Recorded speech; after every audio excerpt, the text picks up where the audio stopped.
Arc 9, Chapter 14, The Strongest. Light novel adaptation, found in Volume 40, Chapter 1, The Strongest, Parts 15. Original web novel chapter complete. Partial human translation, by which Cult Translations Garkar. Partial edited machine translation, by which Cult Translations Original by Gold Kills Brusef Eliman 7 Beloved Translation. Checked by Garkar Rejizu Vinikan complete. Red hair blaze as a brilliant flame blue eyes imprison the perfect clarity of the azure skies from head to toe. This was a being created with heroism untainted with naught and impurity. The birth of such a being had been blessed by the world, a chosen one who had perpetually existed as his own antithesis. Standing imposingly in the center of the sprawling sand sea under the chill of night, Reinhard cast his gaze, causing all the hairs on Aldebran's body to stand on end. The sword Saint Reinhard van Astrea. Needless to say, in the kingdom of Lagunica, nay, even if one were to search far and wide across the entire world, he was a being who went without peer and one of the two greatest obstacles in Aldebran's plan. Still, the other of the two would have been none other than Natsuki Subaru, but his entrapment via O.L. Shamak alongside Beatrice, who had likewise been a matter of concern, had already been completed successfully. Hence, among the individuals with whom a clash was certain, this man remained as the greatest barrier. Very well, Reinhard van Astrea was the strongest. The blue lightning Cecilia Segmont was faster. The admirer Halibel made greater use of techniques. The mad Prince Vague Adgard was further distanced from death. The great spirits enrolled among the four greats exceeded him in mana. The Sin archbishops of the witch cult possessed irrational authorities. The witches of Sin had taken far more lives. Many virtuous individuals were better at lying, and many scoundrels were more unfalteringly obstinate. When looking at individual aspects generally, there were plenty of individuals who surpassed Reinhard. Nevertheless, Reinhard van Astrea's seat as the strongest would not be shaken. Tearing down that definitive strongest bastion was the absolute victory condition levied upon Aldebran. Aldebran, if I do say so myself, this is the worst situation to be placed in. Aldebran, it's too late to be complaining about the lackluster hand you've been dealt. Be sure to make good use of me as a Joker one. Aldebran, when you look at him, dragon. Me, what do you make of the Sword Saint? Aldebran, I do say the same as you humor me, but I guess not for what I can sense of his strength with his body. I think it might be even worse than what you're thinking.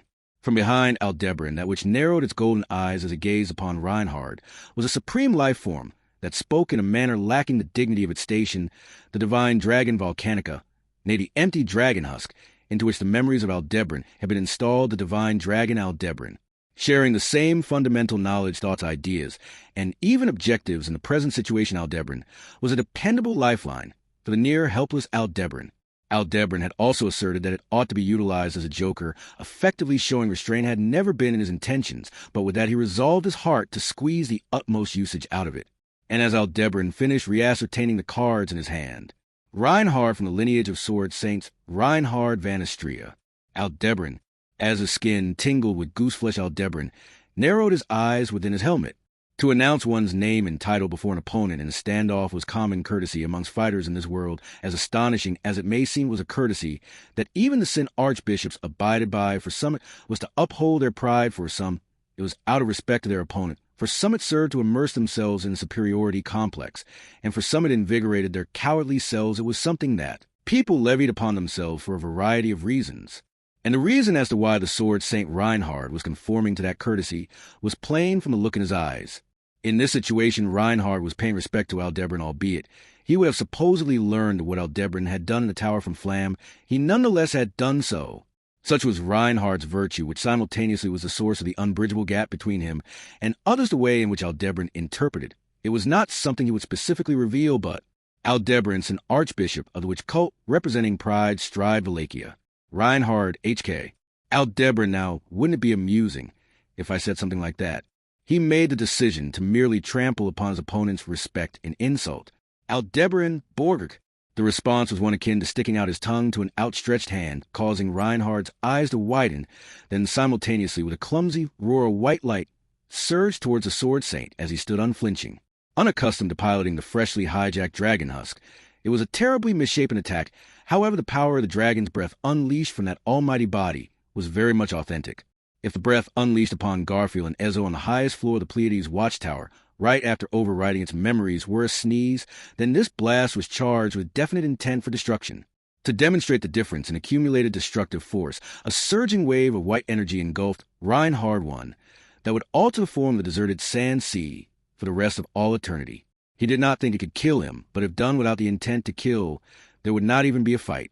As proof of that, Aldebaran, HK fall back me.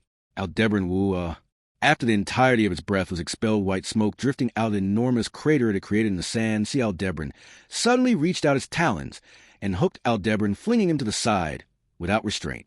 Split off from his literal alternate self, Aldebaran's body was tossed about by the sudden betrayal, and across the mostly flattened sand he tumbled until he braked. Then, expelling the sand that had intruded the gaps in his helmet, he looked up. He saw that in truth Aldebaran's actions had not been betrayal, but instead had been providing cover. Reinhard ought to have taken a direct hit from the dragon's breath, but unscathed, he had leapt towards Aldebaran, thus commencing the grand decisive battle between two monsters of mismatched size.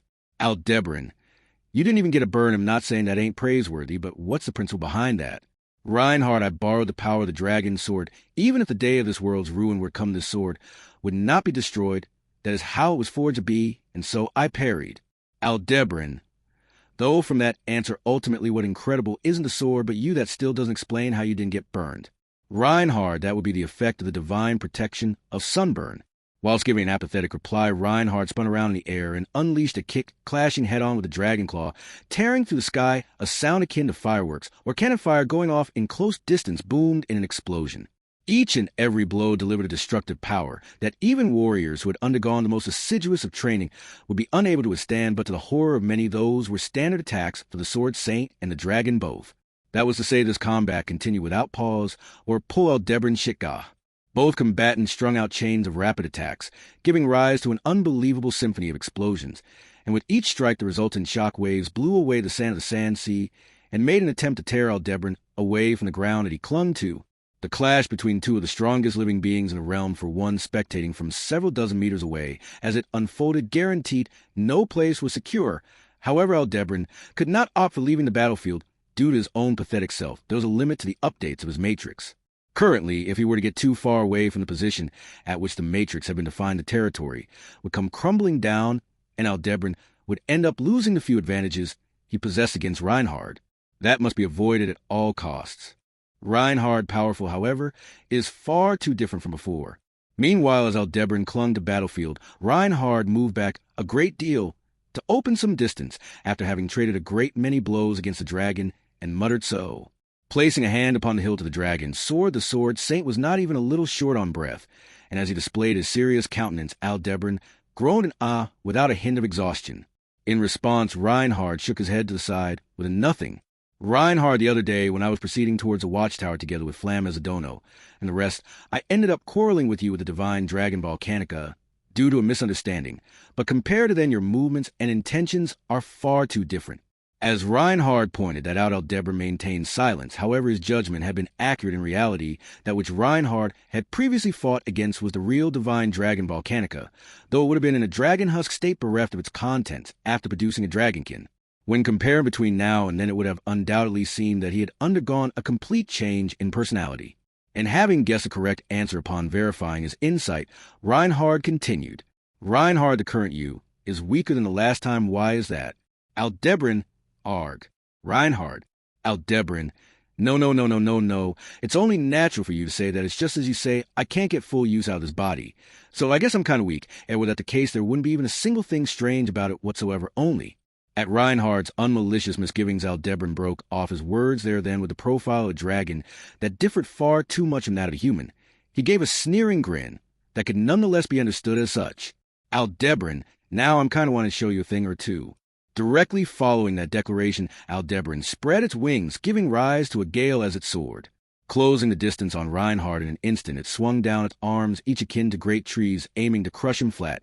Seeing that transparent offensive, Reinhard seemed to disregard his poor footing. In fact, as the divine protection of sandplay allowed him to disregard it, he leapt between Aldebaran's arms toward its chest and drove a counterattack into it.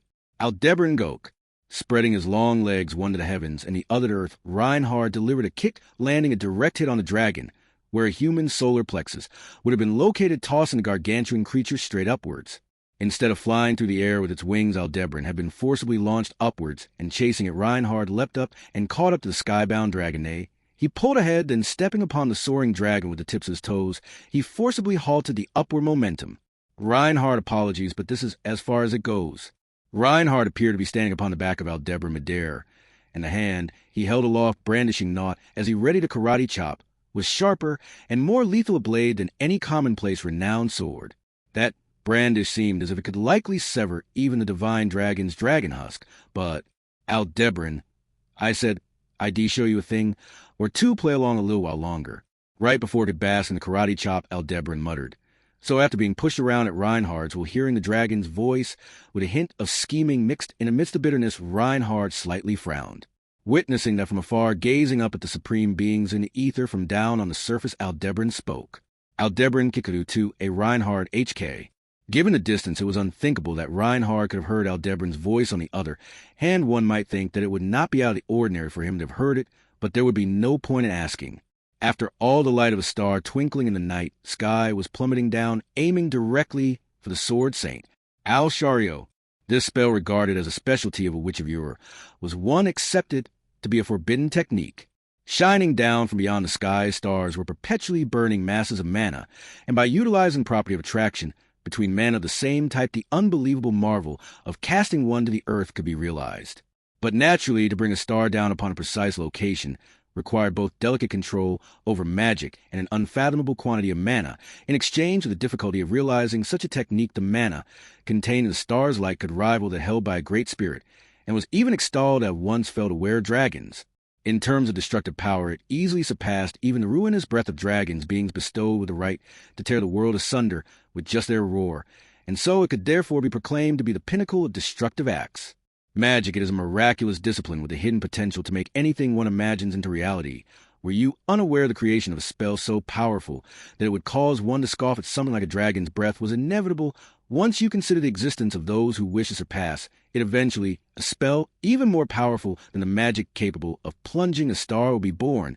Is it not wonderful that humans truly possess such greed? Such had once been stated to Aldebaran by a witch with beautiful white hair, a smug expression drawn upon her face.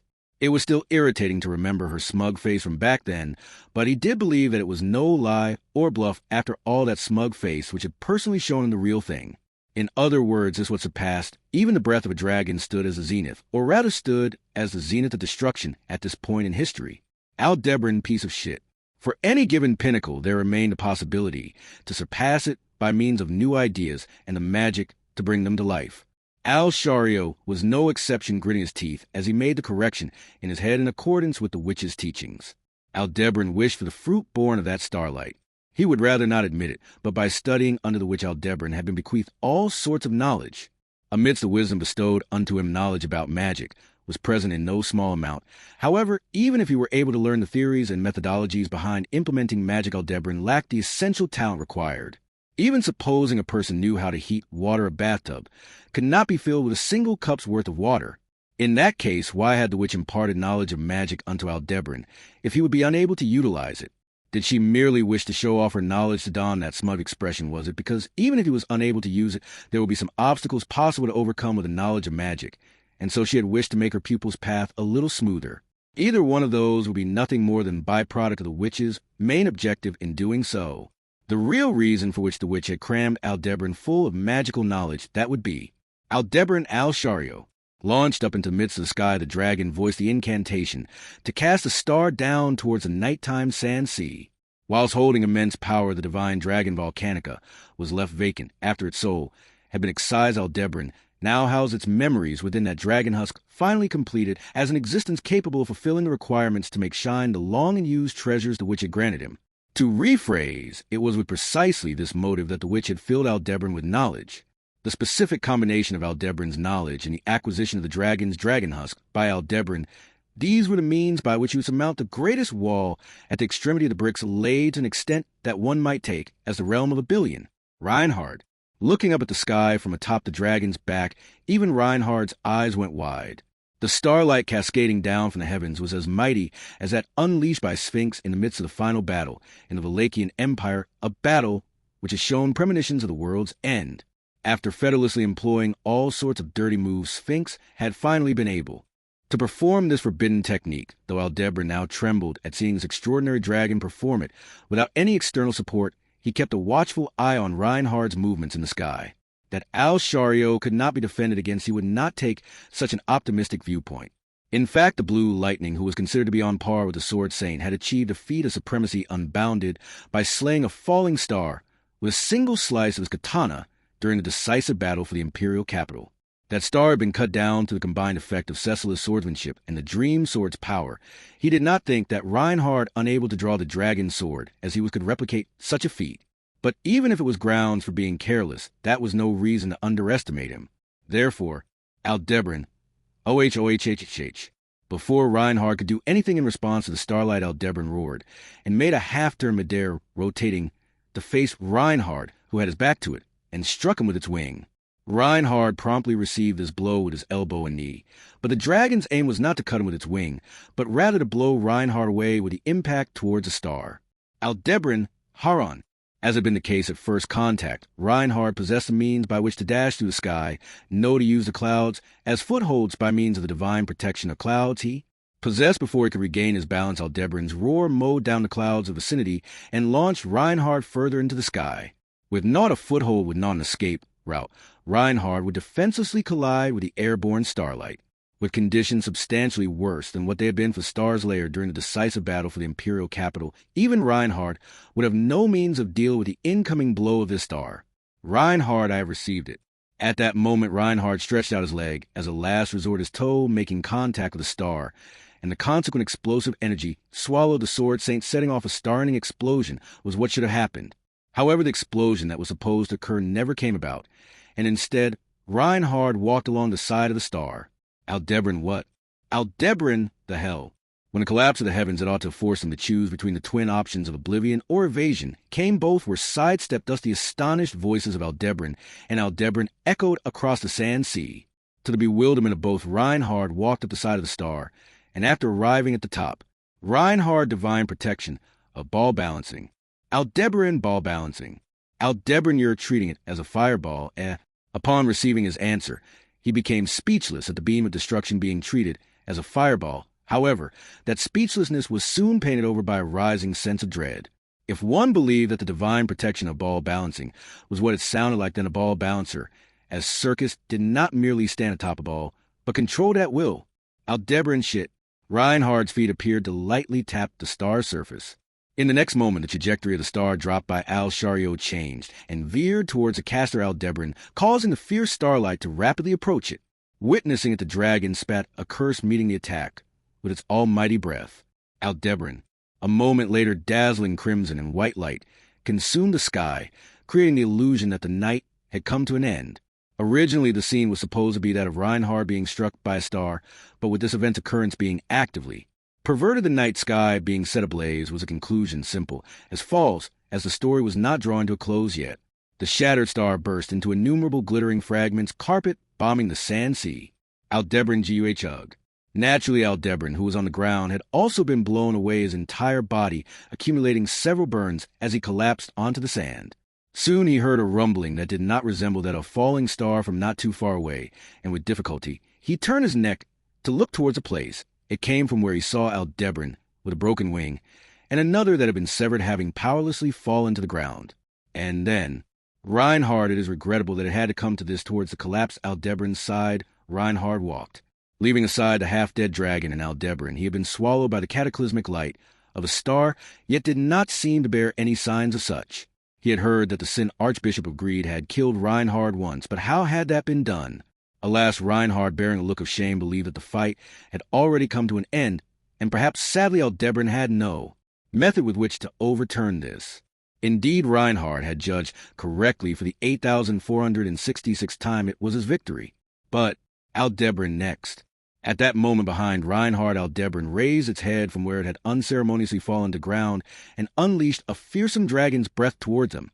The dragon's breath had been shot in an imperfect state, a mere shadow of a perfected form, but Reinhard could not possibly ignore it. That was because Aldebaran was also in its line of fire, and would have been unable to escape the fate of being turned into charcoal if Reinhard were to dodge.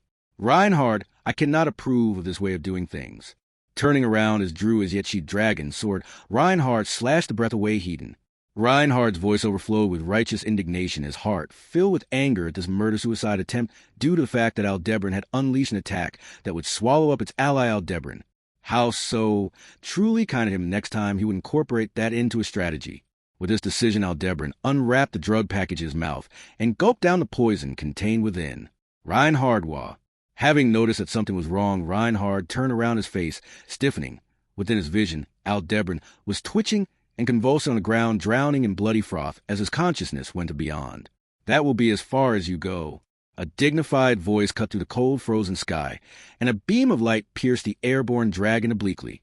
While the impact rattled through his entire body, Aldebaran, with a reflex that he had finally conditioned after falling to his death hundreds of times, clung onto a protrusion on the dragon's back, avoiding the opportunity to go skydiving without a parachute, and together with his literal alternate self plummeted towards the ground. And then, I advise you surrender. If possible, I would prefer to not cut you down. Aldebaran quit putting on airs. You three, ill win. Regardless, your stars were bad. For the 8,467th time, Aldebaran's battle commenced. His encounter with the sword Saint Reinhard van Astria had begun in night skies over the Augrius sand dunes after having fled Pleiades' watchtower. The battle had begun when they had been pierced by light and came crashing down, but Aldebaran saw that as something that was bound to happen sooner or later, and was not surprised by his arrival. Although it was a confrontation, he had understood what happened at some point. He felt like it had come upon him a little too soon. Rather, it would have been more desirable to be able to fight at a time when he was at a minimal level of exhaustion. And even that optimistic tough act was only possible before he had heard that will be as far as you go 100 times, as when hearing that will be as far as you go for the next 8,000-odd times of bravado would completely fall apart. In reality, after the first, that will be as far as you go, he would go on to hear it more than 100 times before he was gently caught by the dragon's wings and land safely upon the sand sea. Until then, he had met fates such as breaking his neck or spine in a crash, landing forcing him back to the that will be as far as. You go, giving him no choice but try over and over again for reasons unbeknownst to him. Aldebaran, so the one who's been saying that will be as far as you go, was Reinhard this whole time. I was so moved when I realized that it was not really good for one's psyche being in a situation of being unaware as to what could have possibly been attacking them. For Aldebaran, receiving physical damage was unpleasant, but was not the worst possible thing. What he feared was not so much physical injury, but mental injury. In that respect, upon finally uncovering the true identity of the one, repeating that will be as far as you go, he felt as if he had finally escaped from a labyrinth, but then again that cheerful mood vanished right away. Aldebaran, I guess I should count myself lucky that I didn't get softlocked for. Depending on the situation, it being possible to establish the Matrix just before a dead end was the only real thing that could be considered a weakness of Aldebaran's authority. Miraculously, it was a mistake he had never made up to this point, but there was no guarantee that it would remain that way in the future. Moreover, at that moment, he had been defining and redefining the Matrix every 15 seconds in preparation for any unforeseen circumstances. Thanks to that, he had been able to return to the point just before Reinhard had said, that will be as far as you go. But if he had established the starting point of the Matrix to be just after the that will be as far, he would have been starting from the as you go, chipping away at his heart without him being able to do anything about it. Once the Matrix was updated, it was impossible to go back to previous tasks. That was to say, Aldebaran had no choice but to conquer the sword Saint Reinhard van Astria, using the Matrix that began with the declaration of that will be as far as you go. For that reason, he had already gone through over 8,000 repetitions of that will be as far as you go. It was a daunting battle comparable to scaling a hopelessly high mountain at the pace of a tortoise, but Aldebaran was there with him. So it was not as if they would be completely incapable of contesting against Reinhard. Thanks to this, preparations to conquer Reinhard were steadily underway. To conquer any enemy not limited to just Reinhard, what was required was a breakdown of elements. By deconstructing the elements that made something what it was, one could naturally expose the core of their opponent. Reinhard, too, was not simply the strongest. There were reasons that made him the strongest. Aldebaran would break him down into the individual elements of heart, technique, and body, and would unravel him. Body, Reinhard harbored ridiculous physical abilities not brought about by his divine protections, but by Reinhard's own extraordinary OD, which produced an efficient and explosive synergy of the mana inside and outside his body, without any loss in the slightest, allowing him to utilize it naturally. There was a technique known as the flow method that could be acquired through outstanding talent and years of training, which allowed the body to be strengthened by circulating mana. Throughout it, Reinhard had been born with congenital excess mana circulation constitution, So he was able to naturally manipulate this technique from birth, and it was normal for him to remain in a constantly enhanced state. That was roughly equivalent to saying that the simple act of Reinhard breathing normally had hundreds of times the effect of an ordinary person taking a deep breath, all the while still leaving room for Reinhard himself to take a deep breath. Technique based on Aldebaran's prior knowledge and what he had identified after 8,000 clashes, Reinhard possessed at least 250 own divine protections. His divine protections range from his signature divine protection of the Sword Saint to ones useful in combat, such as the divine protection of initiative and the divine protection of projectile evasion, to environmental ones like the divine protection of fog and the divine protection of sandplay, to poor jokes such as the divine protection of shoelaces and the divine protection of wearing layers. Reinhard possessed so many rare and powerful divine protections that each one could be a unique representative for every country, numbering significantly more than the fingers on both hands, and his ability to adapt was so outstanding that even if a trap were to be prepared to ensnare and kill the world's cleverest, which he would easily break through. Finally, the ethos of Reinhard bearing the duty of the Sword Saint. Reinhard's declaration of merely being from the lineage of Sword Saints could perhaps serve as proof that he believed he did not meet the ideal standards of how a Sword Saint ought to be, but to those who bore objectives that differed to his and stood in opposition to him, that self-consciousness of Reinhard's was irrelevant. Regardless of how Reinhard himself might have felt, his feats and devotion to his duty made him worthy of being called a Sword Saint, and to the enemies of the kingdom, nay, to the enemies of the world, he would turn no blind eye. The Sword Saint Reinhard van Astria was a cog in the machine for the express purpose of destroying the world's enemies. This was the result of Aldebaran's analysis of Reinhard heart technique and body. To rephrase, in order to conquer Reinhard, it would be essential to crush these elements that had been revealed through his breakdown 1v1. Ergo, Reinhard, that will be as far as you go. With that, as the dragon was pierced by light, Aldebaran's next battle commenced. 8,888. That will be as far as you go. Amidst the successive battles, he became convinced that for Reinhard, who possessed the excess mana circulation constitution that inordinately absorbed ambient mana and circulated it throughout his body, the Augrious sand dunes, which were infested with miasma, a tainted form of mana, was the worst possible location imaginable. In other words, across the entirety of the world, there was no other field where Reinhard would be so weak and save for the Augrious sand dunes. Even when exposed to the supergravity-generating Alcaram 5, a gravitational field so intense that even Aldebaran had been crushed under its own weight, Reinhard had overcome being engulfed by it through sheer strength, and in the Augrious sand dunes, Reinhard's physical abilities were at their weakest state still. Aldebaran next. 10,212. That will be as far as you go. Utilizing the refraction of light, the fact that the surrounding area had been veiled in a wall of ice would conceal that airtight space sealed with ice was then filled with mist, and the water within was made to vaporize all at once, causing it to explode. The explosive decompression of a sealed space caused by a steam explosion was an outcome that could not have been anticipated, since the cause of which was a phenomenon that had yet to be fully elucidated given this world's level of civilization, an attack born from a synthesis of magic with science. The plan had been to simultaneously trick both the divine protection of fire avoidance and the divine protection of water avoidance, not by using simple fire or water, but rather a steam explosion, but by him receiving the divine protection of fire play that rendered explosions harmless and the divine protection of water play that neutralized water damage. This attempt, too, had been overcome. Aldebaran next. 16,008. That will be as far as you go. The temperature gradient between fire and water magic was used to create thunderclouds, and by applying wind and earth magic, he caused the dragon's sword to be imbued with an electric charge, following the principle that formed the basis for lightning rod's inescapable bolts of lightning struck Reinhard. To escape the sheer speed of lightning, not even Reinhard was capable of such the bolts of lightning reminiscent of the speed of Cecila's swordsmanship that transcended human limits of sight that had become all too familiar to him, and the Empire struck Reinhard chaotically. Reinhard completely neutralized this with his divine protection of the lightning cloud, and although the lightning could not seize Reinhard, it did take hold of the dragon's sword, causing the sword to become highly magnetized. Taking advantage of it, he moved on to the next plan, which had been prepared in advance. Using this magnetic force, he immobilized his opponent with the abundant magnetic-rich sand that lay in the sand sea and drove an attack into the lethal gap he had opened.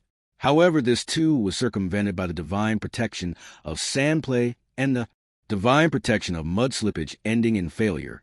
Aldebaran next. 64,799. That will be as far as you go. Responding to the previous failure had caused him to momentarily forget the conditioning that should have been ingrained in his soul. In that instant, he had forgotten the routine of clinging onto the protrusion that adorned the back of the dragon. His whole body was enveloped by a floating sensation, and he was swept up by the wind, losing sense of up and down, left and right as he was tossed about. In the distance, unable to pick up the falling Aldebaran, all that could be heard was the crying roar of the dragon. His tongue probed the insides of his mouth, and for what felt like the umpteenth time the deadly poison he carried was unleashed once again. A fall from that height would have undoubtedly killed him upon impact. However, a Oneida million oddity occurring this time would be problematic, so just to be safe, Aldebaran gulped down the poison. Before hitting the ground, struck by an intense pain akin to all of his blood boiling, his mind was blotted white. Aldebaran next. 130,014. That will be as far as you go. Alas, over the course of the battle, he had repeated over and over and over and over and over and over and over. And over again a battle that nonetheless did not last longer than 2 minutes on average. Aldebaran had become more proficient. Aldebaran quit putting on airs. You ill win regardless your stars were bad. Standing off against Reinhard, the four gaze trained upon him, Aldebaran reached into his pocket, pulled out a singular book, and raised it aloft over his head with its pages open. That was a book of the dead he had taken out of Pleiades' watchtower, Aldebaran's own book. By showing its content to Reinhard, he would perturb his mental state. Such a strategy had already ended in failure as a plan quite some time ago. Reinhard possessed a divine protection of nightmares which combated pollutants to the mind, so he was extremely resistant to brainwashing attacks that would directly disturb one's mental state.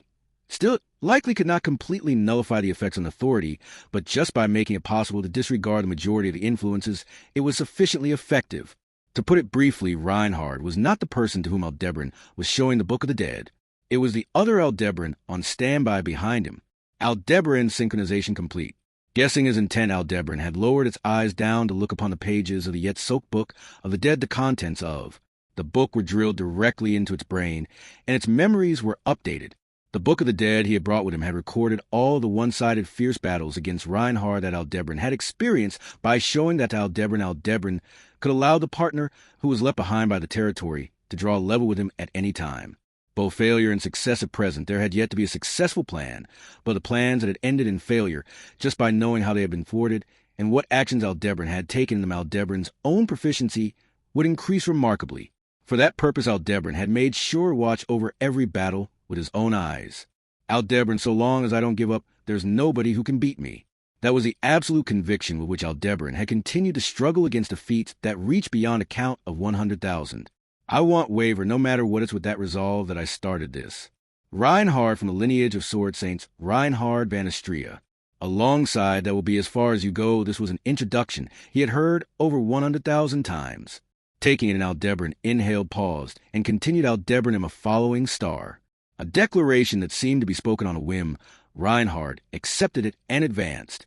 The distance between the two vanished in an instant, and despite him being in his worst condition due to the miasma filling the sand, the divine protection of sand play allowed him to disregard his poor footing, and the divine protection of night skies granted him strength in the midst of night. Bearing the sheathed dragon sword on his waist, the sword saint closed in. Aldebaran, Haran, having installed the memories of over 100,000 battles of roar, that was no longer unshapely morphed into a white light of destruction, intercepting the incoming Reinhard Hedon. A dragon's breath was not magic nor anything of the sort. It was simply an exceedingly powerful torrent of mana pure primitive to an objective destroying anything that dared to make contact. A blast that seemed it would decimate the vast sand sea for the rest of eternity. Its radial expansion left no escape, and not even Reinhard possessed the means to evade it, hence he did not evade. Reinhard shook. That instant a flash that rivaled the dragon's breath cleaved the white light directly in twain. That which had done so, swinging up from down below, was the dragon's sword reed still in its scabbard. The legendary blade had yet to make contact with the air, but by combining the strength of the sheath, which nobody was capable of destroying, and his own sword power, Reinhard had severed the dragon's breath. But thereupon Aldebaran Kikiku, D23. Aldebaran, Algoa! Aldebaran yelled, and without any words of confirmation, the dragon scorched the world in an explosive inferno. He had long predicted that he would undoubtedly end up fighting against Reinhard, hence Aldebaran had prepared a plethora of plans for when the time came for him to battle the Sword Saint, and those had been shared with Aldebaran alongside his memories. Between Aldebaran and Aldebaran, no strategy meetings were necessary. Aldebaran, without letting the swell of the inferno become a fireball, a stretch of the sand sea was engulfed by flames right away. The midnight sand sea was illuminated by a bright red radiance instantaneously transforming the chilly atmosphere into a burnt hellscape. The might of the flames needed out of the extraordinary man of the dragon was so absurd that as the blaze engulfed the sand sea, the grains of sand all melted in unison, morphing them into glass. The scene that resulted was reminiscent of the scene of Al-Shario's starlight destroying the sand. See, were there to be any differences, it would be that this time the way the sand sea had been destroyed was more atmospheric. Were there to be any similarities, it would be the emergence of the sword saint from its epicenter, Aldebaran divine protection of fire avoidance. A man with blazing red hair boldly stepped forward into the fiery red world that would have turned any normal living being to ash or at the very least to charcoal. Clearing the flames away with a swing of his arm as he emerged, Reinhard had avoided the majority of the damage with his divine protection of fire avoidance, and if he were exposed to more intense flames, he would receive the divine protection of fireplay, allowing him to fully demonstrate his enhanced abilities within the Inferno. That being the case, neither fire attacks nullified by the divine protection of fire avoidance nor terrain changes nullified by the divine protection of sandplay were Aldebaran's true aim. His real intentions were Reinhard HK. At that moment, Reinhard, standing amidst the blazing flames, furrowed his brow and put his hand to his throat. He ought to have realized he was in a critical situation in which he was unable to breathe. Aldebaran, Haran. Upon seeing Reinhard's reaction, Aldebaran decided it was time to attack and unleash its breath of power and explosive force of the white light, left Reinhard unable to move, and a look of determination came over his face. It was not a look of remorse or pain, but one of facing hardship during battle. Aldebaran finally, seeing that face, Aldebaran clenched his fist at achieving a result after tens of thousands of tries. The phenomenon that afflicted Reinhard had been caused by the flames consuming all the oxygen around him, creating an area devoid of oxygen. Due to his divine protections, the effects of earth, water, fire, and wind were all ineffective against Reinhard, but he should not be able to survive in an oxygen-free environment, as that would be against the laws of nature. With that aim in mind, he had created an oxygen-free environment, and there he pinned the sword saint in place. Aldebaran have a go at trying to figure out what's going on there without any science lessons. With just magic or science at a theoretical level, Reinhard could not be defeated. Even Reinhard the Sword Saint, who forced magic and science to bend his will, was finally driven into a corner by a phenomenon that even Odilagna, who favored him, was unaware of. By killing his technique with a phenomenon that a divine protection could not protect him from, as well as killing his body with a miasma-filled battlefield, he managed to seal away two of the elements necessary for conquering Reinhard. And then, Aldebaran Kikika L29. Aldebaran Kikika L29. The opportunity to press forward came, and Aldebaran were in agreement. While Aldebaran used its breath to hold Reinhard in place, Aldebaran carried out the necessary procedures and thereupon poured in the vast mana of the dragon. The size of the gate and the shape of the OD were night and day. Even so, it was a secret move that could only be used by Aldebaran and Aldebaran, who shared the same magic signature that was unique like a fingerprint. Two long cylindrical vertical formations were laid out in the air, and they clad in purple lightning crackled and emitted a pale blue light, and the sound of radiating heat turning its barrel towards Reinhard. Two magical rails stretched across the sky. In other words, that was Aldebaran Magia Railgun 6, a magically powered railgun loaded with bullets that were neither fire, ice, nor lead. With the Tao Aldebaran had created using earth magic, he had scraped off the scales of the dragon. These became bullets that were fired at lightning speed and struck the oxygen-deprived Reinhard. No matter how fast Reinhard was, he could not outrun lightning. That was a fact that Aldebaran had already learned from his previous battles. Reinhard HK, the divine protection of first sight and the divine protection of projectile evasion, were activated simultaneously. Reinhard's instinctive reaction to the attack he was seeing for the first time was to notice that the railgun's firing line wavered slightly. Because of that, Reinhard leaned forward slightly, and the railgun, which had only just missed its target, narrowly passed him and gouged out a semicircle in the sand sea. However, Reinhard GUH. There was a burst of blood that sprayed out over the sand sea, and a cry of pain escaped Reinhard's throat. The railgun had not been a direct hit, it had only grazed him, but as long as the attack was deadly, even Reinhard would not come out unscathed from only a glancing blow. Bleeding profusely from his right shoulder, Reinhard, for the first time in over 130,000 battles, showed definite damage, and thereupon Aldebaran fire. The second Magia railgun fired, and the scale pierced the dead center of Reinhard. An inescapable blast wave wreaked havoc on the sand sea, and Reinhard disappeared. No, he did not disappear. He was swept away with the scale right in the line of fire of the railgun. Even Reinhard could not withstand the power and speed of a direct hit. Provided he did take the blow directly, that was Aldebaran, the divine protection of Second Coming. With his blood-spurting right arm limp at his side, Reinhard gripped the dragon's sword with his left hand, and he had once again blocked the railgun blast that threatened to pierce the center of his body with the sheath. Unable to withstand the impact, he had been knocked off his feet, but he had avoided fatal injury. No, rather he had not been knocked off his feet, but he had flown backward to match the railgun and disperse the deadly blow. Aldebaran Al-Karam. The moment Aldebaran saw the same thing as Aldebaran, it performed the incantation, and a magical black sphere that generated extreme gravity was born behind Reinhard. It was a rehash of a spell that had not worked some 8,000 loops prior, or thereabouts. No, in this extreme situation, Aldebaran had also broken past its limits and evolved the spell to the next level. What came to emerge there was not merely a powerful force field that exerted an extremely heavy gravitational force. What did appear was a destructive singularity of mass, similar to a black hole, which warped space by concentrating an amount of mana large enough to bring down a star into a single point. Upon making contact with Reinhard, as he was being blown away, the life of the Sword Saint was pulverized. Aldebaran, the divine protection of shedding blood. In the next instant, the tip of the dragon's sword thrust into the singularity, and the black sphere was forcibly destroyed. The dragon's sword was said to be indestructible. Its strength had been proven beyond doubt, but Reinhard's left arm, which had held the dragon's sword, as it disturbed the singularity, was destroyed. The railgun had damaged Reinhard's right arm, and the singularity had damaged his left arm. It was a combination of two of his most powerful plans, and however horrified was to think that even all this had still failed to defeat him, this was the greatest damage Reinhard had ever suffered.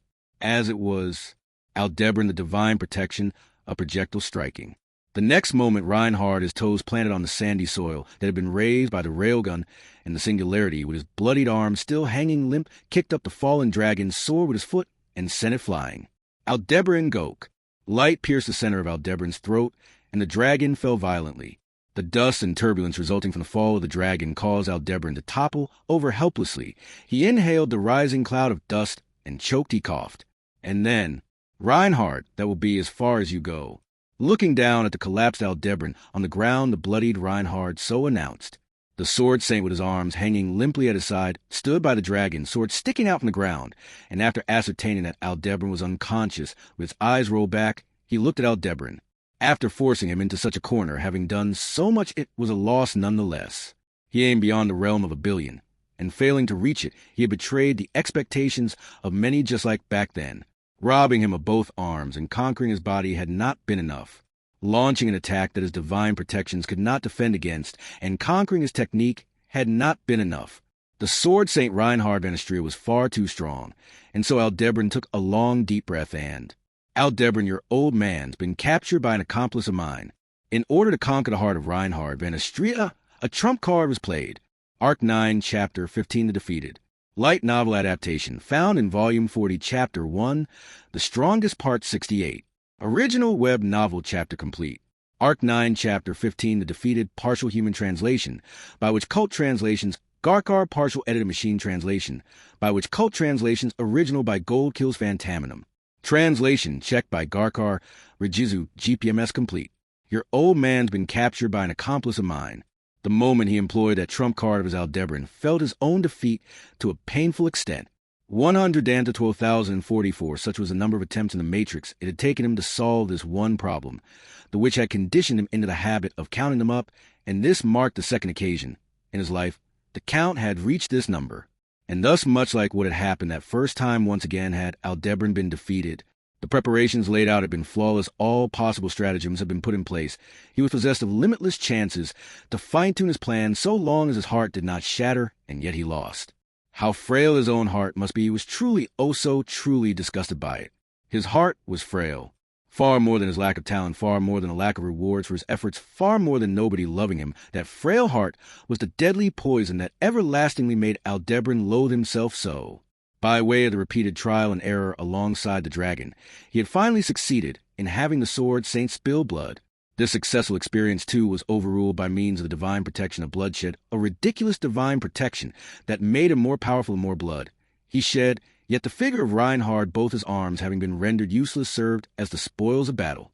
In frankness, since Reinhard would have gone through most of the battles in his life without sustaining injuries, his hope had been that giving him a taste of pain would cast a shadow upon he who was the strongest. Alas, the man strongest in the world, the man strongest in generations, the man strongest in history, stood likewise firm in the face of pain. Henceforth, albeit his arms had been torn to shreds and into ribbons, his complexion had not changed whatsoever. Therefore, Aldebaran, I getcha. To his fore, as Reinhard looked down on him, toppled amidst a sea of sand, Aldebaran nodded in assent. Never mind the discomfort of having soil in his mouth, the flavor of blood pooling on the inside of his cut cheek, the unavoidable sluggishness, and pain throughout his entire body from being rocked by the shockwave, he still could not help but declare so. Amidst the bouts whose grand total surpassed 130,000, not once had Reinhard's complexion changed, even when his arms had been reduced to such a state that face had thus contorted into a thing of dreadful sorrow. Aldebaran, I getcha. Reinhard's face looked very much akin to that of a child who had let go of the parents' hands and lost sight of them while shopping at a mall, to which Aldebaran piled on words of understanding. Piling them on, he continued, Aldebaran, family is what always holds us back, Reinhard. HK, how can I know what you say is true? Aldebaran, why don't you take a look, for example, with the Duchess Divine Protection of Wind reading? If you can discern if someone is lying with that or something similar, then you could see whether in being truthful or not. Reinhard, that is. Aldebaran, not something you can do. I guess you do have some Shintiki Gaisho 7 from taking away someone's divine protection. When he pointed that out, anguish flashed across Reinhard's expression. A minuscule opening was born in the defense of the invincible, the impregnable sword sent akin to water started overflow from a levee. The more the water seeped through the stronger Aldebaran's feelings of defeat would grow. Neither his body nor his technique could be out-rivaled. As a result, he would have to torment his heart a most foul approach, and that strategy had been evidently effective. What Aldebaran had attempted more than 130,000 times and failed to do, he would now accomplish by playing dirty, shedding not a single drop of blood or sweat. And that was no fault of Reinhard van Astria, the young man born, carrying the expectations to become the sword saint. Aldebaran, in that case, how about we use logic alone, Reinhard logic? Aldebaran, indeed, logic. Raising his body upon the sand, as it creaked, Aldebaran gave pursuit to Reinhard. Perhaps had Aldebaran been able to get up, they would have had the option to fight while still instilling uncertainty in Reinhard. But with no signs that the fainted Aldebaran would come to its senses, he had already deployed the key to conquer the heart. So the only option left to him was to use this key, to pry open a closed route. Aldebaran resolved himself to do so. Aldebaran, as you can tell from getting to this point, I've taken every possible measure and laid preparations to face off against you sword saints in a mountain of Kektus, the Augrious sand dunes riddled with miasma, and in addition, Reinhard enlisted the divine dragon Volcanica to your cause. Aldebaran, strictly speaking, that one was only managed by a secret trick. But yes, however, though I went that far, I had no confidence that I could take you down. And in fact, it was no good, you understand then, right? Reinhard. Aldebaran, your old man. He was a collaborator princess. I had plenty of Kakai, 8 of opportunities. Aldebaran was convinced that this reason was certainly not the one for which Priscilla had allowed Heinkel into her camp. Haughty, arrogant, unafraid to profess that all things in the world belonged to her, was Aldebaran's beloved woman, the beautiful, and the ugly she forgave equally regardless of her likings. She would not have used Heinkel for the purpose of dealing with Reinhard, nor would she have shunned Heinkel deliberately hurting him for his way of being in any way. The source of her intent lay concealed within her heart that was fierce like flame, whence it could not be laid bare. Or perhaps that was what he should have done. Minding not the conflagration, Aldebaran, having been dispossessed of his left arm, ought to have fumbled and groped around in the flames with his other arm, steel with the resolve to let it turn to charcoal, to let it burn to ash. Had he done as such, Priscilla Buriel would still be Aldebaran. She's no longer among us. Reinhard Aldono. Aldebaran, I ain't got even a single reason to hesitate. I'd take those sort of measures with no qualms whatsoever. With Aldebaran asserting thus, Reinhard's eyes narrowed a smidgen. Reinhard did not wish to be bestowed with the divine protection of wind, reading due to various reasons, but surely even provided with sufficient info as to believe Aldebaran. Reinhard. From what he could tell by a glance, Reinhard's injured arms had yet to commence being healed.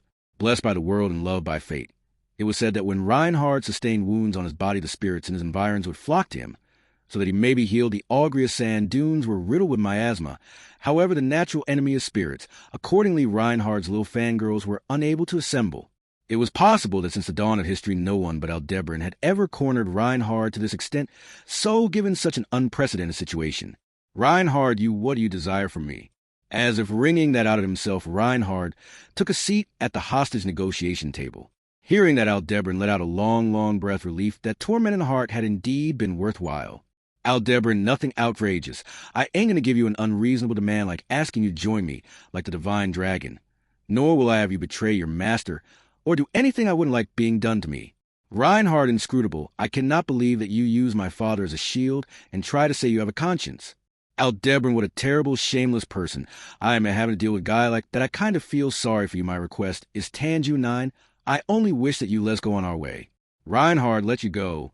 Impossible was a nuance. That reply was laced with to which Aldebaran shook his head up and down, ordering Reinhard to commit suicide or having him halt the council wise men's actions in exchange for his father's unreasonable negotiation demands. Of the sort were not within his intentions. It was already clear to him from the start Reinhard would not go along with hostage negotiations. Reinhard, he was seriously concerned for Heinkel's safety. He did not want to let Aldebaran hostile, as he was die, and he was worried about his comrades Flam and Ezo, who yet remained in the tower. And all of that human compassion he would be capable of gathering together and heartlessly sacrificing in order to protect the world's equilibrium if necessity arose. Reinhard would be able to sacrifice Heinkel, for whose safety he was seriously concerned. He would be able to slay Aldebaran, who he did not want to let die hostile, as he would be able to abandon the comrades. He was worried about Flam and Ezo, who yet remained in the tower, leaving them to meet their deaths. The Sword Saint was simply that sort of being. Henceforth, only those individuals willing to sacrifice their own selves to protect the greater good could become the Sword Saint. Aldebaran, let me tell you one thing, letting me off the hook here won't result in any huge differences in the world. If anything, ITLO, remove 2 users of cheat techniques from the royal selection, increasing your master's chances of becoming the monarch. Reinhard, a throne attained through the elimination of her opponents, is not what Feltzama desires. Aldebaran, how virtuous, but I guess that adds up if her personality wasn't one that minded such things. She could have put an end to the royal selection by process of elimination the moment it began. This would not serve as a bargaining chip of this, he was well aware. Through many twists and turns, Priscilla had ultimately come to approve of the 4 other royal candidates. For those who had lived up to her standards, going along with boorish dealings of the sort was by no means a possibility. In the end, these hostage negotiations themselves were merely a farce, a conclusion foreseen. No matter how much he rambled on the fact that Aldebaran was a dangerous existence had already been demonstrated by Reinhard's wrecked arms. Even if he were to insist he was a harmless man, there was no margin to believe that. There was no way that the Sword Saint Reinhard van Astria could have ever let Aldebaran go. Then just what could the purpose of this dialogue possibly have been? The answer was obvious. Everything Aldebaran had devised had been for the sole purpose of accomplishing what he had set out to do beyond this point. Aldebaran has it arrived. That minute alteration in the air was first perceived by Aldebaran, because unlike Reinhard, who had not anticipated the former, had been waiting for it impatiently, for the coming of one who could bring his unending battle with the Sword Saint Reinhard van Astria to an end. That was Reinhard absurd. Lagging half a second behind Aldebaran, Reinhard grasped his presence, a voice rife with dumbfoundment spilling from his lips. It was likely that in the life he had lived thus far, half the length of Aldebaran's own Reinhard had peered into many abysses of the world which all others of his generation had never seen.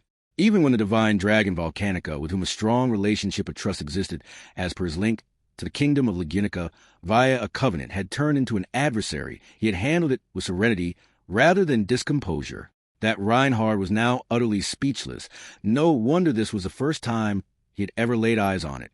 Pleiades' watchtower, built upon the augury of sand dunes, the reason why the tower had been erected had been neither for a battle-worn sage to go into retirement, nor because that was where a knowledge-hungry which had wished to place the tasteless library she had tricked Odi Lagna into creating.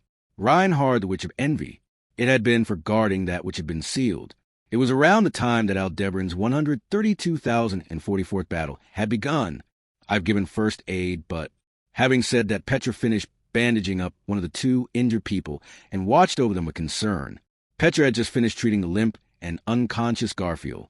She had carried Garfield and Ezo, who had collapsed on the 1st floor, down to the 4th floor and treated them as best she could. Petra treated Garfield, and Ezo was treated by... I am finished with my treatment. As well, thank you for lending me the equipment. Petra, no problem, but are you okay, Flamchen? Flam, yes, fortunately, Alcima only managed to restrain me, so I was not harmed. Indicating her own body with her hand, Flam responded. Upon hearing that name, Petra's expression darkened slightly. Flam was safe, but Garfield and Ezo were in critical condition, and that was all thanks to Al. He had not brought harm to Flam, and not only that he had not raised his hand against Petra and Mele either. However, this did not mean ALS actions could be justified or forgiven. Are you two done treating them?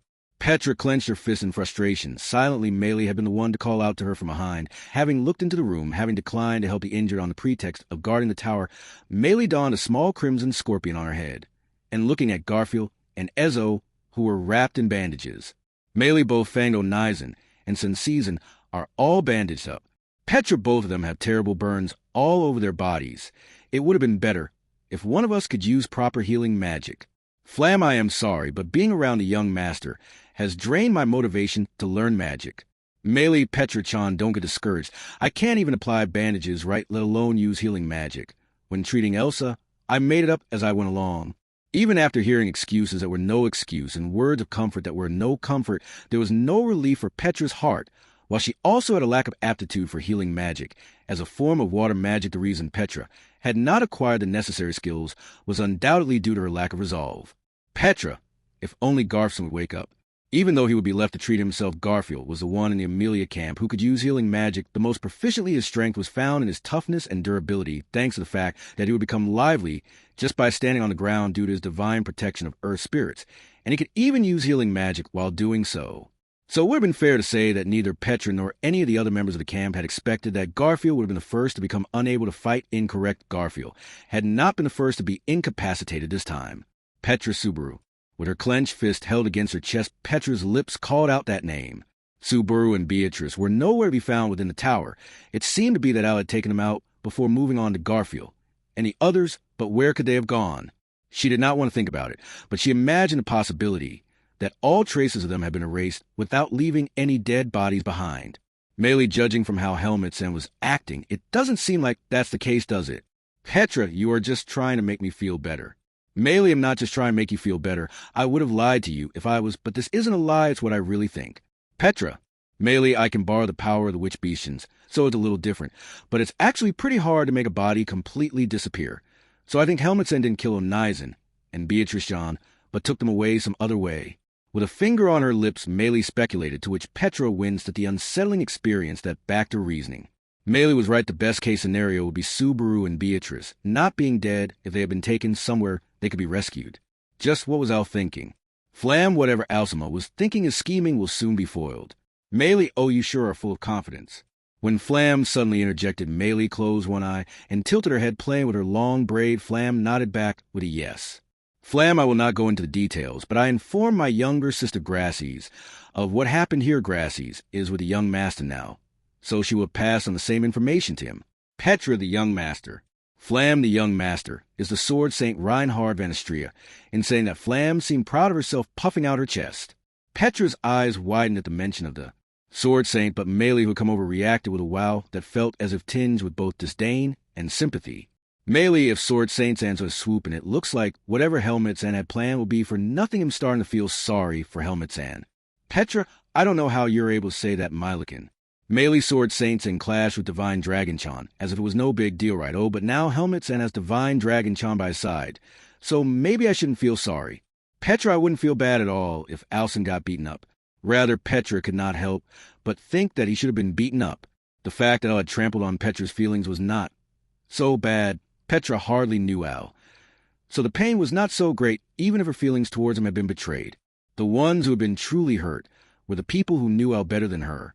Both Subaru and Amelia were genuinely concerned about Al, which was why they had made the time for this journey despite having to sacrifice their own time together, but Al had betrayed them. Petra, I don't want to forgive you. At times, Petra found herself thinking that she was a narrow-minded, unpleasant person. It was not just the anger she felt towards Al from the time of the incident within the sanctuary. She had never forgiven Roswell, and in the Empire, she had also come across many things that she could not forgive. Her heart simply could not forgive them, and she did not feel like forgiving them either. Petra only wanted to be kind to those who did not do the things she could not forgive. When she was around genuinely kind people, she felt like a very unpleasant person. Melee, Petra-chan, you're very kind, I can tell you that for sure. Petra unconsciously looked at the ground, and Melee patted her head with a light touch. When she looked up at the feel of her palm, she came to see Melee making a strange face. She held a strange expression on her face, as if she was disgusted with herself, or perhaps with Petra. Petra will be tough, but let's take Garfson down the stairs with his divine protection. It might be better to lay him flat on the ground to help him heal. Petra made that suggestion, without commenting on either the expression on Maylee's face or the hand on her head. Fortunately for them, Garfield and Ezo were not particularly large compared to other men, more importantly Petra and Maylee were just weak girls, but Flam, that is fine. While we are at it, we can also take Ezo-sama. It is much more inconvenient to take them down the stairs separately. As she spoke, Flam unexpectedly lifted the two men. Despite being the same age as Petra and Maylee, her physical abilities were incomparable. She was a servant at the Sword Saint's mansion, and perhaps that was the reason for her strength. Anyway, Petra, it feels like this is not over just yet. Al, after having done something unbelievable, had left the tower with the Divine Dragon, and not long after was being pursued by the Sword Saint Reinhard, who had been contacted by Flam. While both Maylee and Flam seemed to think that there was no way ALS plans would work out, whatever they were, Petra was unable to be so optimistic. That was possibly because Petra did not know Reinhard personally. But more than that, she thought it was a little strange that Al hooded Subaru at his mercy had not taken any countermeasures against Reinhard. If even Reinhard was unable to stop Al, what would they do then, Petra, huh? It happened just as Flam carried Garfield and Ezo out of the room. Petra and Maylee were packing their travel gear, which had been unloaded, and were about to follow her. Petra was packing her equipment into her bag, felt something strange at the bottom, and pulled it out. It was Petra, a book. Petra's hand fell on a book that had been in her bag, a familiar, one of the many books that were stacked upon each other within the tower. There was no doubt about it. This was one of the many books of the dead arranged on the shelves of the library up on the 3rd floor. The presence of a Book of the Dead was not strange in itself. However, it was strange for it to be here. Ezo had sternly warned them in advance not to remove the Books of the Dead from the library, and everyone had been in agreement. And yet a Book of the Dead had turned up in this bag, moreover Petra's Subaru's bag. The bag at hand was one containing the personal belongings of Subaru and Beatrice. For some reason, a bag that contained items such as the Beatrice growth diary that Subaru had been writing and necessities such as changes of clothes of Book of the Dead had been secretly hidden away. Petra, the place where the name should be, is unreadable. Gulping down her saliva, Petra furrowed her brow as she checked the spine. She had heard that upon the spine of a Book of the Dead, the title would be written in the case of the Books of the Dead that would be the name of the person whose life and death was documented in the book. In fact, regardless of whether one possessed the qualifications to read any given Book of the Dead in the library, they would have been able to ascertain the title written along the spine.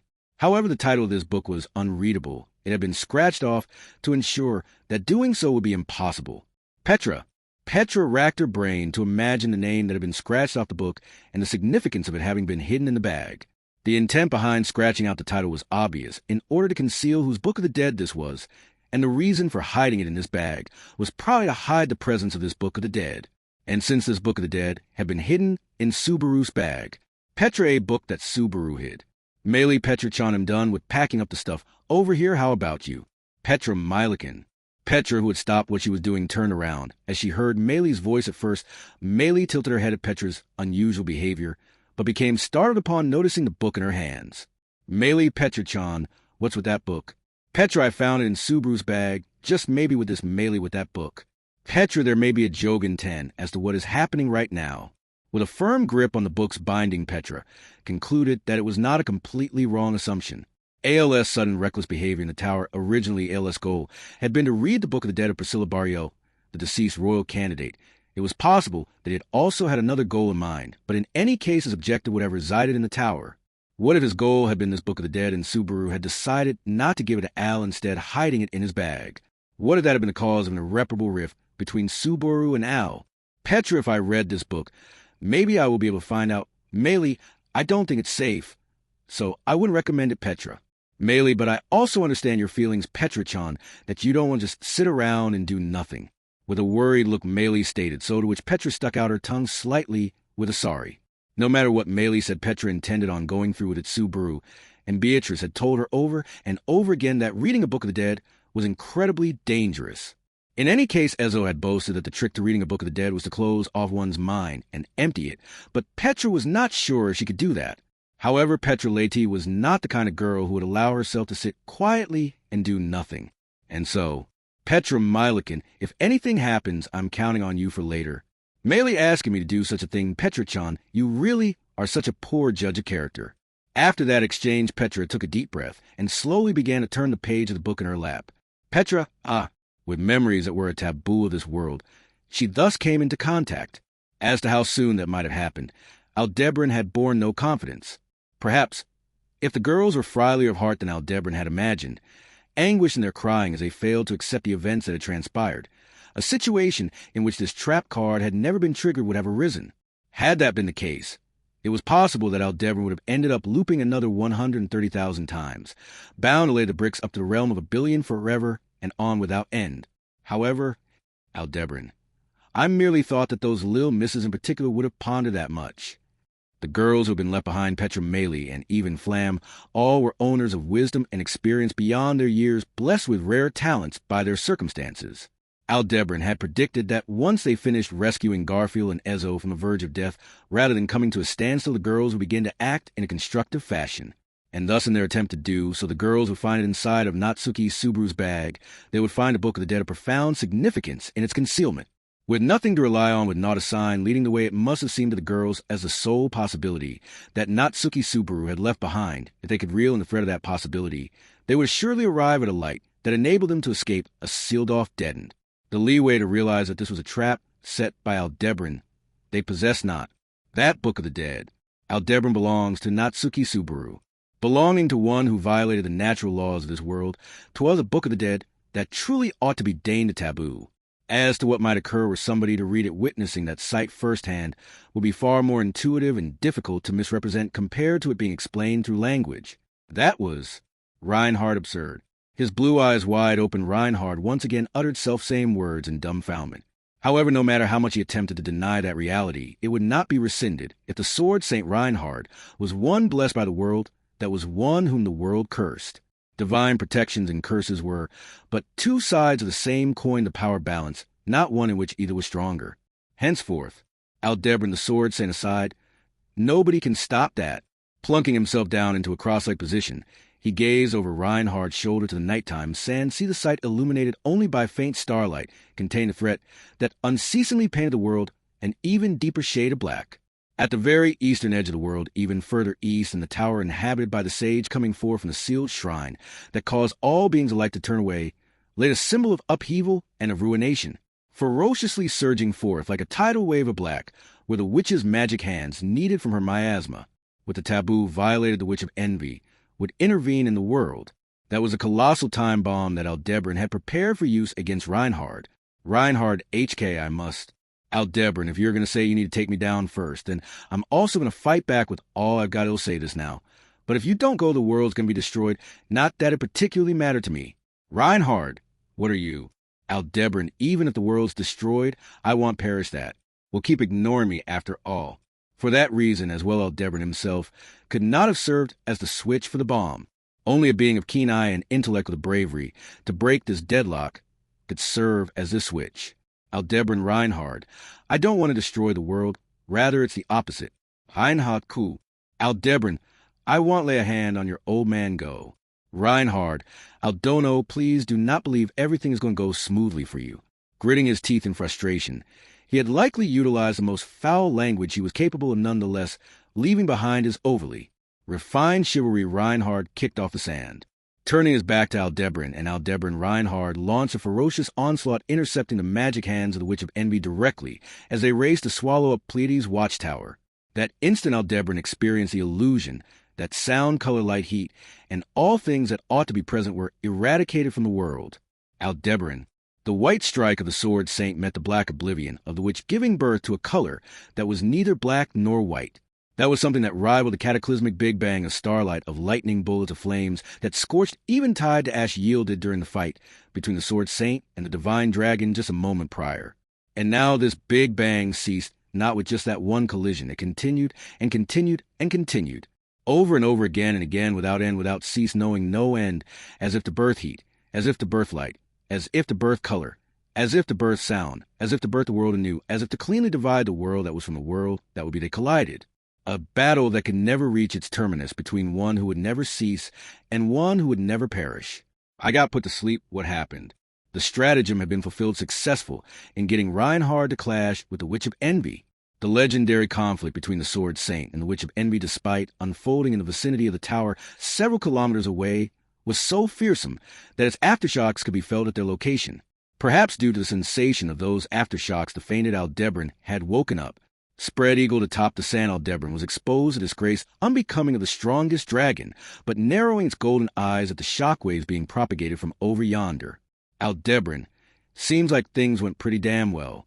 Aldebaran, yeah, a half asleep, incomplete, which of envy, and a sword saint not in perfect condition, due to miasma, and his injured arms, it was worth traversing 130,000 severed threads, you good to go.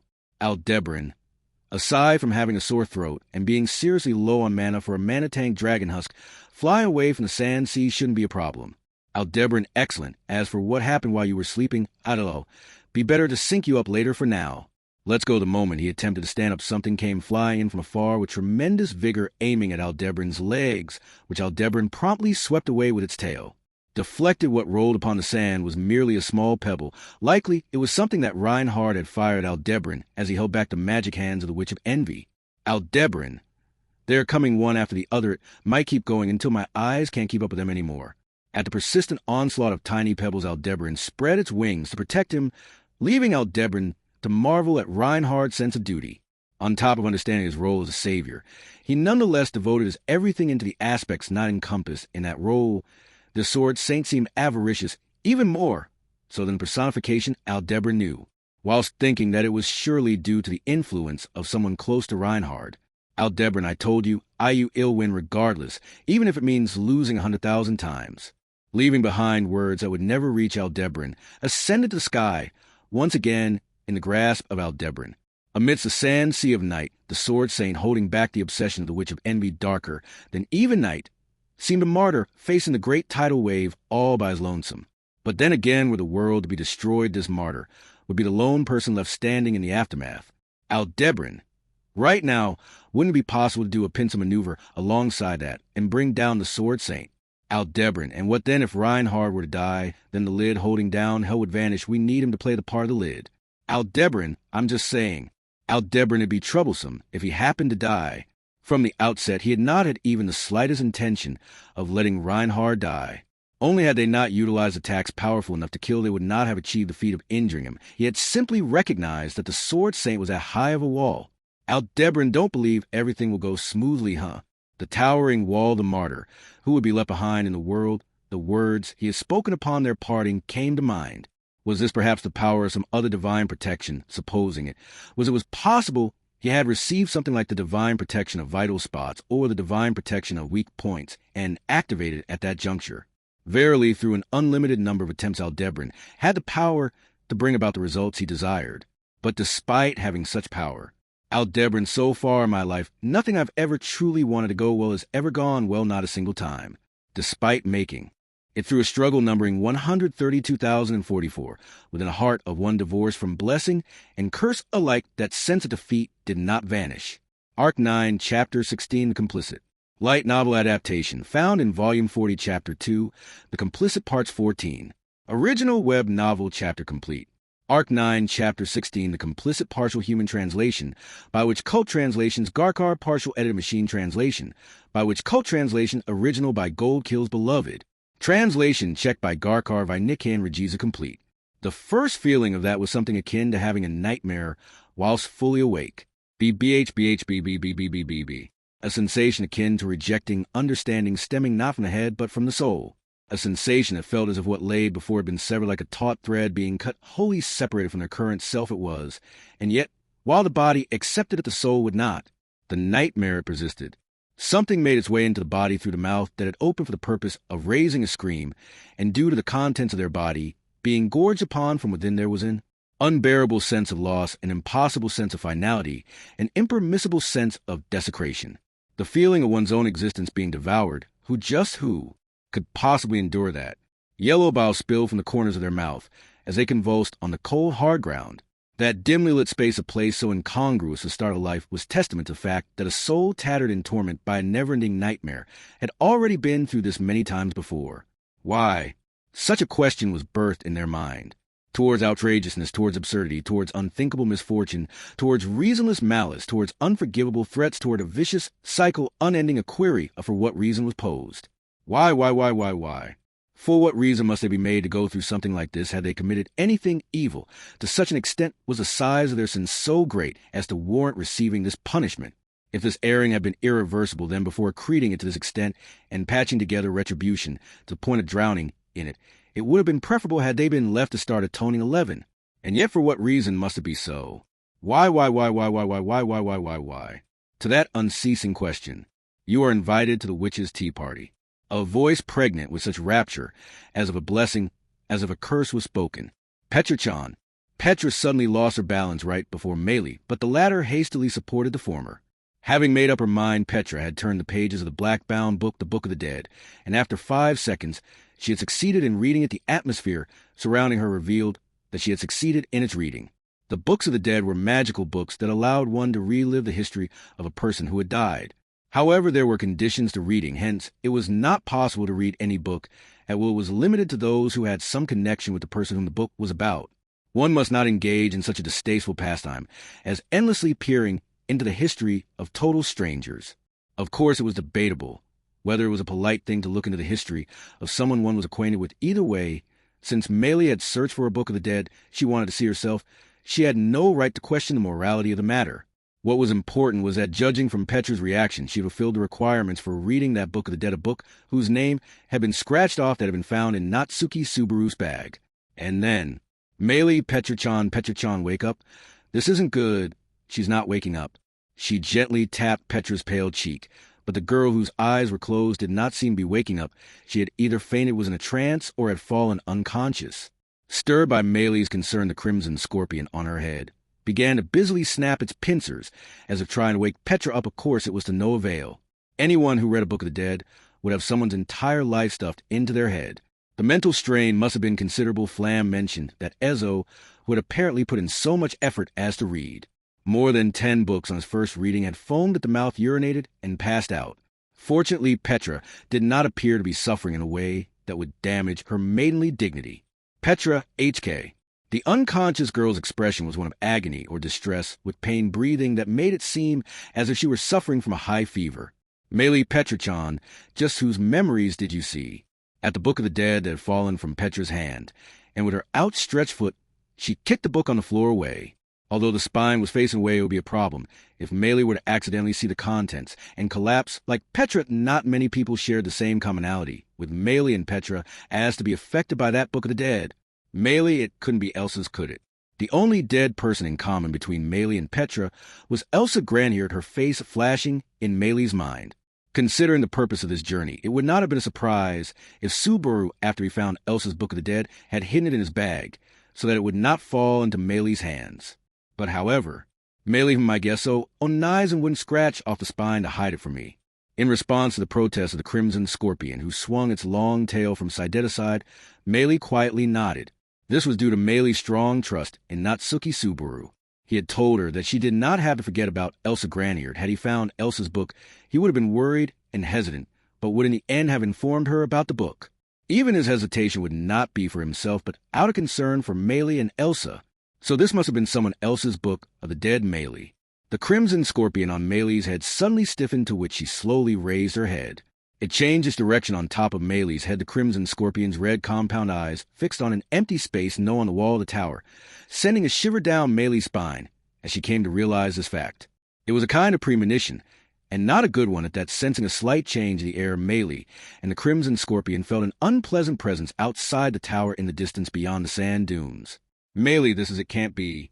Immediately after the thought crossed her mind, Meili, still holding Petra in her arms, slipped the crimson scorpion into her collar with one hand. Suddenly, it was as if the content of a pot that had been boiled for too long had overflowed, and something it was not something so vague, which came from behind the wall. She could feel the fearsome power of the witch approaching.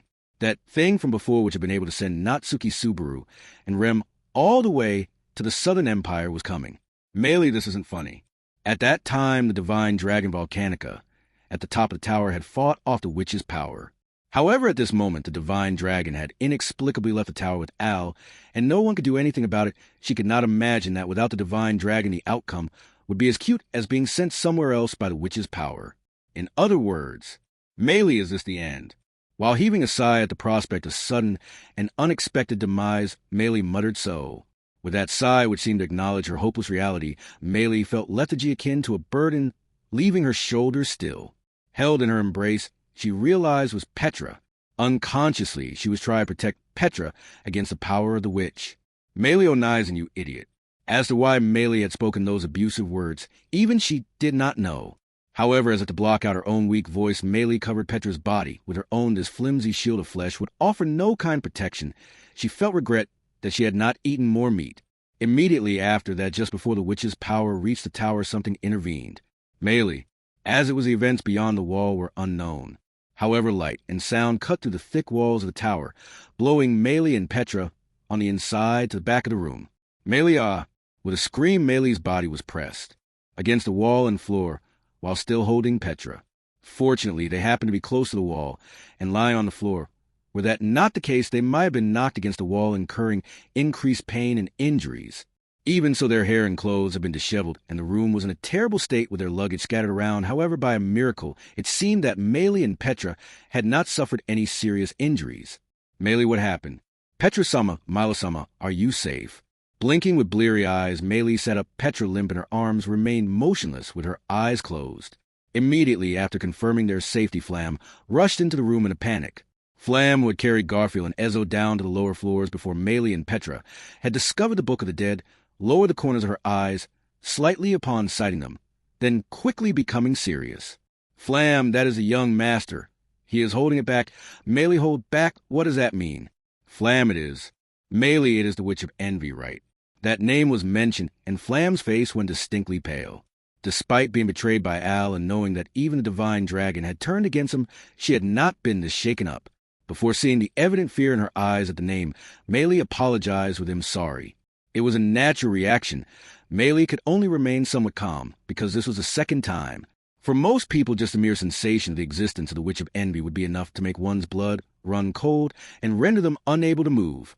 Meili and Millionizan, and the others are quite extraordinary, either because she was highly determined or had the courage and nerve to do it. Either way, expecting everyone to be like that was unreasonable, and Meili stood up still, supporting Petra. Meili sword saints and is fighting outside right now, isn't he? Flam, yes, the young master is holding it back. However, it seems that the young master cannot push through. Meili, if we stay here, we'll be in the way. She did not know the cause of the Witch of Envy's outburst, but from Meili's perspective, the 2 times the former had an outburst had both occurred at times she had been in the tower. Meili certainly did not want to think she was the cause of the Witch of Envy's anger. So perhaps it was for the best to think that the witch did not like her continued presence in the tower for long. Just as she had thought that she was lightly poked on the nape of her neck by the crimson scorpion's pincers coming out her clothes. Meili, I'm sorry you were with me both times too. Flam, Milo-sama, we should hurry and leave the tower. I will take Petra-sama. Meili, no, it's fine, I'll carry Petra-chan. So please prepare Patriskeken and the others Flamchan. Refusing Flam's offer, Meili shook her head slowly as she tentatively stood up, carrying Petra on her back. Looking unsure about what to do for a moment, Flam then quickly nodded and left. Flam, go down the spiral staircase. I will prepare the dragon carriage. Meili, yes, thanks. Losing sight of Flam's back, Meili started to chase after her. Just before she left, she was drawn back by the sight of the scattered luggage in the room, in particular the presence of the Book of the Dead, which had caused Petra to lose consciousness, but Meili no time to think about that now. Once again encouraged by the snapping sound of the crimson scorpion, returning to the top of her head, Meili firmly held Petra and swiftly exited the room running. If she really needed to know the contents of the Book of the Dead, she could always ask Petra later, after Petra had safely accepted the life of that someone into her own.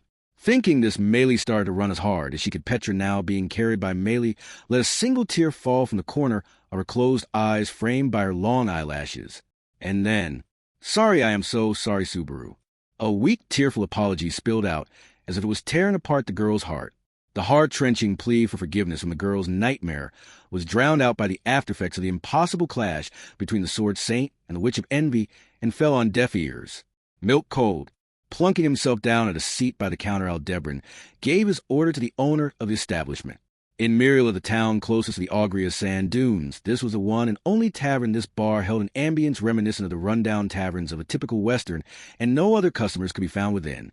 However, to thus conclude that the place was unpopular would have been quite parochial. After all, Aldebaran's visit to this tavern was in the interval between late night and early morning, a time when those who were night owls and those who were early birds were both at the zenith of drowsiness. Thus it was no surprise that such a time be outside the working hours of a countryside tavern. Nevertheless, the owner had opened the doors of his business for Aldebaran, who had sought his services at such a time. How considerate and understanding of the owner, truly an exemplary proprietor in the service industry. Aldebaran, hence, why I respect your work ethic. I wouldn't even think of doing something so terrible as bringing harm to someone like you. It'll pay you properly as well.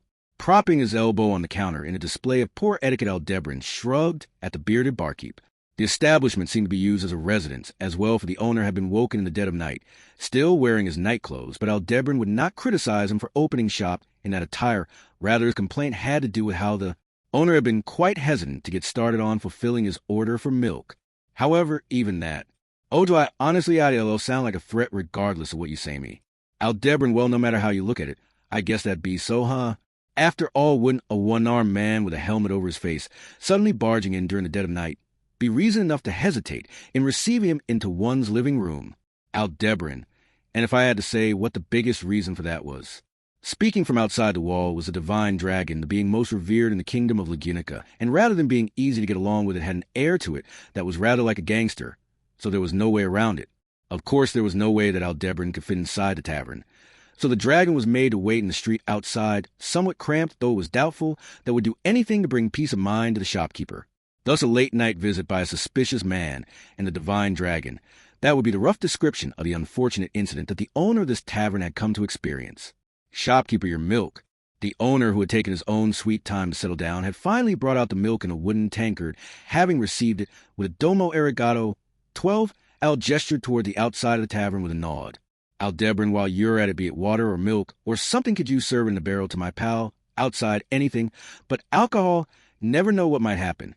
Aldebaran, what I think alcohol wouldn't really be any issue. There's no way a legendary Ryu 13 would be a lightweight. Aldebaran, there's that dragon of myth who got exterminated with liquor. Yeah, 14 for the time being. It'd still be troublesome if you were eliminated, even if you're not going to be of much use as a partner for a while. Aldebaran, tisk owner 15, please. With a click of the tongue as loud as a gunshot, Aldebaran, who had been peering into the premises through the window, withdrew its head, having watched the scene play before him and momentarily hesitating. The owner seemed to have made up his mind as he shouldered a barrel and proceeded outside the tavern. Thereupon, realizing that one of his legs was a prosthetic, Aldebaran regretted having made such a troublesome request. Aldebaran felt that it would have been better had he carried the barrel himself. He felt so, but Aldebaran, seriously, I'm tired much more than I usually am. Physically, all his joints were aching, but compared to the mental exhaustion, he felt it was nothing. When it came to the fatigue state of his mind, he was exhausted to an extent akin to having fought a formidable foe 132,044 times. No, that was putting it mildly, to be precise. It was to the extent of having been defeated 132,043 times in a row, and having finally put an end to it on the 132,044th try. For the most part, following the plan he had devised beforehand, it could be said that they had been successful in ensnaring the sword Saint Reinhard van Istria. Be that as it may, Aldebaran felt no sense of accomplishment whatsoever.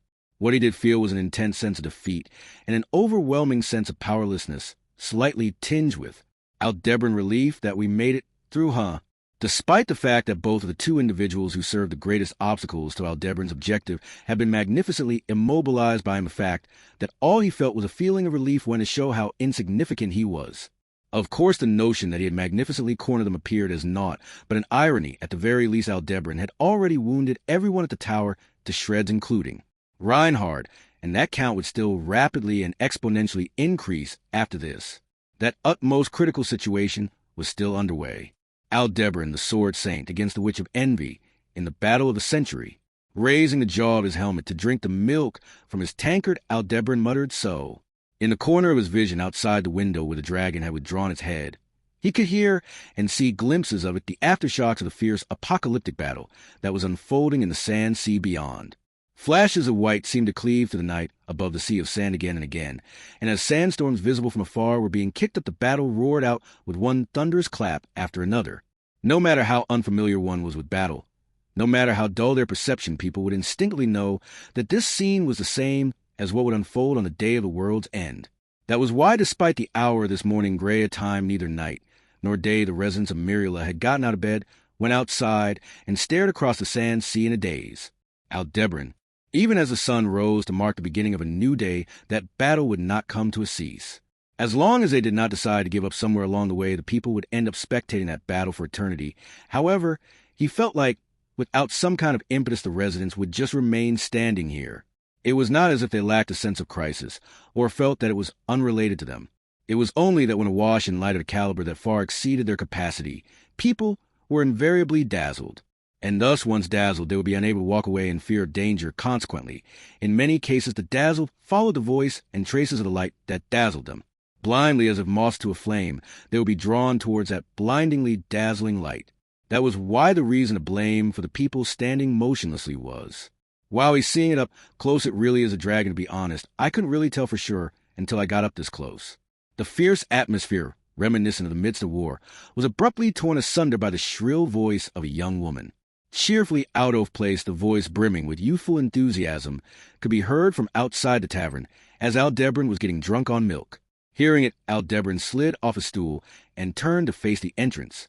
The following moment, "You in there, Aldebaran, get out here now." Marching in as if tearing down the tavern's entrance, a red-haired man spotted Aldebaran and strode up right before him with a violent and rough gait. The man unsheathed his sword with vigor and thrust its point before Aldebaran. At that excessively threatening attitude, Aldebaran raised a single hand with an ojo eye. "Aldebaran, even though you told me to come out, if you're going to force your way in and pressure me like this, that won't be possible. Man, don't get all nitpicky with my words. Now, more importantly, the thing that's outside, that's got to be, it's got to be. Aldebaran, the thing that's outside, man, don't you play dumb with me." As soon as he tilted his head, he was grabbed by the collar before the matter could be settled, forced up, and pushed out from the entrance of the tavern. A sharp sensation was pressing into his back, and even when he tried to say, "I did go along," even if he didn't do all that, the other person was unwilling to lend an ear. There was no helping it. After all, from his perspective, the object of his heart's desire was right before him. "Oh, Alcima, there, you are. Why does it seem as if you become a hostage?" "Aldebaran, hey, there, I guess a little excess blood's gone to his head. You shouldn't provoke him. Either you be putting me in danger. There you go again, saying things like that, even though you won't die no matter what anybody does." Alcima, waving her hand at Aldebaran, who had a sword fastened against his back, was a young woman wearing a maid outfit adopted from a Japanese style with a red base. Emanating a whimsical aura akin to that of a cat, the young woman spoke thus in a relaxed demeanor, albeit knowing that it was not such a light-hearted thing as it seemed. He made no objection. Saying anything would be futile, and that must never be made known to her. "Anyhow, Aldebaran, doesn't it look like the carnage is about to continue me?" "Aldebaran, don't say that as if it doesn't concern you, me." And as the divine dragon gazed down at him with its head high above, donning an amused smile, Aldebaran took a deep breath and retorted. Then as he spun his body around, "Aldebaran, good grief, this is quite the promising Dante 16. Hijacker of the divine dragon's dragon husk Aldebaran, acknowledged as such by himself, and others the parasite of the kingdom Heinkel Istria. The female shinobi who had once aimed for the life of the Sun Princess, the Crimson Sakura Ye Tenzin. Together they made up the entirety of Aldebaran's henchmen as he moved to take on the world. 16. In the attack on the sword St. Reinhard van Istria, the existence of his father was a true vital spot, and had served as a trump card. Regardless of whether Aldebaran had wished to use that trump card or not, ignoring his own emotions, he would never have allowed himself to be careless enough to not prepare in advance. Hence, he succeeded in persuading him. Heinkel had sunk to the rock bottom of despair for a differing reason from that of Aldebaran's, but so long as he did not mess up the manner in which he formulated his words, Heinkel would gather his wits enough to at least hear him out. While belonging to the same camp, the relationship between Aldebaran and Heinkel could by no means be called a friendly one, but it was easy to tell that the latter's desire remained consistent. An earnest love, perhaps it ought to be phrased, as such for the man who made the very core of his being that which Aldebaran admired and simultaneously abhorred. A promise of compensation after cooperation had been particularly effective. But then again, Heinkel, you promised me dragon's blood, and right now there's a dragon sitting right in front of us, and yet you're still telling me to wait. Eyes bloodshot and spittle flying, Aldebaran had imagined that Heinkel might shout at him like this. Even now Heinkel was threateningly applying pressure, ready to brandish his sword at any moment. The tip of the blade was directed towards Aldebaran, lying down like a pet dog on the town's road. Strictly speaking, the tip was being pointed right at the dragon's chest, aimed directly at the heart pulsating inside the dragon husk, in which the dragon's blood was stored. Dragon's blood was capable of bringing about a bountiful harvest of the land, and could cure all manner of afflictions on the spot.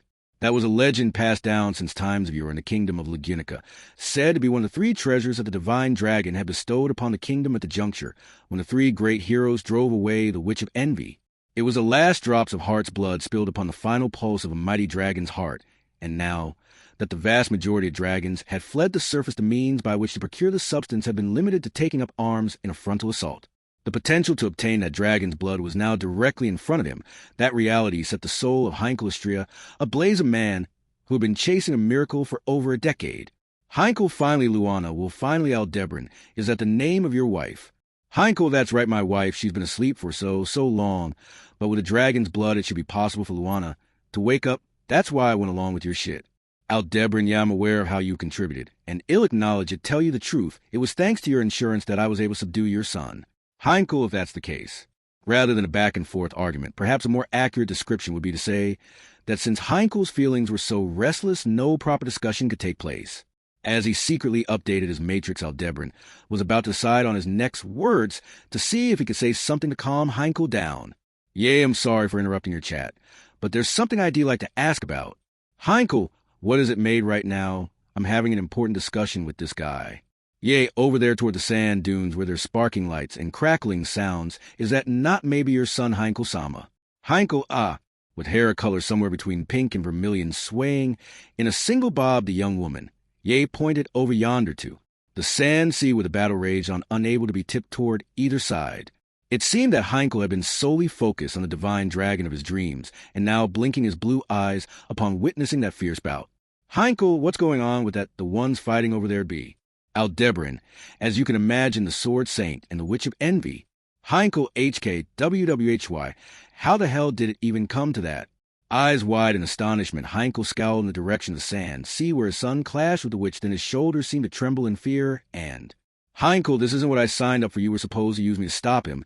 Those were the conditions. Stop them right now. The Witch of Envy, you say, what kind of fucking bullshit is? Aldebaran, sorry, but I can't grant that request your compensation. Is the dragon's blood, old man. To stop them here goes against the initial conditions. I won't grant you a second thing. Heinkel GHQ.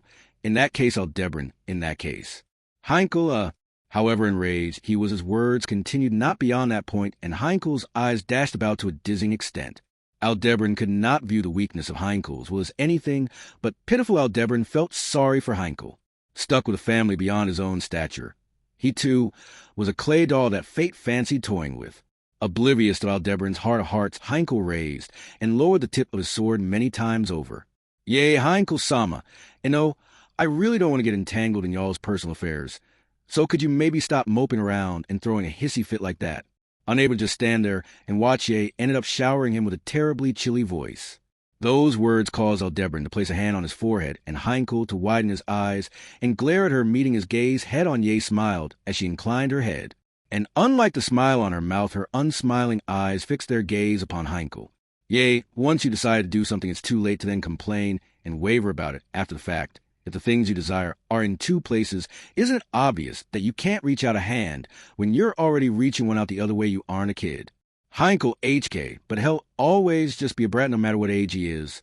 Yea, good grief, there's really no getting through to you, Al-sama.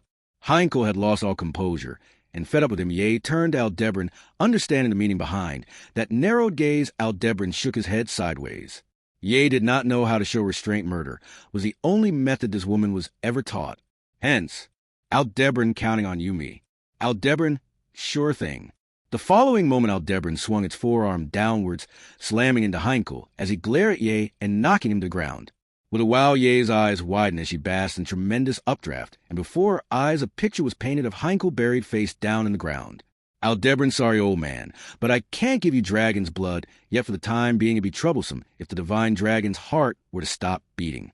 Yea, this might kill the mood a bit, but might Heinkel-sama be dead just now? That was a blow that would have even put me on the verge of death, and no.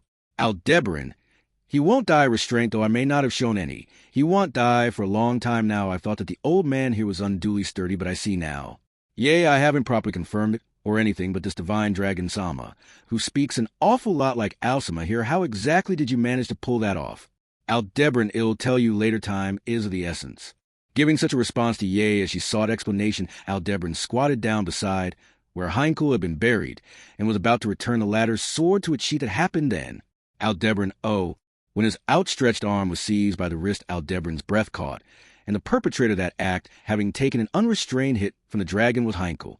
Heinkel's eyes were currently unable to focus, but he was glaring at Aldebaran with a blood-curdling expression, guessing the meaning behind that gaze. Aldebaran sighed, and Aldebaran, will keep my promise on the dragon's blood. I also won't let Reinhard be swallowed up by the Witch of Envion. That, well, you're just going to have to trust me. Heinkel. It was unlikely that he had sincerely believed Aldebaran's response, but Heinkel languidly hung his head upon hearing that, and bearing witness to that gesture, Aldebaran wrenched his seized wrist loose. Then, seeing Ye raise her heel aloft, about to deliver a kick to Heinkel. Aldebaran, look, I'm tired, and I only got one hand. Can I rely on you to carry the old man? Yea, do I have any say in that? If so, I do like to decline. Aldebaran. You don't, that's an order. You carry him, yea, TSK Alcima. You brute, fine, understood. Sticking out her tongue with a bear, Ye bent over, and unearthed the buried Heinkel next to her. As she did so, Aldebaran looked up at Aldebaran. Aldebaran, did you say something about the old man? Aldebaran, nothing important really, just how he's lively and sturdy. Aldebaran, and when you add that on top of the old man's position and personality, his life must have been filled with pain, poor bastard. He was sorry that things had come to this, but he did wish for Heinkel to live in as strong a manner as possible. Although his circumstances were considerably harsh, it was not as though Heinkel's misfortune was the greatest throughout the world, though Aldebaran did not think that he would lend an ear to such a canned consolation. Aldebaran, besides a relationship in which that sort of consolation could get through to him, ended just now. He neither bore the qualifications to find that regrettable nor the right to wish to make amends. Because he had that self-awareness, Aldebaran refrained from expressing any further feelings, instead calling out yea to the girl hard at work. Aldebaran, money. Yea, isn't that the worst possible thing to hear? All of a sudden, here you go. Yea fumbled around in her clothing and threw over a leather pouch, which Aldebaran then caught from within. He pulled out a gold coin and flicking it with his thumb. Aldebaran, a little extra to make up for the trouble, keep it. With those words, he passed it over to the owner of the tavern, who had been watching over their exchange in silence. Beside Aldebaran was an empty barrel of water, and the shopkeeper had thoroughly served their orders. They had likely caused him a fair bit of anxiety, but Aldebaran had been able to converge with his henchman and take a short rest. Yea, though it was with my money. Aldebaran, shut up, you. I know you just arrived, but can you get back on the move right away? Yea, the shinobi training regiment is crazy, no. They make us run non-stop from the imperial capital back to the village with no sleep or rest over half a month with just a single bamboo cylinder of water. Aldebaran, you're crazy. Shinobi Itsuwa, 17, never missed a mark, huh? She probably wanted to communicate that because she'd gone through such a hellish experience in the past, this amount of travel would not tire her out. However, what Aldebaran got out of her words was the sheer insanity of the shinobi and the corroboration of that fact by the disheartening memories of suffering through severity of the most terrible shinobi in the empire. In any case, shopkeeper, please wait. Just when Aldebaran and co. were about to depart, the voice of the shopkeeper halted them. In addition to being this ragtag of a group, the dragon had also displayed a violent attack a moment prior. To call out to them would have required substantial courage, but gulping down his saliva as he turned to face Aldebaran's party, the shopkeeper spoke. Shopkeeper, that I'm the calamity unfolding at Pleiades' watchtower. Could you please stop? You're the divine dragon Volcanica-sama, aren't you? Aldebaran, Hearing the shopkeeper's plea, Aldebaran fiddled with the metal fixtures of his helmet and sighed. Now that he looked around, he saw that the residents of Myrila had surrounded Aldebaran's group at a distance, casting an imploring gaze towards them, no towards Aldebaran. Within their eyes dwelled fear and apprehension, but at the same time reverence and hope, bearing witness to the legendary and renowned divine dragon Volcanica, from nearby the possibility of it putting an end to the cataclysmic battle unfolding afar filled their minds. However, Aldebaran, sorry, but right now it isn't my job to stop that. Shopkeeper HK. Aldebaran. The sword saying will likely stop at any expense, but that doesn't mean the aftershocks won't reach here. It'd you best to leave town for a few days.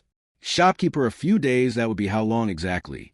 After putting his trust in the divine dragon and receiving a reply that betrayed his expectations, the shopkeeper did not yet give up, and seeking an excuse to quell that which was discomposing their hearts, he asked another question. Even if they left town, how long would that be? For that would be Aldebaran, 7 days, shopkeeper. Aldebaran, in 7 days, it will be settled. In 7 days, the cause of the world's end will be removed. Proclaiming so, Aldebaran turned his back to the shopkeeper, to the people of Myrila, and began to walk. Behind him, Ye followed whilst carrying the unconscious Heinkel on her back, and finally giving rise to a weighty sound as it lifted its body. Aldebaran, too, began to walk. Having made an enemy of the world, Aldebaran and his henchmen advanced. By no means would their legs ever come to a halt. Aldebaran, ill continue, so that I may be myself. Arc 9, Chapter 17, Please Don't Forgive Me. Light novel adaptation, found in Volume 40, Chapter 2. The Complicit Parts 57. Original web novel chapter complete. Partial human translation, by which Cult Translations Garkar. Partial edited machine translation, by which Cult Translations original by Gold Kills Translation, checked by Garkar complete. A white table and a parasol were placed atop a small hill of lush verdant grass. A clear blue sky, black hair swaying in a gentle breeze, without knowing how they found themselves sitting in a chair, and across the white table a young woman of black and white was enjoying a cup of tea. Warm vapor rose from a teacup, yet no fragrance could be sensed, just as if it perfectly mimicked just the exterior of the element known as tea in the manner of papier-mâché. Such was the dishonest impression evoked by this individual. What happened to me? A query. One that sought an answer regarding the chaos induced up until a moment prior. Is that not something you should know yourself a response? One that could not be declared an answer regarding the chaos induced up until a moment prior. With vexation towards the feeling that their question had been sidestepped, they endeavored with all their heart to come to rationality, to suppress the urge to vent the dissatisfaction in regards to the events that had just transpired to the young woman before their eyes. And likewise contained within was a pinch of their perspective as an onlooker. Echidna, let me out of here now. Impatience and impulse were deliberately mistaken for courage used as a provocation to propel the conversation forward. Atop the hill of green, standing opposite a young woman proclaiming herself a witch, once again were they assailed by an enigmatic sensation. Indeed, once again they were. Again and again and again and again that had been the case.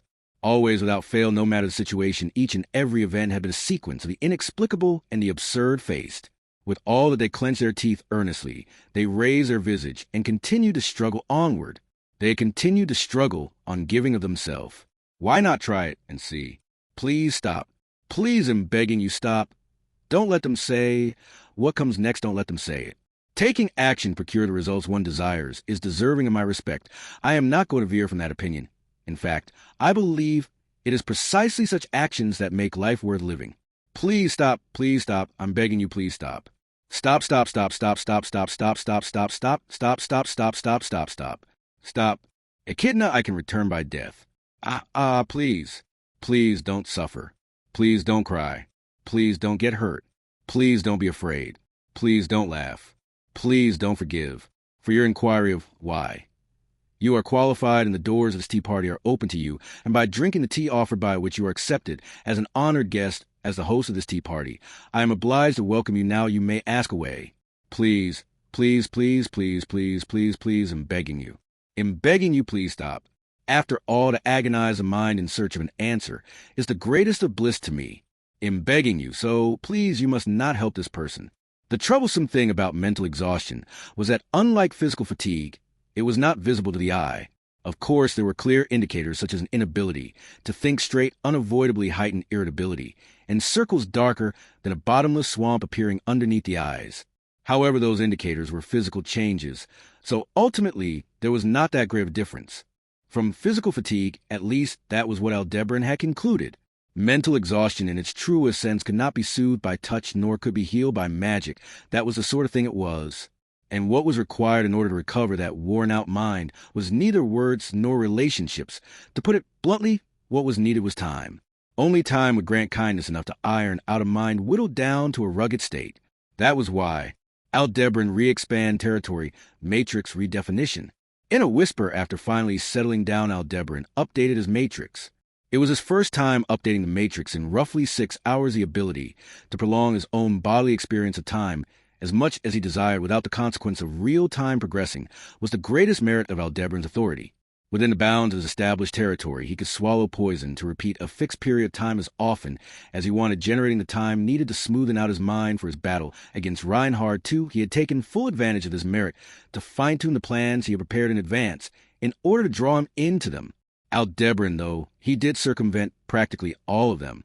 Ultimately, it had ended with him playing a card he had not wished to play, so Aldebaran found it difficult to say he had been victorious. At best, it had been a draw due to injury. To put it bluntly, it had been a loss for both parties. Anyhow, both his inability to think straight and his heightened irritability had gotten a little better. Unfortunately, he did not know what had become the bags under his eyes, but since he had not possessed the time to cover them with makeup, he would make do donning the black gnarl helmet that perfectly matched his worn-out body and mind. Though his body and mind could have been described as worn out, his body was actually in excellent condition. As the strongest supreme life form, the dragon's inexhaustible supply would be an overstatement, but a vast supply of mana could be used as heart's content, welling up with healing from water magic and buffs from yang magic. This was the strongest Aldebaran had been since he'd been born into this world, and none could object to that claim. Aldebaran, be that as it may, it's something like an ant getting its Kyoto multiplied by 100. No matter how much Kyuka it stacks up, it can never beat a human 18. Not to mention, when comparing his opponents to that standard, they were not humans, but rather elephants or lions. Alas, since the specs of his receptacle were inferior from the start, even if Aldebaran was now the strongest Aldebaran in history, he would still only serve as fodder in a direct confrontation, setting aside that miserable self-evaluation, Aldebaran's 7 days. A single knee raised leaning against a wall of dirted wooden planks, Aldebaran counted his time limit. This location, which they had selected to take a rest in, was a small hunting shed that Ye had found in the woods. Fortunately, the owners seemed to be absent given the time of year, so they had entered and were using it of their own accord. It could not be expected to have amenities such as a fluffy bed or open-air bath, but in the regard that it would not attract attention, it was just as favorable as a suite to Aldebaran at the current moment. Whenever possible from here on out, they would need to avoid the battles they could avoid and proceed through events smoothly. The little show they had put on at Mirla, the town closest to the Augria sand dunes, had been an exception. It had been the meet-up point for him and his allies, and he also truly just could not help but want to drink milk. Furthermore, it had been necessary to inform the townsfolk about how transcendent the events transpiring were, and that there would be nobody present to save them from it. After all, just 10-odd kilometers away, a battle between the strongest beings in the world was playing out. Aldebaran's stratagem had brought forth the Witch of Envy, and Reinhard would likely put his life on the line in order to stop her. However, there was no reason to believe that its aftershocks would not reach beyond the sand. See, it was not likely for the constant flashing in the sky to settle down, so seeking refuge was essential. And Aldebaran's decided time frame of 7 days was not unrelated to that battle. Rather, it was actually quite closely connected. As far as Aldebaran knew, the Sword Saint and the Witch of Envy were evenly matched. That battle would continue repeating the same moves for 1,000 days, and no terminus would be reached in that back-and-forth combat. But that was only when the matter was constrained to being between the Sword Saint and the Witch of Envy. Now that a battle between the two had been realized through Aldebaran's scheming, it would not actually continue on for 1,000 days. That was because Aldebaran, the world will come crumbling down before their battle can reach conclusion. If it ever comes to that, it's over. Ere the world's ruination could transpire, it would be necessary to put an end to that battle. In that sense, though he had been the one to make the matchup, that ultimate battle had also become a cause bringing about the world's end, and thus one of the things Aldebaran had proclaimed he would remove. Aldebaran, so many things, there are so many things I gotta do. Placing a hand on the forehead of his helmet, Aldebaran took a long, deep breath. He had quelled his mental exhaustion thanks to his authority, forcibly recovered his physical fatigue through water and yang magic, and yet it still seemed like he would go over capacity from the sheer size of the things on his mind and the things he was burdened with. Of course, from the moment he started this onward, his complaints were not something he could let anybody hear, but don't you be so pointlessly stubborn now. Why not just lean right up on someone else and relax for once, since you have one arm and all? Aldebaran, Ye, is that you? Yea, yes, awesome as helpful all-purpose shinobi, made Ye reporting for duty. With nary a sign or footstep, as it having literally appeared by suddenly springing out from a shadow, the young woman Ye cracked a joke with a smile. As the girl walked towards him with her hands joined behind her back, Aldebaran shrugged. Aldebaran, regardless of the helpful and all-purpose parts being a shinobi, made his stacking too many character types. Yea, that's so, even though I already had to sadly cut the beautiful, sweet, and lovely parts. Okay, in that case, what evaluation would you give me, Alcima? Aldebaran, submissive, cat-like, shinobi maid. Yea, Yua, that way of thinking doesn't seem like it'd be popular with the ladies, but then again, you do have a shinobi maid.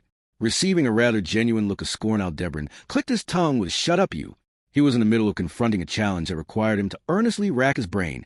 He did not wish to waste his time on the blathering of an ally whom he had no need to curry favor with. Aldebaran, first and foremost, I told you to keep an eye on the old man.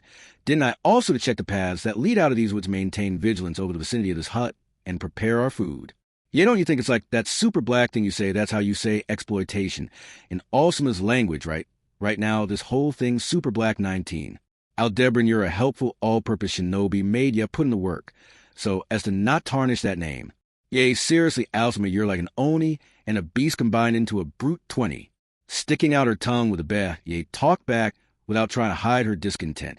When he stared her down, yea, raised a single finger with a fine I understand. Yea, the preparations for food are done, though their shinobi provisions vigilance of the shed's vicinity has been completed. Even in these woods, it seems that there are witch beasts speaking of I have discovered a path through the woods with sound footing. It do you good to train your legs and loins a bit more, and about Heinkel Sama. Aldebaran, what about him? Yea, even if we're keeping him alive, he's just a carry-on, so maybe we could use him as bait to avoid the witch beast G's. Please don't make that face, I was just joking. Aldebaran, you shouldn't be able to see my face. Yea, I can see the signs you give off your pretty loud Alsama. Saying something that seemed both understandable and unintelligible, yea, abruptly turned her face away, but without averting his own gaze. I'll continue to glare at her side profile. Before long, she seemed to give in and taking a deep breath. Yea, Heinkelsoma's all tied up will be alerted if he happens to wake up, and if he tries too hard to run away, his limbs are Pnabi in pieces. Aldebaran in pieces. Could you really manage that on that old man? Yea, even if he's sturdy, he's not a steel folk, or anything some parts of him are more frail. My technique's aim is to penetrate those parts to begin with, even though you're asking. If I can do it, you get angry if I actually did do it right. Aldebaran, guess so. Yea, then I guess I won't do it. There's no Casa 21 in me angering you, Alsama. Isn't that right? Raising both her hands in a gesture of non-defiance, Yea showed that she meant no harm, to which Aldebaran relaxed his shoulders. Her manner of speech was frivolous, and she also liked to jest, but there was no falsehood in Ye's words. That which Aldebaran had done to Ye was nothing so easy that she would still be plotting something here. To the utmost extent of what had been possible, thoroughly and mercilessly, he had shattered her defiant spirit. No, he had shattered her heart. The reason why Ye Tenzin was assisting Aldebaran right now was the result of having done so. Ye Tenzin was an assassin who had been sent to take the life of Priscilla Barrio. Through the announcement of her entry into the royal selection, the existence of Priscilla Barrio also became known in the Valachian Empire. So it was only a matter of time before people began to realize that she was Prisca Benedict, who had survived in a foreign nation after escaping conclusion of the imperial selection ceremony, which concerned the succession of the imperial throne in the empire. Ye was intended to dash water over the live coals known as Priscilla, as she produced smoke in the kingdom, an assassin sent by a divine general of the empire, Chisha Gold. In fact, the infiltration of the female shinobi had been performed magnificently, and put to use as Priscilla's chamberlain, she flourished as a hard-working maid in the barrio domain. Priscilla had taken a liking to her, and even Schultz greatly adored her. Aldebaran, too, had thought of her as a co-worker who was easy to get along with. However, without forgetting her initial objective, Ye had aimed for Priscilla's life. Hence, Ye Alsama was super scary on that day under the pretext of the village's training. My Bodis experienced nearly all the terrible things possible to experience in this world, but that was the first time in my life I ever felt so afraid. Aldebaran, that's a story that makes my chest sting. Yea, you should at least feel my heartache.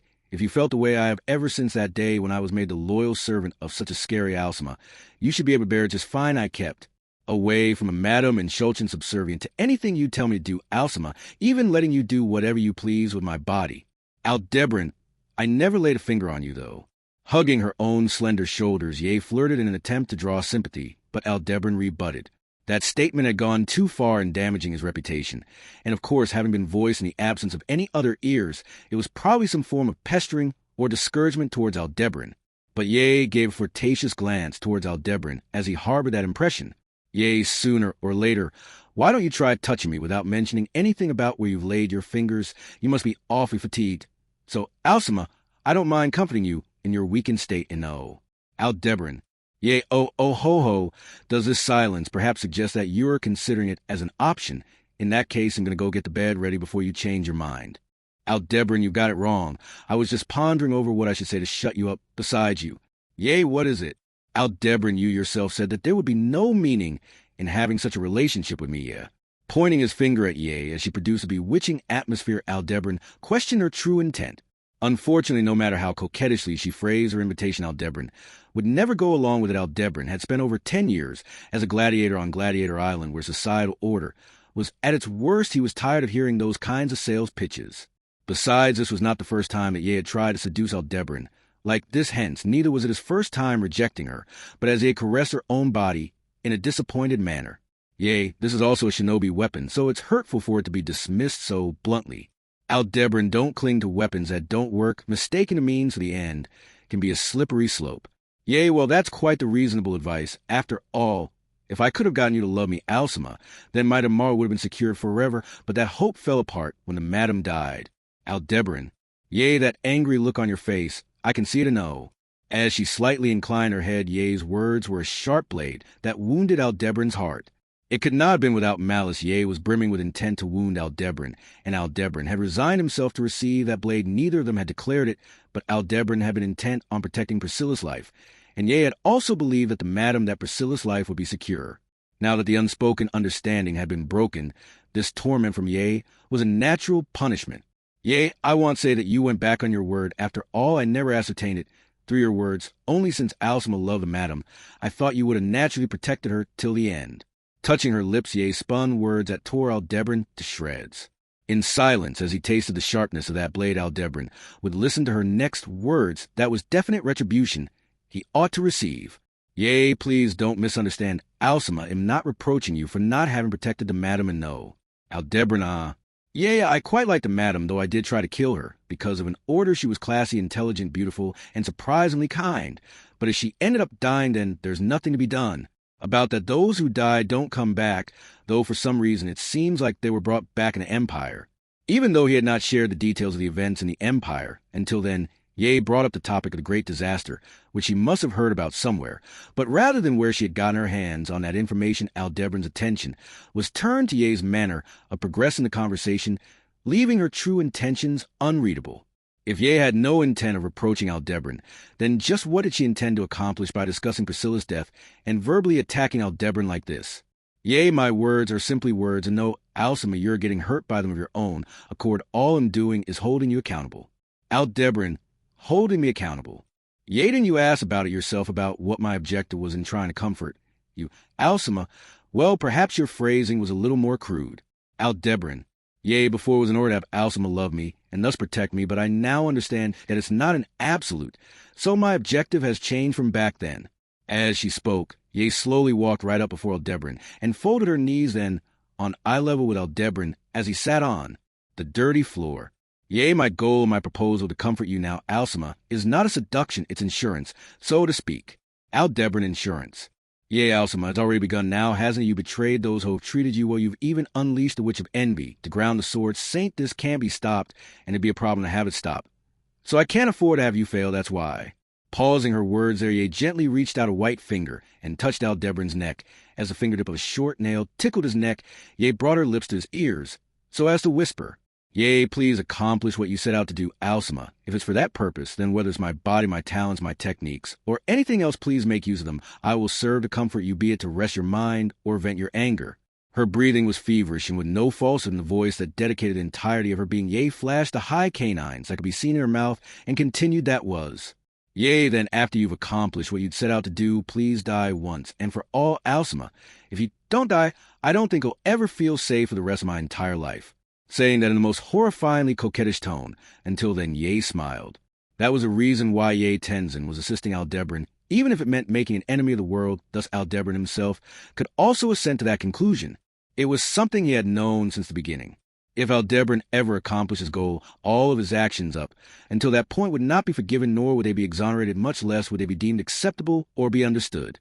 He did not wish to be understood, neither did he wish to be forgiven. Please, oh please don't forgive me. Once all was said and done, Aldebaran would assuredly be burned at the stake. That conclusion of him being burned to death was the hope of Ye Tenzin. Nay, Aldebaran himself also desired it. Were he to succeed in his objective, he would gladly be burned at the stake. Then, just like the woman who had burned herself to save her motherland, Aldebaran would likewise be reduced to ash. When that time came, finally would Aldebaran be able to undo his territory, destroying the Matrix. Aldebaran. In a mutual silence, Aldebaran and Ye locked eyes at a proximity where they could feel each other's breaths. Therein was nothing akin to the desire between man and woman, but rather a pitiful girl with the chains on her life in the clutches of a monster, and the dried-out misery of a foolish clown exerting himself to play the role of monster. Then, as their gazes continued to remain locked for a while, Gwa. Well, what the hell? How did I gwa? Suddenly a voice that was neither Aldebran's nor Ye's, but that of a third party boorishly ripped apart the space between the two. That which had been heard was a shriek from Heinkel, who had seemingly woken up, though if Ye's report a moment prior had been the truth, the manner in which he had been tied up was such that if careless, he would end up in pieces. Aldebran, the old man's gonna fall apart. Go untie him before that happens. Yea, are you glossing over me? It'd be fine, even if Heinkel-sama were to fall apart. Aldebran, it's not fine. I made a promise to the old man. When everything's finished, I'll arrange the dragon's blood for him. I keep my promises. Promises are important. Yea, promises. All right, would you then make one with me a promise, that is? Aldebran. Yea, if you make me a promise, and if you keep it, then fine, I'll do it. Heinkel-sama won't fall apart. I, yea, am your faithful servant. Briefly poking out her red tongue whilst concealing the murderous intent within her narrowed eyes, Yea asked of him. At her words, Aldebran closed his eyes within his helmet, then slowly holding up his right hand, he extended his pinky. As she witnessed that Yea made a puzzled face befitting a girl her age, he recalled when in the past Priscilla had similarly been caught off guard upon seeing him extend his pinky like this. And as he recalled it, Aldebran entwining our pinkies and making a pinky promise. That's my ritual for making promises. Yea, entwining our pinkies. How lewd. Aldebran, it's not lewd if you aren't going to do it fine.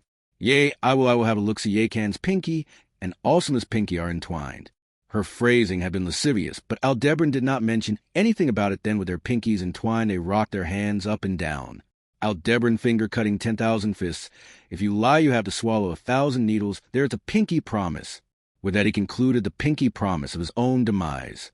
Aldebran, wishing for his own death, had mixed feelings about Ye's awfully delighted demeanor here, but he did indeed think that she really was a shinobi maid who suited those omitted aspects of beautiful, sweet, and lovely.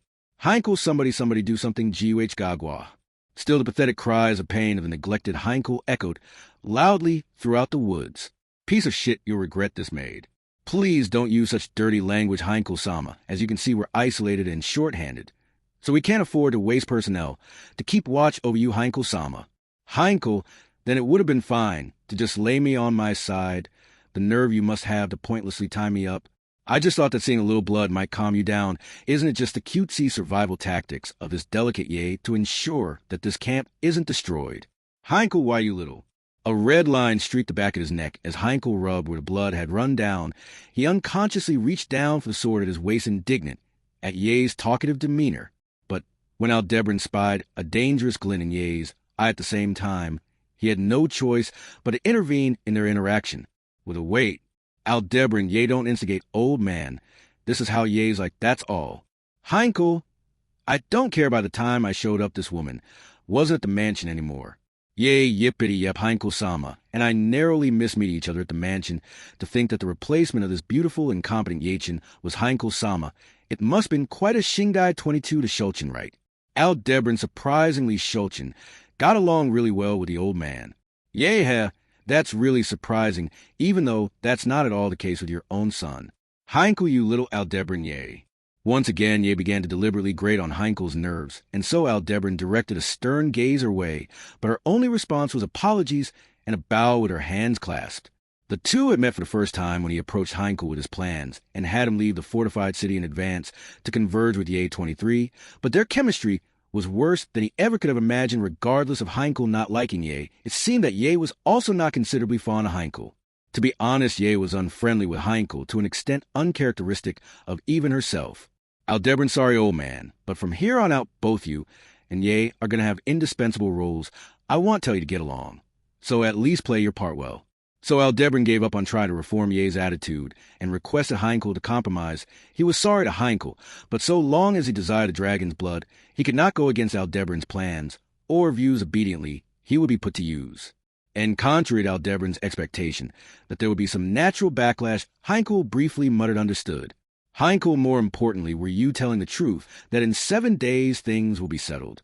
Aldebran, yeah, but rather than calling it the truth, I say I'm serious about it. I seriously intend on concluding this in 7 days. Heinkel, when that time comes, give me the dragon's blood of Volcanica. You absolutely must not break that promise, that, and the Witch of Envy. Aldebran, I thought a plan to have that withdrawal before the battle between your son and the Witch of Envy can amount to anything. Yeah, you don't need to worry. Heinkel, am not worried, Aldebran. Heinkel, am not worried. As his expression clouded over with shame, Heinkel did not ring out any further words. After gazing over Heinkel in silence, Aldebaran turned to face forward. As Ye led the way, Aldebaran's party was moving to exit the woods in which they had been hiding. As mentioned previously now, that he had overcome the unavoidable clash with the Sword Saint Aldebaran, and his henchmen would have no choice but to avoid trouble as much as possible as they headed toward their target destination. For that purpose, with a long way to go, they would have to continue traversing westward through the kingdom of Lagunica. Yea, but will it really go so smoothly such that nobody gets in our way? After all, isn't there a high probability that the Sword Saint Sama's collaborators already know about your wrongdoings, Alcima? Aldebaran, don't call them wrongdoings. Firstly, my betrayal is undoubtedly known. It's hard to think that the Sword Saint was the only other person present when Lil Miss Flam contacted her little sister. And there's no chance he just flew off without saying anything to anyone, hence we're turning the tables on them. Yea, and by turning the tables, you mean using the divine dragon Sama. Aldebaran, that's right. Responding to Ye's question, Aldebaran pointed to the sky obstructed by the trees of the surrounding woods. As Aldebaran's party proceeded through the forest like this, Aldebaran did not accompany them, of course. Its large body would have been exceedingly conspicuous, but there was something that Aldebaran had wished for it to do by using its fame and absurdly noticeable body. Aldebaran, for now the divine dragons headed in a different direction from ours. I had it fly north. By having it draw attention there, I expect attention to be diverted away from us. He was unsure of the accuracy of Flam's divine protection of Mindspeak, but if in addition to Aldebaran's betrayal, she had conveyed the information regarding the antagonism of the divine dragon Volcanica, the sightings of Volcanica would be regarded as a threat to the kingdom, and it would become the center of their attention. Without Reinhard, they would need to mobilize personnel on the level of the Order of Knights, or else they would be unable to even take seats at the negotiation table with Volcanica. Such would be their viewpoint. Thus, Aldebaran, naturally the opponent, assumed that ID be with the greatest fighting strength. Nobody would arrive at the idea that he had parted with the divine dragon, which he had gone out of his way to gain as an ally. But considering Aldebaran's objective, there would be no meaning in standing out more than necessary, so it was natural to exclude the inevitably conspicuous Aldebaran from acting with the group. Having read Aldebaran's Book of the Dead, Aldebaran shared his objective plans and expectations, and thus would likely fulfill the role levied upon it. In the meantime, Aldebaran's party would close a physical distance on their objective with success. For that purpose, Ye's skills as a shinobi would also come in handy. Ye, Alcima problem has arisen. As Ye suddenly stopped in her tracks and informed him so, Aldebaran held his breath. Walking at the rear of the line, Heinkel also stopped and called out to Ye with oi. She responded not to his call and silently directing her gaze beyond the trees to the outside of the woods. Ye, it's the worst that you get when you combine most and bad. But we're being ambushed, Aldebaran HK. Heinkel ambush, so what the hell was all that for your whole dragon diversion thing? Receiving a report of unexpected circumstances, Aldebaran's cheeks stiffened, and Heinkel raised his voice. Heinkel was more distraught than he was angry, and Aldebaran felt the same way even if he did not voice it. There was no way they were being ambushed. The presence of the divine dragon Volcanica could not be ignored. That was if they could not focus on anything else but the divine dragon Volcanica's strength. Or you can hear me, can't you? I know you're in there, helmet bastard. Aldebaran, as if having calculated the time, he had caught his breath. A voice struck at the precise moment he let it go. But that was wrong, that was not. So, it was not that the time had been calculated. Unlike the have-nots, the haves would never miss the timing in these situations. Such had been the case for the Sun Princess Priscilla Barriel, thus with equal status as Priscilla Barriel, for she who vied for the same seat of the kingdom's apex. It was simply that the selfsame marvel resided innately within. Outside the woods, awaiting Aldebaran and his party, the second coming of the Golden Lion. Looks like you took care of my garbage night. Guess I got no choice but to clean up after him. He's not used to having it. Wiped by others, but the one who'll be cleaning up his ass here is me. Arc 9, Chapter 18, 100 times more troublesome. Light novel adaptation, found in Volume 40, Chapter 3, 100 times more troublesome, Part 16. Original web novel chapter complete. Partial human translation, by which Cult Translations Garkar. Partial edited machine translation, by which Cult Translations original by Gold Kills Eli Man 7 Akagami translation checked by Garkar by Nikan complete. They recounted their lonely struggles, their days of ineradicable remorse. A tale pertaining to their past one that they had decided ought not be treated without the utmost respect, gravity, and caution. Even after letting it all out, their never-lego and forward-facing mindset was ephemeral. My compensation, that is, they could not help but detest the witch who expressed the price for leaving this dream world as us. With a trace of their red tongue with a hint of mischief hanging in the air, that vacuous beauty toyed with them, seemingly scheming to guide them as per their will. Which, all right, I've decided. The first time she had demanded that they forget, but what would she decree for this second time? As if to mock them as they involuntarily stiffened, the witch, who exuded the faint fragrance of flowers, brought her fingers to a white handkerchief that fluttered in the wind. It was embroidered with a great spirit in the form of a gray cat with gold linings around the white fabric.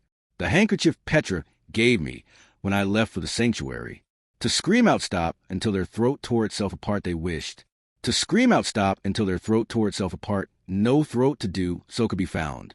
They wanted to throw themselves in front of the terrifying witch and shout stop. There was nobody there to stand in front of the terrifying witch and yell stop. Ergo, no matter how much they attempted to shout stop, stop it in their heart, no matter how much their soul attempted to step, and they could not stop them, which the price for the tea party has been paid from the bottom of my heart. I look forward to your next visit.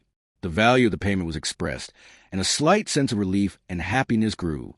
More than feeling triumphant that they had been the one that led to, that they were far, far, far, far more terrified that the witch had taken an interest in them. Just what their own self had become a part of they knew not. Looks like Echidna kept her word. The tea party didn't get erased from my memories this time. The dream world was enveloped by a white light, and they returned from the illusion to a dark, cold space. Returning to the location where they again had met the witch, something odd they noticed. Where's Amelia? Their heart growing restless by her absence when she ought to have been present, they were filled with a sense of unease. An overflowing sense of anxiety and a sense of incongruity seemed to seep out as for one who had been forced to repeat this over and over again. It was a deviation from a base principle, a deviation that should not exist. Driven by a sense of foreboding welling up from within, they hurriedly left the tomb. And as soon as they stepped outside the tomb and into the moonlight, what they saw was a shadow. The sanctuary shrouded in the darkest of blacks, a tonality mark of a witch even more terrifying than the witch who had created said place. No matter how much they shouted stop, how much they rejected it, how much they cried, how much they resisted it, would not draw to a close. After all, this was a history of his unerasable path that he had certainly tread. Amidst all that did I contribute something. Helmet bastard, that voice declaring. So had clearly been aware of Aldebaran. Yea, had sensed the presence of an ambush, and then came the familiar assertive voice. It was not necessary to think very hard in order to understand that their deliberate act of separating their primary strength in an all-out diversion had ended in failure. Having understood that the problem currently awaiting Aldebaran was, "Oi, that voice just now, it's that blonde-haired brat Reinhardt's. Master, what the hell is she doing here? Wasn't supposed to be that nobody could find us." Heinkel's distraught demeanor thoroughly exemplified the confusion of this situation. His level of panic was the same as what Aldebaran felt within, but thanks to him disgracefully losing his cool first, Aldebaran had avoided becoming flustered. Nonetheless, the situation was by no means promising Aldebaran, and I just updated my matrix 15 seconds ago. The regular updating of the matrix was intended to be a prudent measure in order to avoid unnecessary risk in the event of surprise attack, but it appeared to have backfired here. Aldebaran would have no chance to retry save for the 15 seconds back from this current point. This meant that the opponent's ambush was no longer avoidable. An ambush like this was a far worse tactic for Aldebaran to face than any surprise attack. Whether through good insight or just guesswork, the ambush had been sprung at precisely the worst timing. Yea, if you're talking about the Sword Saint's master, could this be the rumor-felt Sama, I wonder, is it already time to use Heinkel Sama as a human sacrifice?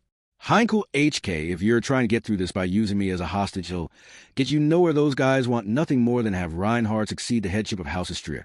Right now I'm the one in a bad position by being with you guys. If they have a good enough reason, they'll kill me without mercy. Yea, well, if that's the case, then wouldn't that make you even better suited to the role of human sacrifice? Heinkel, I told you this ain't the time to be cracking jokes.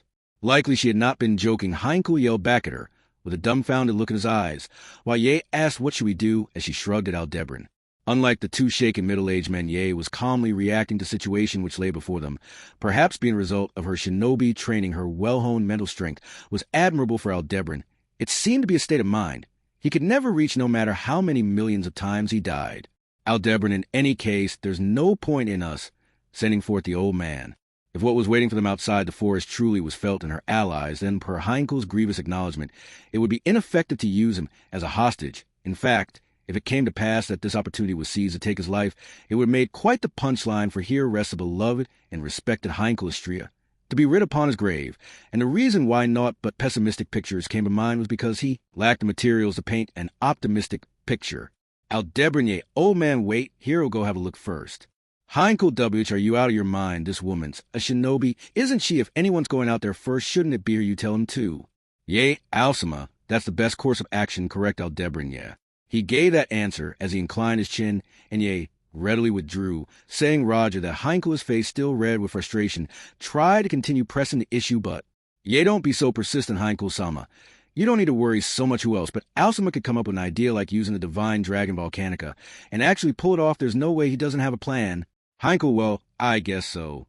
In response to Ye's backup, Heinkel reluctantly retracted his words. As one would have expected, the prestige of the Divine Dragon was effective in many ways regardless of whether or not the being in question was senile. Even in this situation, where they were completely outdone, it gave one unconditional confidence that Aldebaran would not go down without a fight. Unfortunately, it was now showtime for the lack of a plan that Ye had declared an impossibility. Aldebaran now, am I walking into an Oni nest or a snake pit 24? He would feel reluctant either way, but Aldebaran hid those uneasy thoughts inside his helmet and headed straight out of the woods, leaving the other two behind. The information he needed in order to inform his next decisions consisted of the confirmation of the hostile opponents' identities and their fighting strength. Hey, you got a lot of nerve coming out. So, boldly like that must be fully prepared, yeah. His view obscured by tall trees suddenly cleared up, and a plain unfolded before Aldebaran's eyes. Standing imposingly on the other side of the plain, with a smile bearing her white canines, was a girl of golden hair and red eyes. It was the person he had assumed, judging from the characteristics of her voice and the contents of her dialogue felt. Aldebaran. This was what followed the encounter with Reinhard, that in itself was no surprise. In addition, Aldebaran had already begun estimating his opponent's strength. As soon as he guessed that the opponent was felt at the current point in time, her two-star players, the Sword Saint and the Grey, had already been dealt with. Referring back to his knowledge he had acquired from his time in the Watergate city of Priestella, would the other key members of this camp then be the trio of former thugs Flam's younger sister, whom he had yet to see, and the old giant who had invaded the royal castle. Although Felt's own capabilities were yet to be confirmed, it was unlikely that she would come close to matching Priscilla's strength. Even Priscilla would have been no match for Aldebaran if they were to have fought unknown. Even in the unlikely event that Felt was secretly a very powerful individual, he would have had many ways of dealing with her. At least, that was what Aldebaran had been thinking until he exited the forest, however. Aldebaran, Ojoi, what kind of joke is this? Aldebaran could not help but give a dry smile at the unexpected sight that unfolded before his eyes. After all, his original expectation had been for 5 people 6. At most, this was roughly 100 times that a group of over 500 people were there to welcome Aldebaran. Felt had grown up in the slums, and even though her position in society had changed, there still existed within her a mindset of poverty. Although she no longer lacked food, clothing, or a place to sleep, those were things not of Felt's own possession. They were all attached to Reinhard and the Astria household. Indeed, Reinhard was Felt's knight, but she was not so deluded as to think that this gave her the right to claim all of his possessions as her own. Therefore, she had no intention of letting the cards she had originally held in her hand go to waste. Even if the food she ate was delicious, the quality of her clothes changed dramatically, and she could sleep soundly until morning. The cards in Felt's hand were simply put a collection of traits she had cultivated in order to live strong. Her keen eye for spotting easy suckers and her ability to escape, both honed during her time in the slums, her courage in the face of any situation, and her intuition for when she was in a bind, all of these had been sharpened further after the incident with the bow hunter that had led to her encounter with Reinhard, and she had continued to hone these skills even during her time spent receiving a higher education in preparation for the royal selection. As a matter of fact, all of these cards were now much more useful than before, and yet she had still never been able to shake off Reinhard even once. In any case, by continuing to hone her old cards, Felt's perspective had broadened to a level that allowed her to see things which had before escaped her sight. Felt's confidence did not allow her to overlook the slightest sense of unease which might have bothered her. The same applied to when Flam, who had remained at Pleiades' watchtower, sent word of the critical situation to her twin sister Gracies in the royal capital via the divine protection of Mindspeak. Felt-sama, I must hasten towards the Augria sand dunes at once. I may have to do battle against the divine dragon Volcanica. There, if the battle reaches beyond the sand, see the damage will be far too great. Felt, wait a second, it almost seems like they're going out of their way to start the battle. In that sandy dump to me, I'm pretty sure you were saying something about how that's the one place in the whole world where you're at your weakest, yeah? Reinhard, yes, that is correct. I am not very compatible with the miasma in that location. However, avoiding this is not an option, Flam, and Ezidono are in that tower in addition. Upon hearing the news from Grassy's, Reinhardt seemed to be driven by a sense of duty as the Sword Saint, to which Felt responded by saying, "I know," and scratching her head. That Reinhardt was making that face at this moment was one of the things about him she was not very fond of, but there was no point in bringing up. More importantly, she needed to get Reinhardt to accept her next proposal. That proposal was, "Felt, Reinhardt, I ain't telling you not to go, but don't just go off alone and take us part of the way, too." Reinhardt felt Sama, that is, "Felt, hey, are you saying that you're going off to do something reckless, but won't let me do the same? Don't be so conceited, you aside. Everyone else is still entitled to do everything they can." Reinhardt. Silent remained Reinhardt, unsure of what to say in defense, and it was easy to understand what was going on inside his mind from a glance. After all, not only had their opponent completely defeated Ezo and Flam, but he also had the divine dragon Volcanica accompanying him. This had the potential to be one of the biggest crises the kingdom had ever faced. It was truly a colossal task worthy of the attention of the Sword Saint. "Felt, I don't get it, though. Reinhardt, may I ask what you do not understand?" Felt, even if he didn't know about Flam's divine protection, people still find out about him as soon as he brought out the divine dragon. And it's obvious you come flying as soon as that happens, but that helmet bastard did it anyway. Reinhardt, so are you saying that Aldono is acting in anticipation of that? Felt Sama. Felt, which is more likely in his case, anticipating that people will come for him or believing that nobody will. Felt posited this with one eye closed, and Reinhardt began to seriously consider the possibility.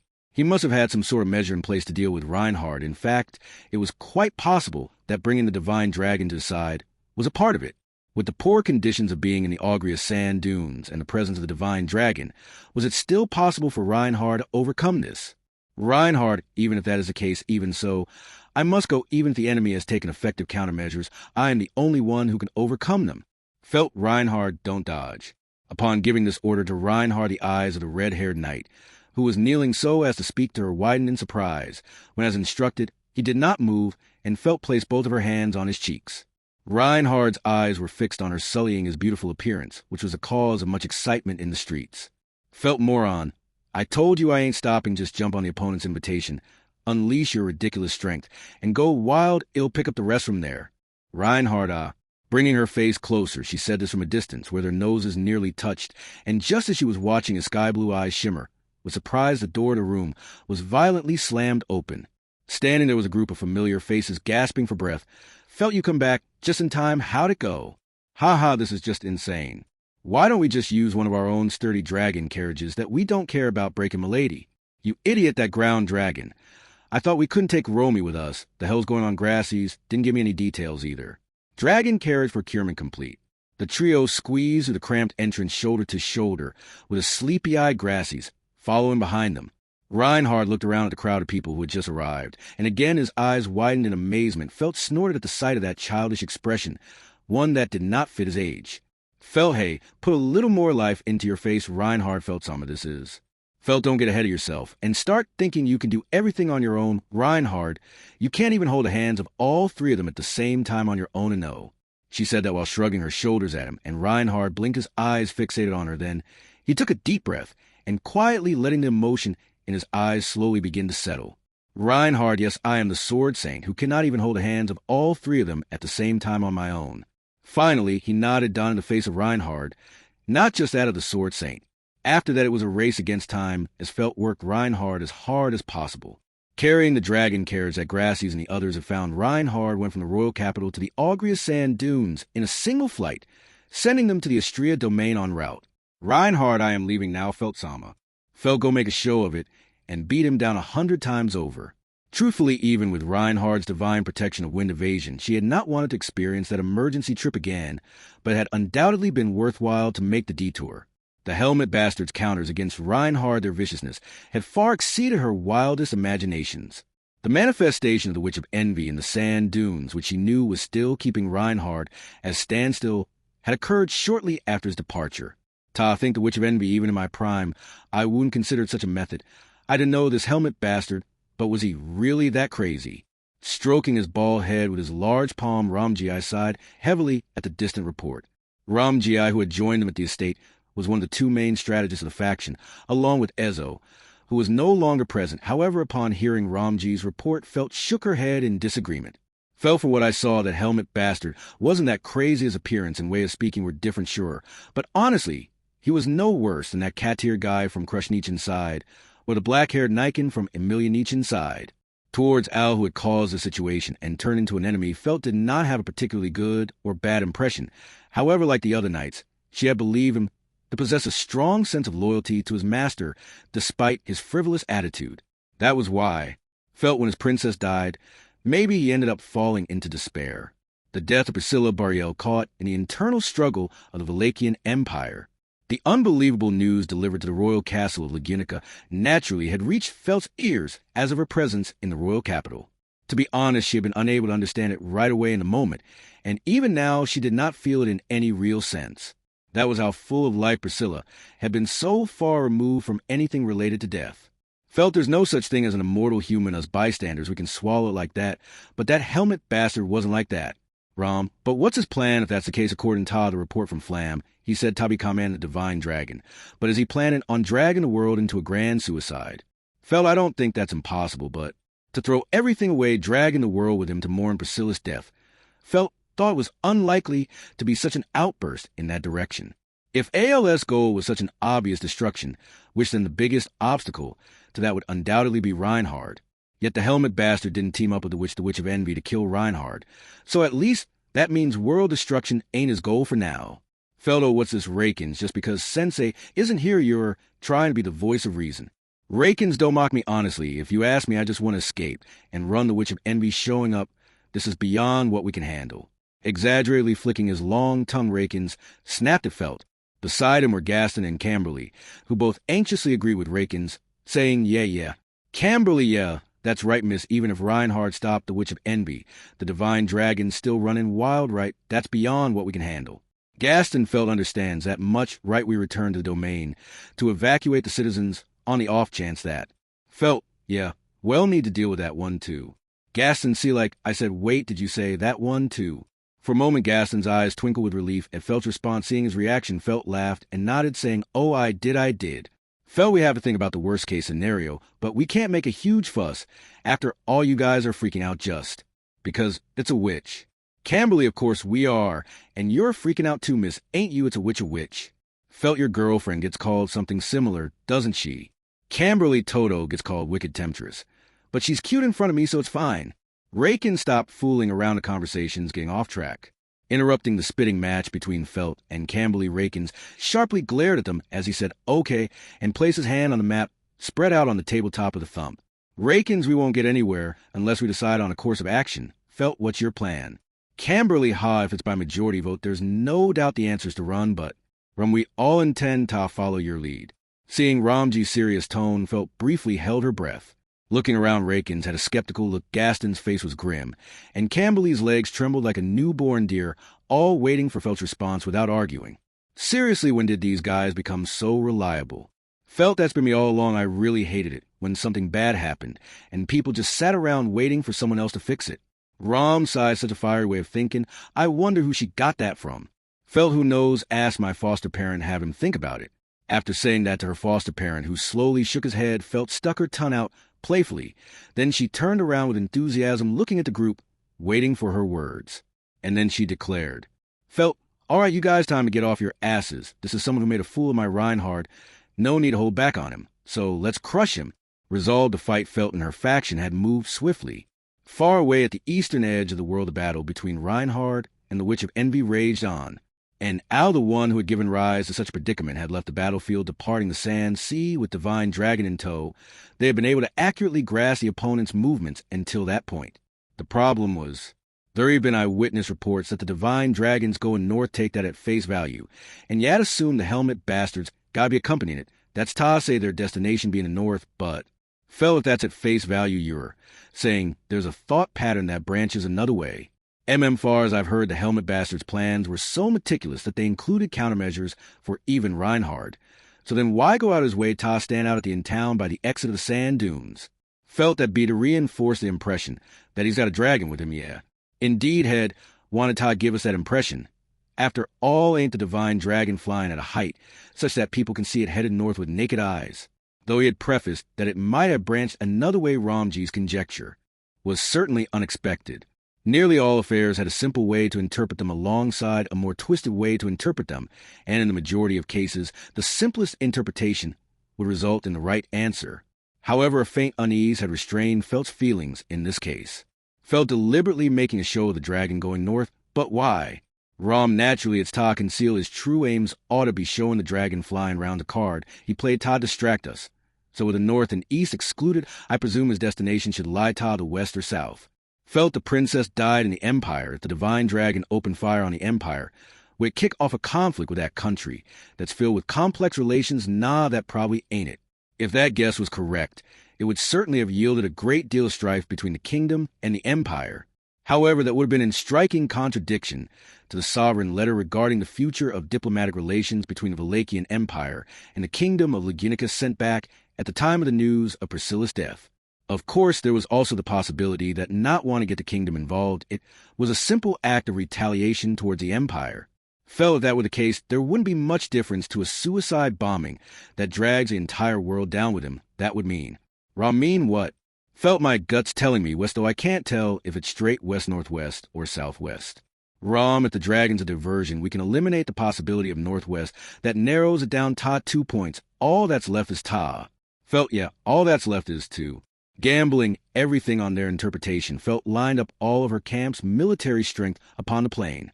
To put it bluntly, the Istria domain did not retain much an army. This, too, was a malady of Reinhard being far too strong. But she had tasked those few soldiers with leading the evacuation of the territories that the opponent might pass through. That was fine. Their strength was meant to protect. Right now, what was necessary was not that, but rather. As I thought there's something wrong with Cha Girl. Nah, I don't know about that. She's got a decisiveness I find desirable. If need there be, she doesn't hesitate to drag us vassals of violence into it. I can hold my nose high as her supporter. And where might that nose of yours be? I wonder those tattoos on your face are so vehemently assertive my eyes are unable to get a complete view of your facial features whatsoever. With each speaking in their own respective manner, they were the representatives of the gathered military strength. One was a large pig human clad in a thick armor of muscle of a huge stature that rivaled Ramji. One was an eccentric of queer appearance, his face covered in blue tattoos of balancing scales. One was a blooming beauty coquettishly adorned in lascivious clothing unsuited to situation. The black silver coined the balance and the flower prison garden. Although they were lined up, they showed not a tinge of amicability toward each other. But there was one thing they all had in common, that upon Felt's beck and call they had gathered. They were the big shots that govern over the criminal underworld of the ground dragon capital of Flanders, a city northeast of the Istria domain, and since becoming acquainted with them during a previous incident Felt networked with them. Each and every one of them were scoundrels with guilty consciences, but at the same time, they were a necessary evil, who were supporters of Felt numbering around 500 people in total. They trusted in Felt's instincts and had accompanied her in this battle formation. Felha, what a magnificent sight. How does many end up gathering here? Making a visor with her hand, Felt raised her voice at the lineup of 500 scoundrels. In truth, when she had thought of attempting to borrow strength from Flanders, she estimated that a tenth would have been satisfactory. Unexpectedly, she had gotten 10 times that number. Felt, even though I told him the opponent was a guy who managed to outmaneuver Reinhard, geez. I know it's not the place or time for it, but I wish I could show him. It was something she wished she could teach Reinhard, who was not present in this place. That there were so many people who, instead of turning tail and running from a situation even Reinhard could not overcome, had gathered to clean up after his ass. Felt, well, there are also probably some like Camberley who just can't back out. Muttering so, Felt cracked her neck and turned around with her allies to her back. Ahead of her vision, parallel to the lineup of the troop, the large forest facing it Felt inhaled in as large a breath that could fit in her small body. Felt, you can hear me, can't you? I know you're in there, helmet bastard. Indeed, she unleashed a declaration of war that served to commence the battle. Having had absolutely no idea that such an inconceivable move could have been played, Aldebaran could do nothing but stand still at the sight spread out before his eyes. Aldebaran OOI. To the extent that a dry smile unconsciously emerged on his face, the situation had derailed Aldebaran's calculations. A situation 100 times worse than he could have ever hypothesized filled him with awe. Truly, this situation filled him with awe. Lacking a sense of visual cohesion, the troop was lined up across the plain, however firmly sharing the goal, to oppose something that were an army corps of unmatching steel. Aldebaran, still wearing that dry smile on his face, Aldebaran was at a loss. The way his mind was abruptly thrown into chaos when things outside his expectations occurred demonstrated the difference between himself and, yea, who instead stood impressed. The grounds on which he acknowledged him as her superior too was nothing more than a fabrication secured by his cheat technique of an authority. In any case, Aldebaran, quite the big shot, ain't ya? Now Lil Miss Felt, right in the center of that astonishment, Felt was the key figure who had gone above and beyond Aldebaran's expectations. The atmosphere she exuded that had convinced him so had grown ever sharper in the 3 short months he had not seen her, as expected from such an outstanding talent who had made Priscilla recognize her as a worthy adversary in the span of merely a year. Her level of importance in the world fundamentally differed to that of Aldebaran, having said that his resolve was not so cheap that he would back down for that reason alone. Aldebaran, thanks for coming out to greet me, but is it really fine for you to concern yourself with me even now you guys Sword Saint is? Felt sorry man Aldebaran. For the time being, Aldebaran was going to attempt to obtain whatever scraps of information he could through a battle of words. However, mercilessly interrupting his words, Felt scratched her head as she closed a single eye. And then, Felt both Ramji and I agreed that shutting you up was the first thing that ought to be done. Aldebaran HK. That instant, Aldebaran's body tensed up at a dreadful sensation, but it was too late. Before he could even react to that sense of dread, a small shadow that had been hiding in the entrance to the woods leapt out and delivered a strong blow to the back of Aldebaran's neck with a slender foot. Aldebaran Kaku. The intense impact jolted his brain, and Aldebaran's knees buckled as they lost their strength. In the corner of his vision, the one who had delivered that blow landed nimbly on the grass, their 2 bundles of peach hair swaying as they looked at Aldebaran with sleepy eyes. A countenance he recognized, a young girl, who bore a striking resemblance to that her true identity was. Vengeance for Flam. From those brief matter-of-fact words, he understood that she was indeed Flam's younger sister. Crumbling down from the girl's attack, as he began to lose hold of his consciousness, Aldebaran muttered, "Aldebaran not dead yet." Then as his consciousness slowly faded down into the abyssal darkness, by reflex, he gulped down his poison. Consuming the deadly poison kept behind his molar was a singular action that Aldebaran had performed the most in his life, an exquisite skill deeply ingrained not just to his body, but to his soul. This alone was Aldebaran's one and only special technique that not even the Sword Saint Reinhard van Astrea could get in the way of. After all, there was not a single person in this world better at killing Aldebaran than Aldebaran. Or you can hear me, can't you? I know you're in there, helmet bastard. The sensation of his brain being scorched by poison was cut off, and what hastened his immediate recovery was a spirited, commanding voice pregnant with a hearty enmity. The redefined Matrix Aldebaran returned to when Felt gave her declaration of war and brought the count up to 1 in his head. Oit, that voice just now, it's that blonde-haired brat Reinhardt's. Master, what the hell's she doing here? Wasn't supposed to be that nobody to find us. Giving a sidelong glance at the exchange between the panicked Heinkel and Ye as she soothed him in a manner to provoke him further, Aldebaran went about updating the war situation in his mind based on the information he had just acquired. An update to the military strength he had previously anticipated for Felt Camp. Moreover, a substantial update was needed. After all, his prior expectation had been the 3 delinquents, the old giant and Flam's younger sister, for a maximum of 5 people. It was approximately 100 times that what seemed a party of over 500 people they had been waiting in ambush. Aldebaran, really, now they've got a damn troublesome. Chibukuro, 25, along with them. In a form that differed to his showdown against the Sword Saint Reinhard van Astrea, this was the worst-case scenario for Aldebaran. Aldebaran, seriously, you're coming at me with tactics. I hate the most Lil Miss Felt. Between Aldebaran and an enemy that came at him with an onslaught of numbers, the unavoidable battle commenced. Arc 9, Chapter 19, Scuffle in the Shadows. Light novel adaptation, found in Volume 40, Chapter 3, 100 times more troublesome, Parts 711, and Volume 40, Chapter 4, Valga, Cromwell, Part 1. Original web novel chapter complete. Partial human translation, by which Cult Translations Garkar, partial edited machine translation, by which Cult Translations original, by Gold Kills Do Akagami Eli Man 7 translation, checked by Vainikin Garkar, complete. I love you. The world being painted over to the power of those non-superficial words of love they heard. But in truth, that did not mean that sound was being produced. The sound of something cracking, the sound of something being shattered, the sound of something being shredded, the sound of something being broken, the sound of something being sliced open, the sound of something being crushed, the sound of something being pulverized, the sound of something being smashed, the sound of something being pierced, the sound of something being hurled down with the sound of something. I love you, I love you, I love you. But in truth, that did not mean that sound was being produced. Rather, it was as an illusionary sound that of all being lost this affection presented by the sable shadow, transgressed against the soul at the nexus of this world to such a degree. A world where everything was consumed. A world where everything would never-endingly descend into a darkness unfathomable.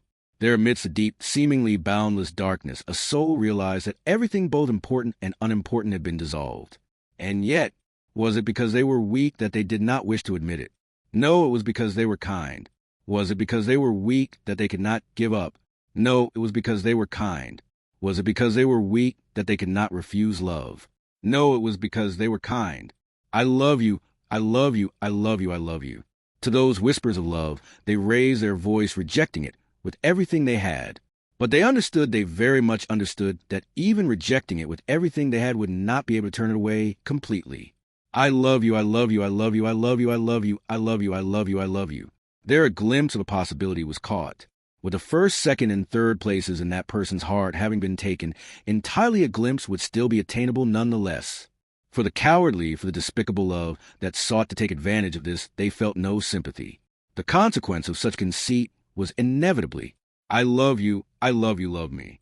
There it was. Love me, love me, love me, love me, love me, love me, love me, love me, love me, love me, love me, love me, love me, love. They knew this would happen. It was as clear as day. It was like stealing from a baby. It was easier than crushing a tomato opening closed eyelids, or even breathing in and out. They knew this would happen, because it was not for that other person's sake, because it was for their own. If one did not have to consider the feelings of others able to fill one's heart and mind with only their thoughts and feelings, then naturally that would happen. That was by far the most disgraceful aspect of it, all disgraceful, to the point the shame would make one's face burn. I hate you. They felt as if their heart was going to freeze. I am never going to love you. It was as if it was being said to them and not to anyone else, and they felt they were going to die. However, even that fear of death was much, much, much, much, much, much better than what was behind waiting for them. After all, Petra's handkerchief. They were convinced that the time had finally come and that the noose was about to be slipped around their neck. A band of roughly 500 people had gathered to receive him. That was a troublesome formation arranged by Felt to intercept Aldebaran. Naturally, the moment he left Flam alive, Aldebaran's rebellion would have been communicated to Reinhard, and he had rushed to the scene just as expected. As part of that course of events, he fully understood that the selfsame information would have been shared with Felt and the Council of Wise Men. In order to eliminate the formidable enemies he had fully expected to come after him, Aldebaran's intention had been to deploy his strongest card, Aldebaran, as a diversion, thus clearing out his own path. However, by the unexpected initiative of a young girl whom he had underestimated, his calculations had been reset to square one. Aldebaran, good grief, there's too many star players 26 in this world that I can't compete with. I told you this ain't the time to be cracking jokes. As Aldebaran shrugged his shoulders and grumbled, Heinkel shouted at him. No, Heinkel was not yelling at him, but rather at Ye. It was merely that his angered shout at Ye's proposed human sacrifice strategy had miraculously coincided with Aldebaran's mumbling. In any case, Aldebaran, as the old man says, this ain't the time for jokes, we're going to go and deal with it. As his cheeks tightened within his helmet, Aldebaran shoved aside his lament towards this absurd world and called upon his two companions to begin a strategy meeting. Heinkel, his face pale, and Ye, her thin smile, unable to be deciphered, these two, along with the talentless Aldebaran, with the cards in his hand, having used his primary strength as a diversion. Aldebaran a bit shabby, but they don't have their Saitaka no 2 in 27 either. Heinkel, by dealing with it, what are you planning on doing to begin with the opponents? Aldebaran, there's roughly 500 enemies, and although they don't look like knights or guards, they got their fair share of experience with brawling. Also, I'm pretty sure we're up against that little Miss Felt. Yea, 500 people, that's quite a lot. Impressed at how they were able to gather so many people in such a short amount of time, Ye put her finger to her lips. Aldebaran was in complete agreement. Without taking nearly the best possible moves and strategies, they would not have been able to bring the situation to this point. Heinkel, wait, 500. And they're not soldiers. What the hell's going on? First of all, how the hell did you even get that information? Aldebaran, Chato Mat, 28 old man. It doesn't matter how I know the opponent's numbers. What matters is that it's the truth. Besides, we made a deal at the start, remember. If you want a dragon's blood, don't go against my plans. Heinkel, Jate. Aldebaran, people hate a man who can't keep his word, and no, after being reminded, Heinkel fell silent, though visibly frustrated. Heinkel's situation was like that of a horse running with a carrot dangled before its face. Unlike a horse, however, Heinkel's longing could only be satisfied by that particular carrot. Hence, Heinkel could not defy Aldebaran, who dangled the carrot before him. Yea, now that Heinkel-sama has been silenced, what will? You do 500 people is still pretty tough and no. Aldebaran Ancient, supposed to be the greatest masterpiece of shinobi to ever be made in Wallachia, can't you do something about it? Yea, even if you say I'm the greatest masterpiece, I did fail in my assassination. Attempt besides, it's not the job of shinobi to slaughter 100 or 1,000 people on the battlefield in no blue lightning after all. Aldebaran, well, I guess you're right. The blue lightning whom Ye pouted her lips at as she brought up Cecilus was somebody whom Aldebaran had also worked together with, though only for a brief time. His abilities were just as the anecdotal exaggeration that Ye had described, and he was a member of the same realm of incomprehensible outliers that included Reinhard. If Aldebaran had that kind of power, he would have been able to take on even 1,000 people in a heating collision, but unfortunately he had given up such lofty aspirations in his teens. Ergo, Aldebaran, realistically speaking, it's a fool's errand to venture out into a place where 500 people are waiting for you. We already happen to be in the woods. Well, take a detour, such that they can't find us. Judging from the tone of the voice that was thrown at them, it seemed an unreasonable plan to just pretend they were not actually there. But if they knew exactly where Aldebaran and his henchmen were, they would have had Grassies launch a surprise attack. So long as that was not the case, they simply knew that they were in the woods, but nothing more. Then, depending on how they maneuvered, they could divide the 500 enemies even further. Yea, some of this might be a bit bad. Having decided on a course of action, just as he was about to move from their position, Ye lightly tugged on his sleeve. When Aldebaran turned to see what was going on, she was looking in the direction where Felt and the others were waiting, and with a wary look in her eyes, she informed him. That was, Yea, they seemed to be working pretty quickly over there. As Ye spoke, Aldebaran saw the same thing, logs of firewood producing white smoke being tossed into the forest one after the other. Well, guess we couldn't hope that he'd just waltz on out here. Indeed, right in the midst of the troop that had deployed across the plain, Felt complained whilst glaring at the forest in which the enemy hid. Enemy, whether it was fine to declare that helmet bastard, as such was a matter she still had some indecision about. However, Al was neither a friend nor an ally who had gone rogue, nor an acquaintance with whom she had deep ties. Above all, in order to rouse the morale of her gathered troops, calling him an enemy was more effective. Hence Felt plainly proclaimed that helmet bastard Al as an enemy, and this enemy was within the forest surrounded by Felt's party. Felt, and there's no doubt about it, right? Otherwise, I'd be a humiliated sucker who just greeted an empty forest with a loud shout. Ha ha ha, don't worry, so unashamedly golden lion. Indeed, it may only be effective in one. But once I narrowed down the scope, this much I'd see them even if I didn't want to. Tinged with a bit of a distinct accent, the one who had answered Felt was the leader of the balance, a man by the name of Manfred Madison. Within the balance, it seemed to be customary for one to ink a tattoo of balance scales somewhere on their body as proof of their loyalty toward the organization, but Manfred had gone overboard. In proving his faithfulness, he was a person who had inked tattoos onto his shaven head, his face, and neck, even his eyeball, and it was likely that the same went for everything that lay under his clothes. And that eccentricity of his was present not only in his appearance, it extended to his way of being. Manfred, the divine protection of Farsight. Manfred's left eye's lone eyeball, with no visible tattoos, spun around, goggling with a stare affixed to the forest. Up until a short while prior, that left eye of his had likewise been inked with tattoos. The reason why the tattoos were now absent was simple. The eyeball occupying the socket was one entirely different. Right now, the eyeball sitting in Manfred's eye socket was the left eye of a man who had formerly served as his underling. Manfred, as expected, one doesn't quite grow accustomed to the divine protection of another. Still, I saw them. Felt, while that might be pretty useful, it's also super gross. How'd you do it? Manfred, I don't dislike your straightforward wording. However, the method of stealing divine protections is one of the balance's secrets. Without touching upon the method itself, Manfred confirmed the presence of their enemy within the woods. In the past, Felt had experienced torment at the hands of that very divine protection of Farsight, so she had no room to doubt the credibility of the information it rendered. Felt, if they aren't coming out, then there ain't no other choice but Tom make him want to come out. Cracking his thick neck, Ramji finished Felt's words. The great strategist had utilized the results of Manfred's defective divine protection of Farsight to the fullest in order to formulate a stratagem, and had been preparing the next move to be played against the opponent holed up in the forest. That was, it's tough for pyro tree lumber top burn up while still green. So it produces lots of smoke. It doesn't stop fuming easily. Even if you spray it with water, the stratagem ought to be ideal. Voicing that Ramji's proposal was plain and simple to smoke out Al, led by Gaston and other ruffians who all took pride in their physical strength. Firewood from pyro trees set alight was being hurled into the forest one after another, as Ramji had stated. The firewood was only producing smoke, without spreading their flames to the surroundings, giving rise to a magnificent display of white fumes. The effects of the smoke don't end at just robbing them of their vision. While there's also a psychological burden, the most worrisome aspects of suffering that comes after inhaling it. Felt I bet you'd have a terribly painful coughing fit, Rom. Just so, it's the agony of hell moreover. As he spoke, Ramji narrowed his eyes. Doing so, his gaze turned to Camberly and his girlfriend Toto, the proprietress of the Flower Prison Garden. They were directing her subordinates to bring about a magical gale and sending it forth into the forest. The induced draft did not hew the trees, but instead gently brushed through the gaps between a passage of wind. That was to say, creating a passage for the smoke, the white fumes began to spread throughout the woods. Rom, far as I know, there are no shortage of people who can shake off poison or deep gashes. And yet in all my pointlessly long life, I ain't never known somebody who could calmly bear the pain of being smoked out. Witnessing his strategy marching closer to fruition, Ramji declared so in a low voice.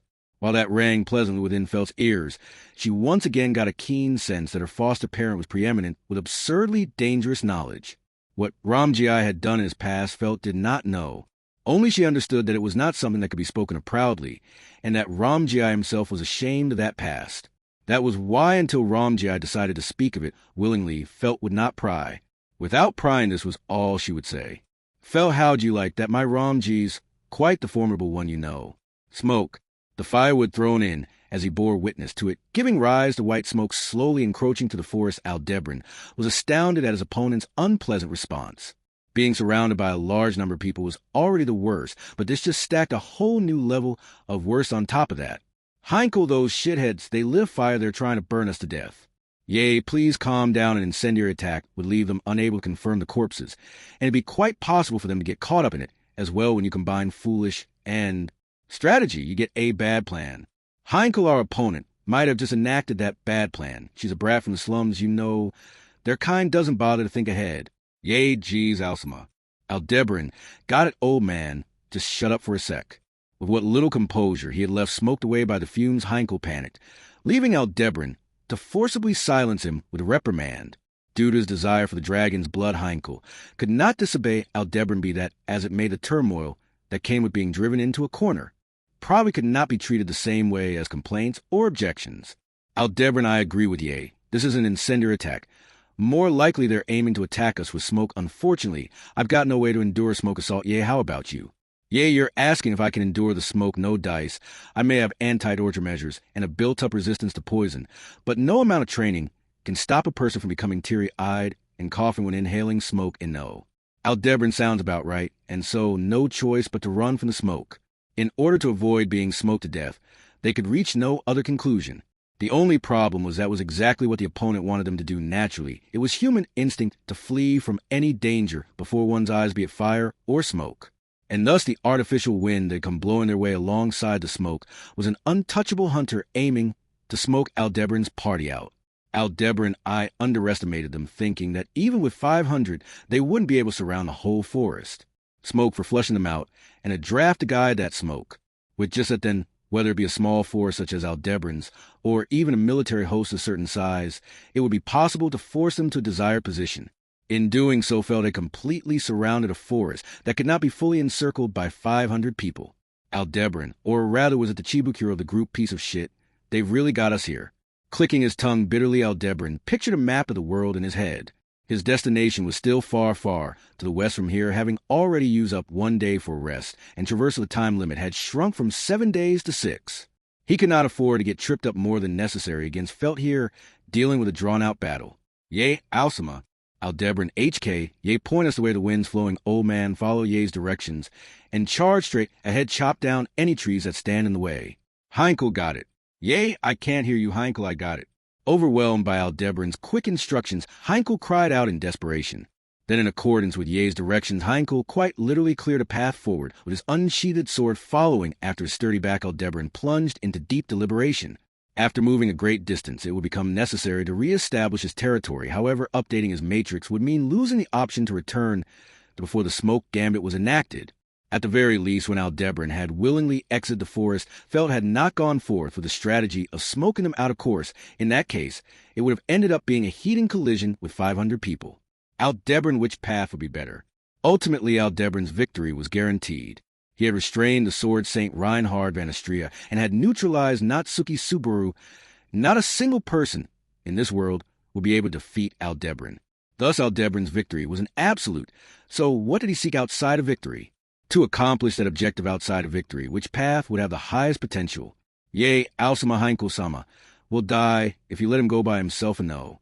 Aldebaran, right, let's go. After a moment's deliberation, Aldebaran nodded at Ye's call and began to run. Simultaneously, he updated his matrix, at that moment redefining it. Once he prescribed the next starting point, he readily abandoned all attachment to the possibilities that had existed up until a moment prior. Life was a series of choices that went not only for Aldebaran, but for everyone. Most choices were made in an instant without any looking back on the unchosen alternative, but that was fine. Aldebaran, too, would do so whenever possible. What to eat for breakfast tomorrow, which sock to put on first, the right or the left. The choices made amidst a battle on which his life was staked, he would treat them as equivalent to trivial choices. Of that sort, the alternatives. He did not choose the alternatives that were not chosen. There was no sense in clinging to them. Aldebaran and Natsuki Subaru were merely people who occasionally had more chances than most to cling to the alternatives. If he did not make that distinction, he would end up stuck in a standstill for eternity. Yea, Heinkel-sama, the footing's getting worse. So take a right next, take care of that big tree, please. Heinkel, don't say it like it's so easy, you little. Yea, oh, amazing as expected, you're strong when you're not against a living being. Despite having cut down a large tree, as instructed, Heinkel was agitated for some reason, and ground his teeth chasing after him. Aldebaran saw the density of the smoke thickening by way of the wind. The smoke had begun to enclose on them. In other words, Aldebaran, an ambush is close at hand.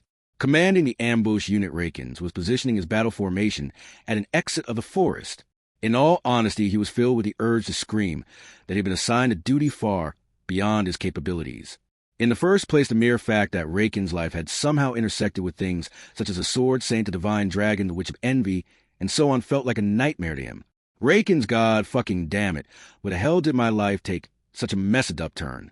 Scratching his head furiously, Rakins let out an endless stream of complaints, trampling the grass beneath his boots in frustration. It was nothing more than a petty act of venting, but to Rakins' irritation the damn weeds only bent softly without breaking or tearing, even as he ground them underfoot. Worse still, they pushed back against his soul, stubbornly asserting their vitality.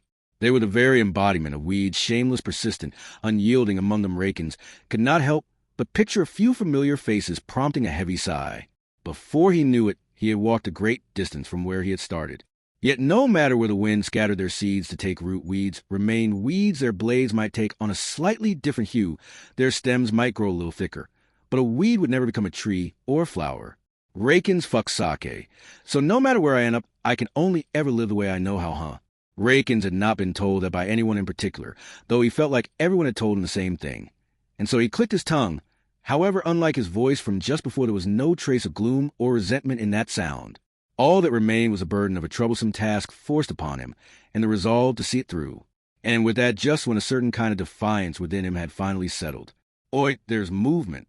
The voice that raised the alarm belonged to one of the roughnecks, stationed alongside Rakins in the field. They were people of the Flanders criminal underworld, made of the same stuff as Gaston Camberley and Rakins. No, this lot was even more hardened than them in terms of villainy. It was strange to be standing shoulder to shoulder with them, but here their familiarity with violence made them dependable. Drawn in by their reactions, Rakins turned his gaze toward the forest. If things went according to plan, the helmet bastard and his companions, driven out by the smoke, would burst out from there, then crushing them with the power of sheer numbers would be Rakins. Rakins, huh?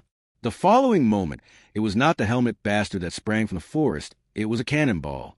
No, that was not quite right, to be precise. It was a massive tree hurl with the force of cannonball spinning end over end, as it made a mad dash straight for Rakins' formation.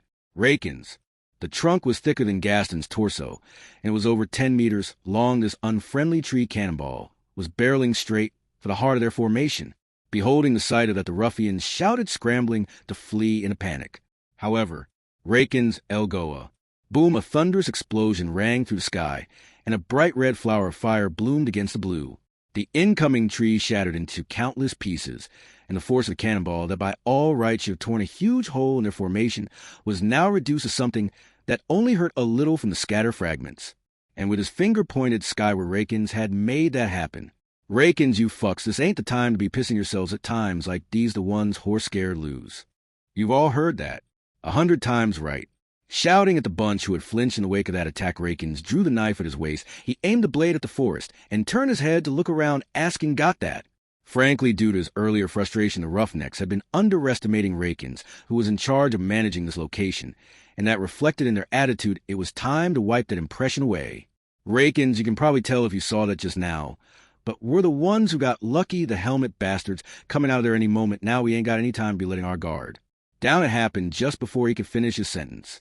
A voice cut through the air, and the Roughneck's gaze shifted away from him. Once more, annoyed, Rakins turned to face forward with anger in his Shihaku 29 eyes. One after another, more giant tree cannonballs, each just as big or even larger than the last one, were flying toward them. Rakins, goddammit it all. Immediately after he cursed, a series of bright explosions bloomed in the sky. An unexpected defeat blew their formation away. Rakins could only watch as a large number of the Roughnecks were blown away, jostled by the impact, after which he clicked his tongue, TSK, and raised his knife towards the woods again. The situation had dizzyingly changed if the opponent were to continue procuring locally sourced ammunition. It would be Rakins and his group, the ones left to another's mercy. "Rakins, let's go, hurry your asses up." Roaring so loud that he felt his voice might crack, Rakins charged in with a battle cry. Doing so would rouse their fighting spirit, not his own fighting spirit, but that of those around him. As was often the case in commonplace street brawls between ruffians, it was bad to be the first one hit. Strangely enough, no matter how vicious a person might have been, their strength would plummet the moment they got hit. The idea that the more wounded and bloodied someone got, the stronger they became was just that, an idea. In reality, humans only became weaker as damage accumulated. The same applied to one's feelings at that moment. Rakins' side had taken the first hit in quite an unexpected way. That weakness caused by taking the first hit needed to be overwritten with momentum. And so, Kearge, the hot-blooded and simple-minded crowd, was easily inspired by Rakins' emotion-filled voice. They furiously ran after Rakins' lead, and with weapons in hand, they began closing in on the woods, and closing in, feeling them at his back. Rakins would provide them further support with his next act. Rakins, ALGOA. Hand aimed at the heavens, Rakins performed the incantation in a blood-curdling shout. In an instant, a gigantic fireball was born above Rakins' head. It was a Go-type spell, the fire attribute, of which the degree of power had surpassed the basic L and all classes by going straight to Al class, the highest tier. Anyone who possessed even a passing knowledge of magic would have known this, but it was a great achievement on Rakins' part to recite the incantation and succeed in producing an enormous flame. The morale of the ruffians rose visibly, and Rakins gave the fireball momentum by shooting it into the sky, deliberately sending it high up into the air. Naturally, the next group of fallen trees, shot out from the forest, were aimed towards that fireball. No matter how many trees were incinerated, the opponent would stop at nothing to block that fireball. Rakins duumbus. Rakins mocked his opponent by sticking out his tongue, decorated with a colorful ring at the tip with a bear. The large tree cannonballs had been fired from the forest in vigorous succession, but most of them ended up missing their target. That was because the first shot had shattered the Algoa, which in reality was just a flattened and stretched out Goa of papier-mâché, just for show, and the remaining shots merely dug pointlessly into the plain. All in an effort to reduce the damage received by Rakins and his group of ruffians by having the enemy waste ammunition, attempting to intercept the foe Algoa. The plan had succeeded, and Rakins and the group of roughnecks charged into the woods all at once. Rakins, the first shot, took us by surprise and sort of reduced our power, but still with Rakins support, the group of 50 ruffians charged in nearly unscathed. And then, geez, then you only get in because Heinkel-sama got flustered. The moment he heard that sweet, relaxed voice of a woman, Rakins' feet stopped. A bad feeling had taken over his whole body, and he instinctively stopped dead in his tracks. Such was not the case. It was true that a bad feeling had taken over his body, but he did not stop of his own volition. In an instant, he had lost all freedom of movement. Moreover, it was not just Rakins. The same had happened to the 50 ruffians who had charged into the woods with Rakins all at once. And the perpetrator of that act was, no matter how good I might be at fighting, man, there's such a thing as a limit, really. So said the red-haired woman who looked down through the gaps in the trees at Rakins and his group, who had been stopped in their tracks. A slender woman in a maid's uniform with a somewhat waffled design was watching the immobilized men, who were shouting in confusion and anger from Adair. The woman's figure was high up in the trees. However, she was not using a tree trunk or branches as a foothold. She stood tall and proud in seemingly empty space, smiling as she watched Rakins and his group, who had lost their ability to move. This was what Rakins had discerned, only able to move his head and eyeballs. Yea, after all, I can only tie together about 100 people at once, yeah. That this woman, whose outrageous combat abilities could be rivaled only by her even more terrifying personality, was accompanying the helmet bastard whom they were supposed to defeat. Utilizing the trees that Heinkel had cut down, it was an attack that ought to be called a fallen tree cannon. In order to implement such a thing without the use of the divine dragon's vast mana pool, it was necessary to make full use of physical labor on a level incomparable to that of making fried rice with whatever was on hand. Really now you're so rough in how you make use of me, Alsama, when you combine cruel and usage you get exploitation with the help of Ye, who could not help but complain at every turn. They had raised several of the large trees, cut down by Heinkel, into the air, creating a launch pad for them. And in order to actually fire them, Aldebaran mobilized his scientific knowledge to. Aldebaran, old man, on my signal, pull your arms as hard as you can. Heinkel, it's not just that woman. I too have some reservations regarding your attitude there, Aldebaran. Aldebaran, remember, now Dragons, Blood Heinkel, HK. Just give me the signal already. Ultimately, the application of scientific knowledge required an investment in equipment. So Aldebaran had to rely on the physical prowess of Heinkel, whose veins were bulging as a result of poor treatment.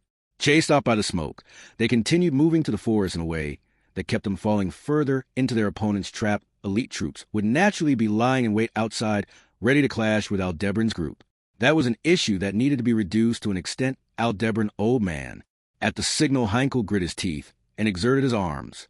The muscles in his arms began to bulge, and even though he was an alcoholic who lamented his lack of talent, he achieved feats of strength in a domain Aldebaran could never reach. With ferocity, the fallen tree cannon was fired.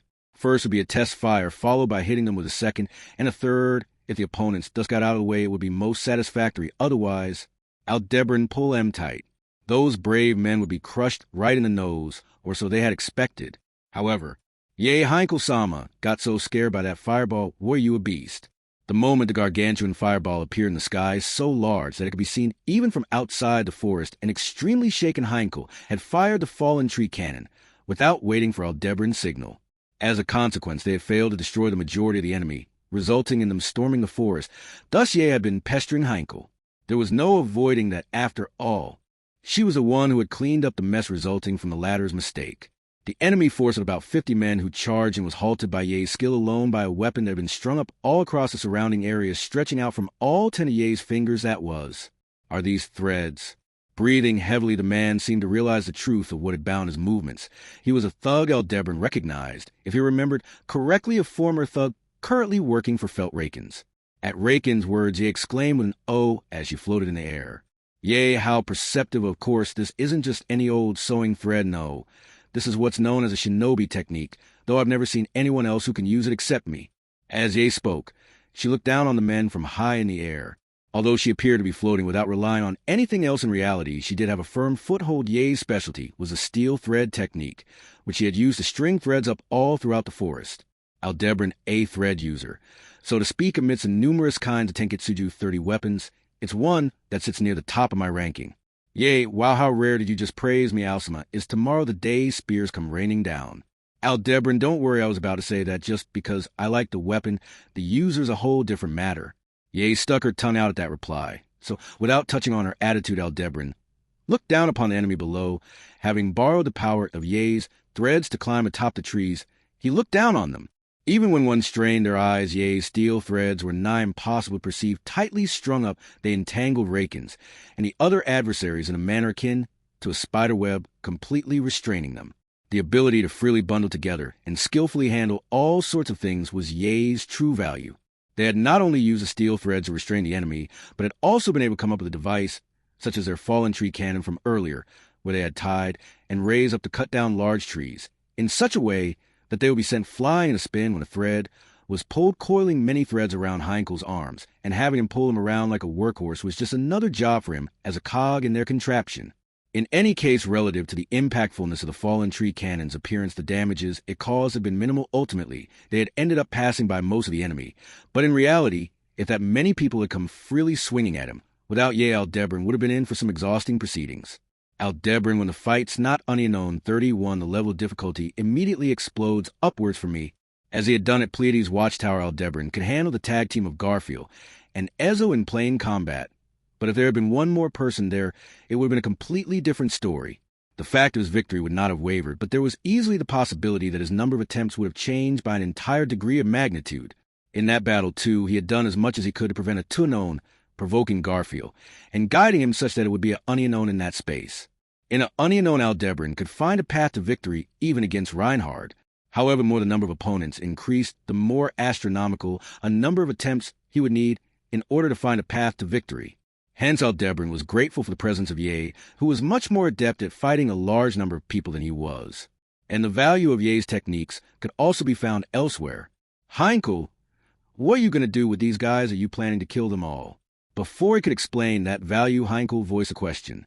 Heinkel left on the ground as Aldebaran, and Ye used the threads to escape into the sky, made a bitter face as he witnessed Rakens and the others entrapped by the steel threads. Heinkel's sword would falter when up against somebody powerful, but the reason for his bitter face in that moment was likely one that differed from that sort of cowardice of his. In response to that cowardice, Aldebaran shook his head and, Aldebaran, nah, there's no need to kill them. Rather, it's smarter to leave them wounded. The dead won't be paid any mind, but the living will need to be treated this way or leave the opponent with less hands to spare. Heinkel, I see ya. That's right, I was just thinking the exact same thing. Yea, oh my, when you two old misters come to an understanding like that, Yachin feels left out. It was clear that upon hearing Aldebaran's response, Heinkel felt relieved. Nonetheless, perhaps not touching upon that fact was Ye's own sort of compassion. In truth, it was essential for Aldebaran's party to weaken the enemy's forces. For that purpose, they would have to act wisely instead of recklessly taking their opponents' lives. That was why Rakens had. Heinkel, I was feeling relieved now that you here you're being spared, punk. Rakens, and which one of us is really feeling relieved here? You drunkard, seriously the hair, and the look in your eyes, even the parts outside of that you really resemble him, that fucker. Heinkel, flashing his teeth in a smile, the thug no Rakens glared at Heinkel. Rather than his threatening stare, it was the content of Raken's words that silenced Heinkel. From his reaction, Aldebaran judged that he ought not let that conversation progress any further. In order to interject, he leaned over from a thread wound around the trees. Rakens, also that goes for you too, helmet bastard Aldebaran. Oh. Rakens, both as drunkard, and you're too relaxed. You need a taste of s'more hardships, Duumbas. Being called names, he was involuntarily taken aback by the irrelevancy and lack of substance contained in those words. But right away he realized that Rakens did not bear the eyes of man who did things without meaning the moment. He realized Aldebaran was made aware that the goal had been to take him aback. Thus he was too late, and the compensation for his tardiness was paid immediately. What dull as a pig you are. After all, the arrival of that voice was coincident with the fist of the king pig crushing Aldebaran, caught in a distracted moment, as he was with a punch that felt akin to getting hit by a cannon. Arc 9, Chapter 20, How to Use a Life. Light novel adaptation, found in Volume 40, Chapter 4, Valga Cromwell, Parts 28, and Volume 40, Chapter 5, How to End a Battle, Part 1. Original web novel chapter complete. Partial human translation, by which Cult Translations Garkar. Partial edited machine translation, by which Cult Translations original by Gold Kills Eli Man 7 beloved translation checked by Garkar by Nikan complete. A streak of light pierced the pitch blackness, and a flicker of hope filled their heart. The inevitable end that loomed just ahead felt like it could be resisted, pushed away, escaped, which filled their heart with hope. However, that's wrong. You are not that strong. I had thought I knew that you weren't strong. I really did. Without knowing anything about the truth, I just kept pecking away at the seconds you gave me like a baby bird begging for food, without realizing what was being sacrificed for each second. Amelia, your excited heart beat violently, as if you were doused with cold water. From behind a veil as black as darkness itself, a face that should not have been seen peeked through. Long eyelashes, beautiful amethyst eyes, well-shaped features, pale pink lips. She was so lovely. Behind that veil of face that should have been the most detestable was the same as the most beloved. HK. With that moment of hesitation, their freedom was stripped away, and even their soul was trapped in a cage of eternal obsession. The way to reject it is in your hand, that white piece of cloth wrapped in light. Stop, I yelled, the strongest I ever have. Make them stop, I implored, the strongest I ever. Make it all stop, I begged, the strongest I ever have. All of it was too late, all of it was beyond my control, all of it was. I, no matter what, will definitely save you. With that determination and vow within your heart, I killed you, Natsuki Subaru. Upon impact, Aldebaran's body was completely crushed as he hovered in the air. Having relied upon the steel threads wound around the trees to prop him up, his body was struck by a mighty fist that seemed to be around, the size of his own head. Those knuckles akin to a large boulder were connected to arms befittingly as thick as logs, and those arms likewise extended out from a torso clad in a bulky, dignified armor of muscle. That body was wrapped in a black suit out of place on the battlefield worn by an enormous pig-faced man. Pig-face, you don't whine like a pig, do you? Voicing a worthless joke in a low growl, the pig-faced man snorted his pig snout. Standing nigh 2 meters tall, whilst also weighing in at no less than 200 kilograms, Pigface had jumped up into the air, closing in on Aldebaran like a cannonball, striking him with a fierce blow. A perfectly enacted surprise attack. It was but a miracle that he had not died instantly. Nay, this was no miracle. In that sorry state, might your arm be headed for tonight's dinner table. To Aldebaran's side, as he basked in the fierce punch, Ye muttered with an emotionless expression. What she saw in those narrowed eyes of hers was Pigface's outstretched arm. The fist that had slammed into Aldebaran was being diced up from the finger upwards. Ye's steel wire strung up throughout the air had caught Pigface's fist heating, and with the brute strength of his huge body, he had hewn his own arm on the tenacious steel wire. Consequently, Aldebaran had escaped an instant death, and Pigface had lost an arm. However, Pigface, I suppose, so will feed it to my underlings as a show of gratitude, though their diets are unbalanced and full of fat. Yea, Kaya, I love demi-human jokes to make fun of their own tribe. By the way, I recommend stewing meat that's high in fat. Pigface, very well stewed in a pot of your blood. Both Pigface, having lost an arm, and Ye, whose trump card had been surmounted by sheer force, were calm on the surface, but fostered an extremity of murderous intent in their eyes, exchanging it tactfully. Doing. So they conversed on a level above that of those released from the yoke of common men, but Aldebaran, who remained on a level below, was already at his limit. His body leaned against a large tree as he slid on the thread. Without falling, and unable to manifest the strength to support himself, he entered free fall. He had escaped an instant death, but unfortunately his head had been smashed in, and within his helmet were likely various things sloshing around that must not be spilled outward. Of course, since he could not progress any further in such a state. Aldebaran, Ye. Like so he called out to Ye with lips unable to articulate properly. The next instant a steel thread wrapped around Aldebaran's neck as he plummeted and braced taut as his field of vision greatly snapped. Aldebaran's had bid a tearful farewell to his body. To ensure he would not suffer an unexpected defeat, even if Aldebaran failed to take his own life, he had arranged for Ye to function as a safety valve to activate his authority. Aldebaran. Simultaneous to ascertaining this method's effectiveness, Aldebaran witnessed the world spinning around him and focused his mind on what lay ahead. And then Aldebaran next. Algoa. An incantation that rang out as an angered bellow, and following at the bright red swell of a second sun, or rather the papier-mâché fireball that feigned itself, so that the faint spread of its flames be as frail as the paper nets used in goldfish scooping. At a closer look, it lacked sufficient control, and if they had just waited 3 short seconds, it would scatter and disappear. Such was the shoddiness of this masquerade. However, when thrown into the midst of a hectically progressing battle on a makeshift battlefield, it worked as a fine stratagem. Aldebaran, old man, that's a fake Heinkel Yua. As a corollary of that, and since it was right after he returned, Aldebaran's call for restraint did not make it in time. Alarm bells ringing in his head, Heinkel panicked and pulled on the steel threads, firing the loaded fallen tree cannons one after another directly toward the foe, Algoa. Since he could not stop it, the outcome of that remained the same internally. He clicked his tongue not at Heinkel, who had been unable to listen, nor at Rakins, who had covered up his inexperience. With guts, he was angry at himself for messing up. As of an explosion lackluster, as it was betraying its appearance, the 2 people other than the cheating Aldebaran were likewise made aware of the enemy's masquerade. Regardless of his lamentation, it was already too late, and unable to stop the vigor of the incoming enemies, Aldebaran relied on Ye's strength, thwarting their charge with a cage of steel threads as they had done before. However, make sure that this time did not end up the same as the last. He did not escape up into the trees, but instead deliberately jumped backwards and changed course to standing beside Heinkel. Thus this time Wood. What dull as a pig you are. He had been ready for the blow to come, but it had arrived from directly above him, together with some cruel, dark humor socked right in the head by an intense strike. Aldebaran's head was buried in the dirt floor of the forest. He had changed his position. He had exercised caution, and yet it had all been painted over by an attack from above. Heinkel wa, where the hell did go hack? Don't cry like a pig, you'll be put on display at the butcher's. Flying in with the force of missile while bearing wounds all over his body from steel threads, the bloodied, pig-faced man swung his arms, slamming Heinkel, unable to do a thing, into a large tree behind him. Buried in the ground, it seemed like Aldebaran's spine had been broken, his resolve to fight unable to reach his limbs. It sounded like Ye had jumped down and had begun to clash with Pigface, but he could not even lift his head to watch that unfold. Only a suspicion in need of verification was born whether he was in the air or on the ground. Pigface would somehow come to strike Aldebaran first, carrying naught but that information Aldebaran next. Before he could analyze Ye in the air, Aldebaran swallowed his poison on his own.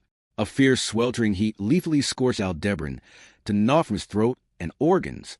Algoa, you Fearful the fake son of feudal resistance was fire in the form of large trees, with that in the corner of his eyes. Aldebaran quickly examined his surroundings and searched for a new place to take refuge that was neither in the air nor on the ground. Verification was necessary to ensure he did not relinquish what little chance of a best course of action he had. 73 times. The Matrix resumed from the point when the foe Algoa was launched into the sky. What Aldebaran had grasped from performing verification on this from various angles was that no matter where he tried to run or hide, the pig-faced man's burly arm would reliably come to pulverize him each and every time. That was to say, Aldebaran, my exact positions being leaked, regardless if he was beside Ye or beside Heinkel, if he was on the ground or floating in the air or in the shade of a tree, or if he tried to get away from the battlefield. Aldebaran could not escape the pig-faced man's fist. A punch enacted with the resolve to lose an arm was difficult to defend against, even with Ye's steel thread technique, of course. If it was just a matter of surviving the first blow, such a feat would be possible via the combination of Ye's steel threads and Aldebaran's magic. However, even if he withstood a single punch, there remained another arm and 2 legs if necessary, and Pigface was made of such metal that he would always kill his opponent no matter how many limbs he lost. Neither pain nor loss would serve as a reason for Pigface to halt his step. Having said that, even when Aldebaran made an effort to extract a little personal information out of him, Pigface don't pipe and squeal like a little piggy. Pulverized by that brief utterance, he was not willing to listen in the slightest. From Aldebaran's experience, the most troublesome opponents were those who had fully decided what they needed to do, hardened in their resolve, and stubbornly unwilling to budge. Against people like this, Aldebaran's trial and error would lose all meaning. After all, people who had decided to kill him no matter what they were offered in exchange would assuredly kill him no matter what he might offer in exchange. Hence, in order to greatly shift the circumstances, he needed an impetus that would bring about a great shift. Aldebaran, first of all, how's he getting a hold of my location? In order to relentlessly pursue Aldebaran and reliably kill him, some sort of method was being employed. To begin with, despite having used a divine dragon as a diversion, it was unnatural that Aldebaran's party was being chased around in the forest like this. If he did not expose a method that perfected this encirclement here and now, then even if he evaded Pigface and set Felt's group outway a second, and a third arrow would be fired, and his 7 days would be squandered. In order to prevent that from happening, Pigface, what dull as a pig you are. As Pigface's familiar yet worthless joke arrived alongside his fist, this time Aldebaran's cervical vertebrae was shattered after he had attempted to use Raken's as a meat shield. Side note, just before his stream of consciousness was cut off, he caught in the corner of his eye a glimpse of Raken's, suffering miserably as he was caught up in the blow. Algoa, you The famed great magic rose into the sky, and with alarm bells ringing in his head, Heinkel acted immediately. Catching the familiar sight of Fireball's explosion in the corner of his eye, Aldebaran summoned Ye, who wore an astonished expression at Heinkel's rash behavior, and tightened a string different to the one for the cage that would have welcomed Raken's and the others. A new steel thread launch pad after firing many fallen trees up. Until this point, what it launched next was Aldebaran Puel. Bewildered Heinkel did as he was told, and pulled the thread his mind, having fallen into a state incapable of thinking with propulsion gained from his remarkable physical strength. It was the duo of Aldebaran and Ye, who drew a parabola as they flew into the sky. Feeling as if he had been released from the forces of wind and gravity, Aldebaran soared over the treetops, with Ye clutched in his single arm, fleeing from the battlefield onto which Raken's and his squadron were storming. Left by his lonesome in that place, Heinkel would likely be mobbed by Raken's and the others, but this attempt was a throwaway in order to ascertain something he wished to ascertain. Amidst this verification, he would turn a blind eye to Heinkel's noble sacrifice. Ye, don't bite your tongue, please. As he glanced back at Heinkel, feeling guilty for deserting him, Ye swung her arms while held in his arm. Her wrists were slender, and upon each of her even more slender fingers were fitted undecorated rings, from which superfine threads of steel extended, barely visible even to strained eyes. The shinobi were known to possess preeminent abilities, and among them she was the only one who had mastered the steel thread technique, maneuvering it to perfection. Ye affixed threads to the trees ahead of them as they soared, and they rapidly gained distance as they drew arcs swinging on ropes like Tarzan. However, Aldebaran HK Swinging with all their might, Aldebaran and Ye went through the escape path that had been guided by the smoke that was to say a region still mercilessly enshrouded in white fumes.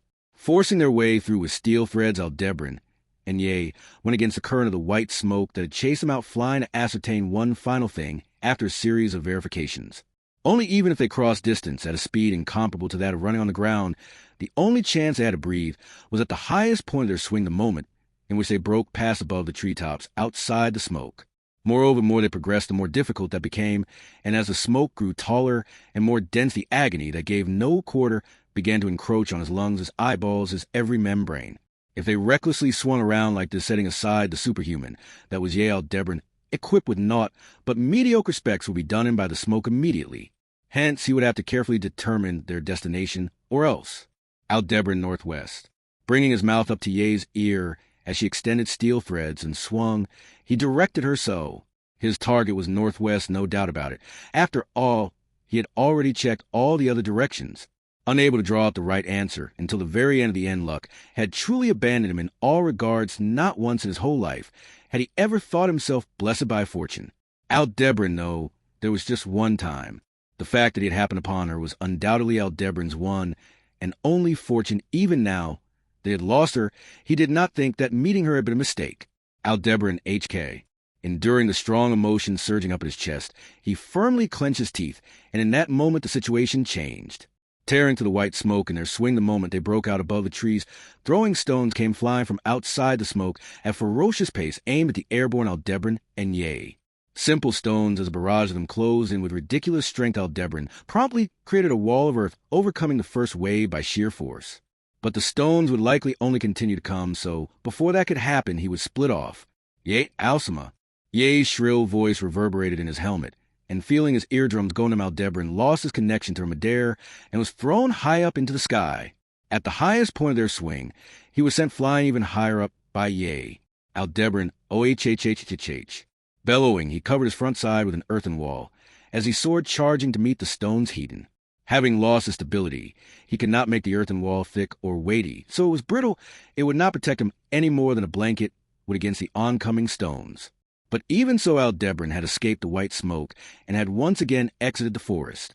He had escaped the plain where he had first received the declaration of war, and had basked in a thorough blow from Grasses, who thus succeeded in her vengeance for her elder sister. And present there, just as Aldebaran had hoped. Come to subdue the leader on your own, have you ain't that a piss-poor plan yet arrive at faster by counting up from your worst options. Below Aldebaran, as he flew out from the white smoke, the bald old giant spoke, while looking up at him, a person whose long burly arms of a giant were equipped with gauntlets, each fitted with several conversation mirrors. Witnessing that it finally clicked, all of these traps had been schemed by this old giant. Aldebaran, so you were the Chibukuro. There was far too much of a gap between his appearance and the image of his position, so he never would have guessed. Raken's appearance was very much like a thug, but Aldebaran would have been less surprised to hear that he was a military strategist.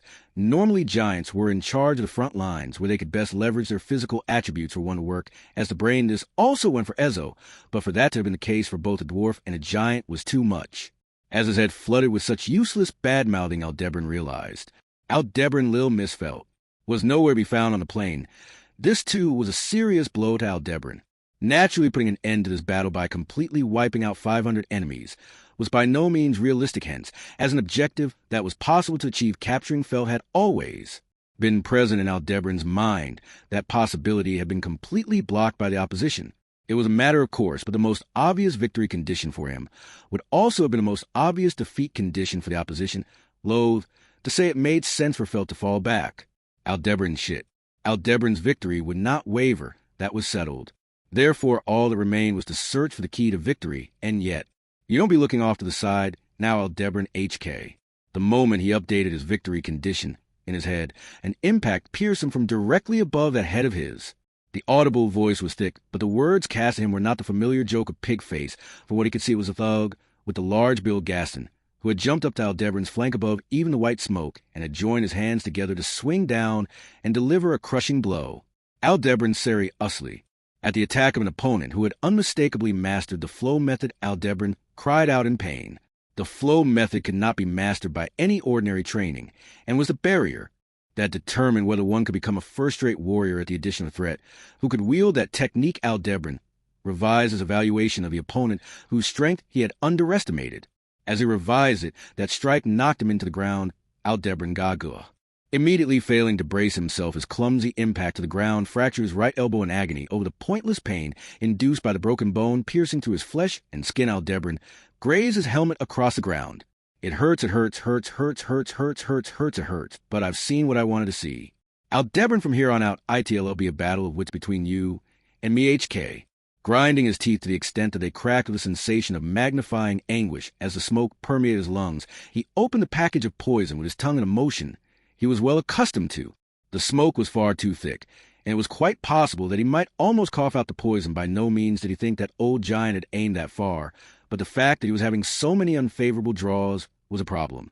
He had no choice but to overcome this unfavorable tide, thus searching for the path to victory that ought to have been somewhere searching. No need to add any more pyro tree logs any further, and there's a fear that the opponent could take advantage of it. I'll be just right if they find our plan a little unsatisfactory. Instructing the end of the strategy to drive them out with Smoke Valga Cromwell. No, the former great strategist of the Demi-Human Alliance, now known as Ramji, worked his elderly head as hard as he could, completing the encirclement of the deceased Priscilla Buriel's former knight, who had won himself the popular nickname of Helmet Bastard. All that remained was to carefully reel the opponent in however they needed to be on guard. This opponent had devised a plan that employed the divine dragon Volcanica and the Witch of Envy to suppress the sword Saint Reinhard van Astria. He could not help but admire such an ingenious scheme.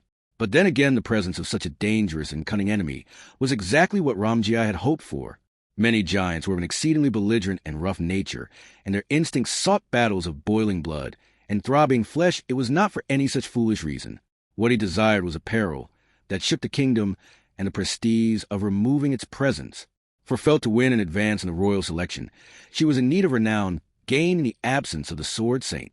The royal candidates repelling the great cataclysm brought about by the witch cult in the Watergate city of Priestella was an event still fresh in his memory, but the result of that had been the stocks of each of the 5 candidates rising by an equal amount. Their relative standings in the royal selection would not change, hence, Felt would need to gain achievements independently. The actions of this helmet bastard were capable of shaking not just the royal selection, but the entire world, and thus would prove sufficient for such an achievement. Rom course Felt probably ain't thinking about that sort of thing.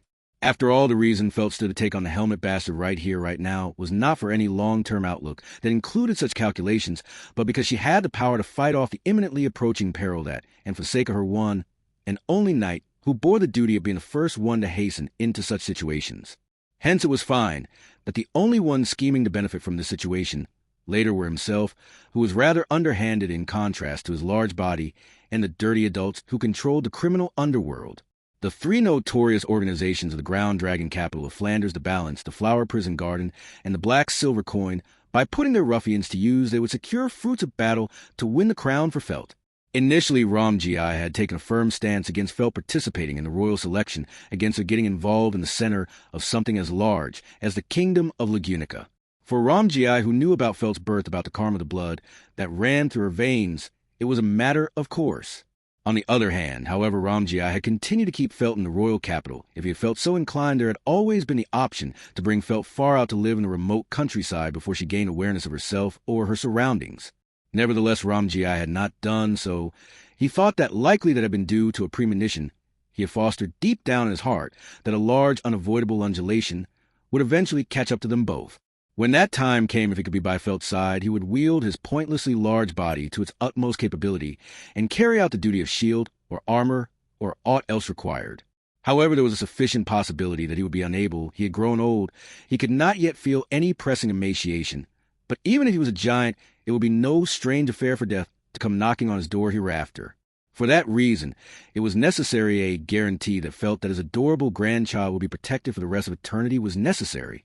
If the promissory note for that meant the apex of the kingdom, he would crown Felt himself. For that purpose, he would not hesitate to once more swing the baton of command. He had vowed to never swing again. Rum, though, compared to the past, my chances decreased an awful lot to this day. The nightmares won't let me go. Almost half a century had passed, and the demi-human war was a distant memory.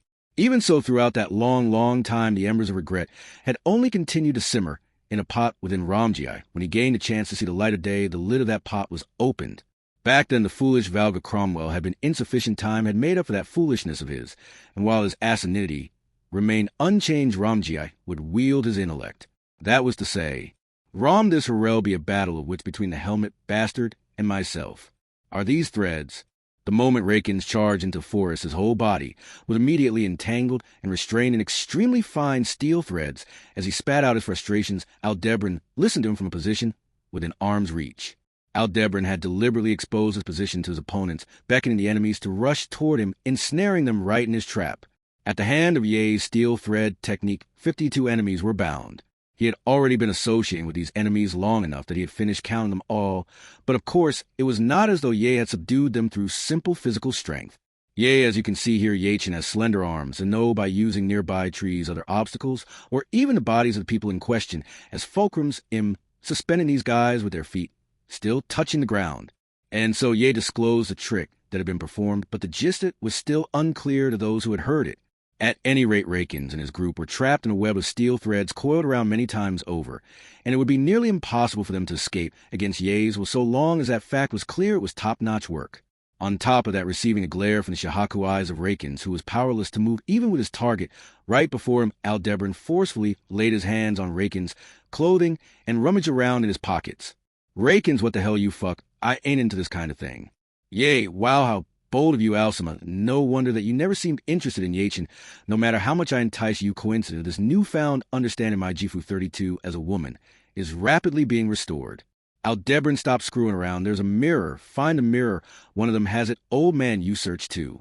Holding down Rakins as he writhed in an attempt to escape, Aldebaran yelled at Ye and Heinkel, who then began shuffling through belongings of the immobilized men, searching for the conversation mirror. The speed and accuracy of the transmission of information had the capability to change the nature of war. Such a thing had been used in all manners of fiction from all over the world, past and present. But this concept that he had previously only vaguely understood at face value had finally hit home for Aldebaran. The old giant who served as the brain of this operation had prepared gauntlets fitted with a multitude of conversation mirrors. With that, the old giant had become the central commander of the group, and by exchanging information in real time, he was able to control all 500 fighters at will of Aldebaran's location, and number of allies continued to be leaked. In this way, his group would never have a moment to catch their breaths. Therefore, it was essential to ensure that they shattered each unit's conversation mirrors.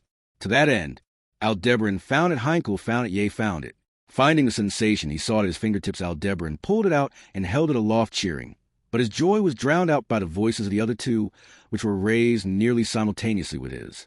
Letting out Aldebaran turned around and saw Ye and Heinkel, who had been conducting a search of the other ruffians, while he was groping Rakins, staring with their eyes wide open. Both of them were holding a small mirror in their hands. Aldebaran conversation mirrors are meteors that can be replicated, but the Hayu 33 would still be stupidly expensive. He understood why Rakins, who was most likely the commander of this unit, would have one.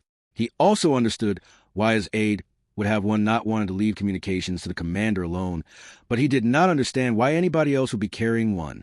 No matter what, it would have been impossible to equip the vast majority of a military force with conversation mirrors.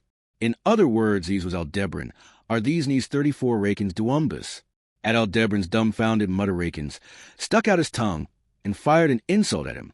Seeing the colorful ring swaying on the tip of that long tongue, Aldebaran reflexively used his own tongue to unwrap the package of poison hidden behind his molar. It was at that moment. What dull as a pig you are. The poor joke that he had heard so many times that calluses were starting to form on his ears arrived alongside a punch, and Aldebaran could not distinguish whether it was the impact or the poison that had ended his life. Only the thoughts that came to his mind were not vulgar curses towards that pig face, but rather, Aldebaran, that shitty old geezer. It was an insult that amounted to nothing more than praise for an adversary who was pulling the strings of a plan that was not just formidable, but downright unreasonable. Are these threads? The feint achieved by masquerading a Goa as an Al Goa had succeeded, allowing Rakins to charge the enemy with minimal damage received from the fallen tree cannon. Having realized that he had been immobilized by threads fine to the point of being nigh invisible, he could not hide his astonishment. Had he been the only one ensnared, he could have still forced himself to accept it. However, it was not solely Rakins who had been immobilized, but also the 50 ruffians who had charged into the woods with him. Were he to try implementing something like this himself, the mere thought of recreating the intricate geometry of the cage of wires set up in the forest within his mind would have made him give up. That was how extraordinary this feat had been. But what was far more astonishing to Rakins, even beyond the woman who had bound him in thread? Sorry, but it'll be shattering that. With those words, a helmet bastard searched the breast pocket of one of the ruffians, the man chosen for the duty of being the mirror-bearer pried out the conversation mirror and dropped on the ground, readily crushing it underfoot. Rakins, HK, gotta be fucking kidding me. As if it were being wrung out of him, anger reflexively spilled out his mouth, and the threads that constricted Rakins dug even deeper rather than a result of his own resistance. It seemed more like a warning from the thread-spinning, red-haired woman for his cursing. However, at this moment, his anger ran far deeper than the shallow cuts from the threads upon his flesh. Rakins, what the hell's going on here, you fuck? How'd you get it on your first shot? Helmet bastard, it wasn't in one shot, wasn't even in 10 or 20 shots. My draws are absolutely pitiful. Rakins, As the helmet bastard seemed to have no intention of providing a proper response, Rakins firmly grit his teeth. Through some unknown means, the helmet bastard had seen to the fact that they had established a communication network with Cromwell with Ramji at its heart through the use of conversation mirrors, moreover, thoroughly ignoring the decoy mirrors, which would have bought them time even if they had been seen to react in a manner as if he had assuredly taken out the real one. Despite the warning just a moment prior, Rakins raised his head towards those whom he was powerless against his surging feelings of inferiority, would not allow resignation. Or what are you going to do with these guys? Are you planning to kill them all? Outside of Rakins' innermost thoughts, the one who interjected was a middle-aged man of red hair, Heinkel. He had heard that this man was Reinhard's father. Indeed, the red hair, blue eyes, and the excessively lavish knight's sword included, there were numerous features reminiscent of House Astrea. From the moment he had heard that Heinkel had chosen to support a rival candidate, Priscilla, rather than Feld, whom his own son supported, he had thought of him as an idiot who could not make the right choice even regarding where he stood. But he was much worse than Rakins had imagined. Rakins, that brain-dead moron Rakins, hated Reinhard. In any case, Reinhard likely did not think much of Rakins, but they were similar in that they both had been born into families of a certain status, and both had conflict with their fathers. Of course, there was a difference in the weight of what their births had burdened them with, and he knew that Reinhard had never considered abandoning what Rakins had so selfishly thrown away. Born into a noble family, Rakins had run away due to his inability to form an understanding with his family, and somehow or another he had ended up working for Feld. On the whole, he was a half-hearted person. But even if Rakins and Reinhard shared the same troubles, there remained a fundamental difference. Rakins' father was a respectable man. He disliked him, but he was respectable. Rakins, but there's no hope for a fuck like you. To be so emotionally anguished over a dispute with a father not even worthy of respect, Reinhard was a moron. Hence, he would remove the reason behind Reinhard's misery. Rakins' Goa, even when tied up incantations, could be performed. His entire body entangled in the threads, creaking as a gate within pulse, Rakins conjured fireball directly before his face, prompting alarm in the helmet bastard and his gang. However, what emerged was a tiny clump of fire no bigger than the tip of his thumb. Heinkel, trying to frighten me now. That petty a trick? You think I default for it twice? A foe Algoa had been cast before him earlier, and out of spite for having been fooled by the appearance, Heinkel, his face red with anger, slashed at the fireball with his knight sword.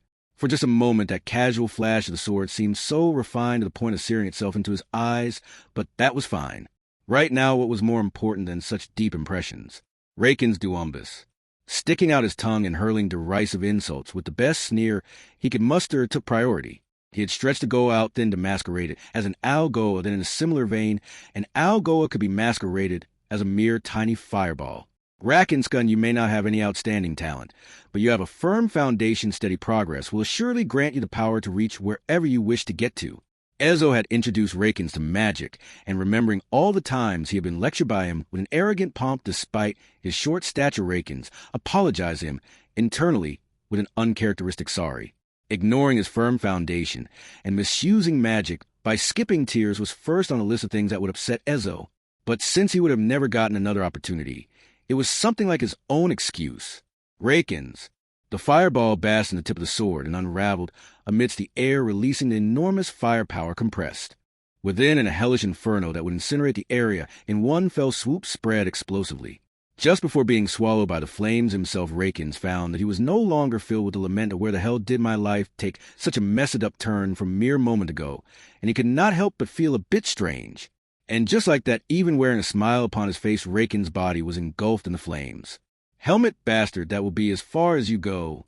The flames he had staked his life on, which ought to have activated, were crushed in the hand of the helmet bastard, who had intervened, as if he had known it would happen, and its firepower failed to be unleashed. To 164 times. The The steel threads binding him having caused his body to lose its strength. Rakins hung his head looking as if he had given up. But such a thing was unthinkable. Rakins would absolutely never give up on defeating his opponent, even in this situation.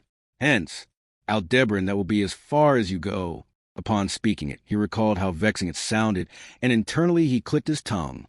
Outside of his loathsome emotions, Aldebaran pushed Heinkel aside, and the Goa he had carelessly sliced apart, this time the activation of that great magic in disguise was thwarted. The large firepower that was going to rise into the air attempting to scorch the whole expanse was undone at its formation, while still nothing more than a kindling it vanished as mana that had lost its direction. If he did not preempt this, the mighty flame would have scorched the whole area. Aldebaran's party would suffer tremendous damage, and the battle would be unable to continue. He felt sorry for Rakins' resolve, who was about to stake his life on a desperate suicide bombing, but trying to accomplish something by laying down one's life was the most meaningless action to perform in front of Aldebaran. No matter what one might wager their life on, Aldebaran would squander it without exception. Therefore, it was futile. Staking one's life would have no meaning whatsoever. It was futile, futile, futile left, futile left, futile left, futile left, futile left, futile left, futile, futile, futile, and yet, Rakins go. Aldebaran stopped. His initial kindling extinguished. Rakins nevertheless performed another incantation, bellowing at him. Aldebaran raised his fist overhead and hammered it into the body of the man, incapable of moving. He socked him right in the cheek, drove a kick into his abdomen, and struck him in the head. Once more unable to brace himself to withstand the impacts, Rakins had to take it all as a punching bag. Even if Aldebaran was just a second-rate or third-rate warrior, he could overthrow even Garfield if he pressed his vital points, and yet, Rakins did not cease his incantations. Aldebaran why? Once again crushing the kindling as it tried to come alive, he slammed the fist that did so into Rakins. However, even when hit by a series of punches, the signs of new magic attempting to interfere with the world did not cease to be born around Rakins. That was to say, even if his final stratagem had been seen through, Rakins would never yield. Yea, Alcima, there will be no end to this. In Aldebaran's ear, out of breath, as he with such a voice was gently raised. Subsequently, the bound Rakins' head was lifted in front of him. Around his neck a steel thread was tightly wound, wringing his slender neck. Not just that, it was starting to attempt to decapitate him. Yea, his eyes are speaking, as long as you don't kill him, hell keep doing the same thing over. And over a truly admirable thing. Isn't that the dearest desire of all boys in that case? Aldebaran shut up, yea. Moving a raised finger on her right hand, yea, caused a red line of blood to streak down Rakins' neck, silencing her. Aldebaran glared directly at Rakins. With his chin lifted, Rakins gazed at Aldebaran at an angle that seemed to be looking down on him. And then, Rakins do him ass. Cladding his right hand in a rock protector, Aldebaran struck Rakins firmly with a blow. Receiving a blow inherently weightier than those that came before, Rakins' forehead split open and his blood rapidly scattered. Likely, he had been prepared to kill Rakins with that strike, but, yea, spectacularly done. Clapping her hands, yea, commended him whilst looking over Rakins' limp body. Even more so than Aldebaran, yea, was sensitive to the life and death of others. To her eyes, it would be apparent that the matter had concluded with Rakins fainting without losing his life. Aldebaran, neither that praise nor the fact that Rakins had merely fainted would serve as consolation for Aldebaran. Only more than he had initially thought. He must not underestimate this number of 500. This was not merely a numerical figure, but 500 people hardened with the utmost resolve. He must respond to it as such. Heinkel ui Aldebaran. Aldebaran, sorry, but shut up for a sec. Having just defeated Rakins, Aldebaran was met with Heinkel's voice, but he had exhausted himself mentally more than he had expected to a greater extent than that of merely expanding his territory, and was unable to concern himself with Heinkel at the moment. Regardless, he had succeeded in shattering the conversation mirror and had eliminated the threat of the first vanguard. All that remained. What dull as a pig you are, Aldebaran.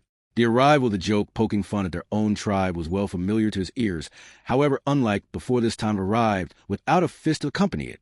But whether it was fine to thus deem that acceptable and treat it as a sign they had overcome a perilous spot, he did not know. That was because, thoughtlessly stopping in place, there your head stuffed with pig food or something. As the pig-faced man declared so in a weighty voice, he was not alone. Similar to how Rakins had been accompanied by a squadron, he did not charge in alone, but instead stood before Aldebaran's party as the second battle formation. Aldebaran expand territory matrix redefinition. Thoughtlessly stopping in place, there your head stuffed with pig food or something. Hearing the voice of the King Pig Deltero Emule across one of the conversation mirrors, fitted to his gauntlets, Ramji understood that the helmet bastard had made contact with the second battle formation. The first contact had been made by Rakins' unit. So it was fortunate that the battle formation position in the nearest location included Daltero, who was the strongest warrior among the lineup they had gathered. Ram. Only before Daltero could arrive, the Helmet Bastard had clashed with Rakins, and the well-being of the unit under his command was unknown. Naturally, the same went for their commanding officer Rakins. Rather, considering the opponent's cunning, it would be more apt to consider Rakins to be dead. Ram perhaps not. Given that a battle had occurred, it was impossible that they had handled the situation without suffering harm. The ruffians of the criminal underworld were a matter of course, but casualties would also emerge within the camp. It would be foolish to count on the single ray of hope that was present in the report Grassies had received from Flam. Therefore, Ramji put a lid over his own feelings in between blinks and concentrated on the situation before his eyes. With Daltero, the Helmet Bastard, and his allies would be killed in the span of a single breath, they could not take such an optimistic viewpoint. In a sense, the Helmet Bastard had led the Sword Saint Divine Dragon, and which of envy around by their noses, but that feat alone served not as a reason. He shattered the conversation mirror in the possession of the Mirror Keeper without any hesitation. Since that had left him incapable of grasping the movements around Rakins and his squadron, there was no doubt that the opposition had taken the best course of action in order to intercept the flow of information to this side. However, no matter how one looked at it, the way that this best move was executed had been far too unnatural. Even supposing they had already surmised the arrangements and configuration of this side's coordination, that they had been equipped with conversation mirrors, their actions that followed were, Rum, as long as they ain't seeing inside our heads, or perhaps something else entirely, it ought to be impossible. It was all preposterous a realm of jape that ought to have been ridiculed as impossible. Nonetheless, having lived over 100 years, Ramji was aware that powers transcending both his common sense and his wildest imagination did exist in this world, and that those who wielded such abilities would indeed come to play upon the same board. Those who ceased all thought when faced with such beings, deeming it an impossibility, always met the same end. He could not afford ever allow such a wretched end to befall the ones he loved. There's something ideal like to ascertain all units change plans. Speaking to all the conversation mirrors simultaneously, Ramji narrowed his eyes and formulated a stratagem. The Helmet Bastard, he also ought to be aware. The fact that for both their side and the Helmet Bastard side this battle was a race against time. Arc 9, Chapter 21, Valga Cromwell. Light novel adaptation, found in Volume 40, Chapter 4, Valga, Cromwell, Parts 9-15. Original web novel chapter complete. Partial human translation, by which Cult Translations Garkar. Partial edited machine translation, by which Cult Translations original by Eli Man 7 Akagami Fantaminum. Beloved translation. Checked by Garkar complete. Aldebaran expand territory matrix redefinition. Dealing with alterations in the situation, second by second, moment by moment, instant by instant, he advanced the world. For Aldebaran's authority, incapable of turning the clock back on a grand scale, this was a gamble that reeled his victory in steadily, but simultaneously posed a risk of definitively relinquishing his victory. Aldebaran expand territory matrix redefinition. Step-by-step, move action by action, he verified, defined, and moved the board toward the checkmate. The way the highest caliber warriors would unceasingly and continuously advance, in this manner piling up experience in a world of ceaseless bouts, all decided by a single move. He really could not imagine it. Aldebaran expand territory matrix redefinition. And that was not limited to just warriors. The highest caliber of intellectuals were the same in the sense of their ability to think in a different dimension. Rather, since they were not directly involved in practice, they would go without knowing the true fragrance of blood and the pain of wounds, merely constructing progression of the world within their heads. So there was possibly more of a monstrous sense to them. In any case, Aldebaran expand territory matrix redefinition. Trampling on the discipline of warriors and the deliberations of intellectuals, alike disregarding the law of reality that dictated an inability to ascertain the results of two different choices simultaneously, Aldebaran would merely snatch victory away even in battles that were to be decided by a single blow. The former had every right to curse, loathe, and scorn his way of being as contemptible.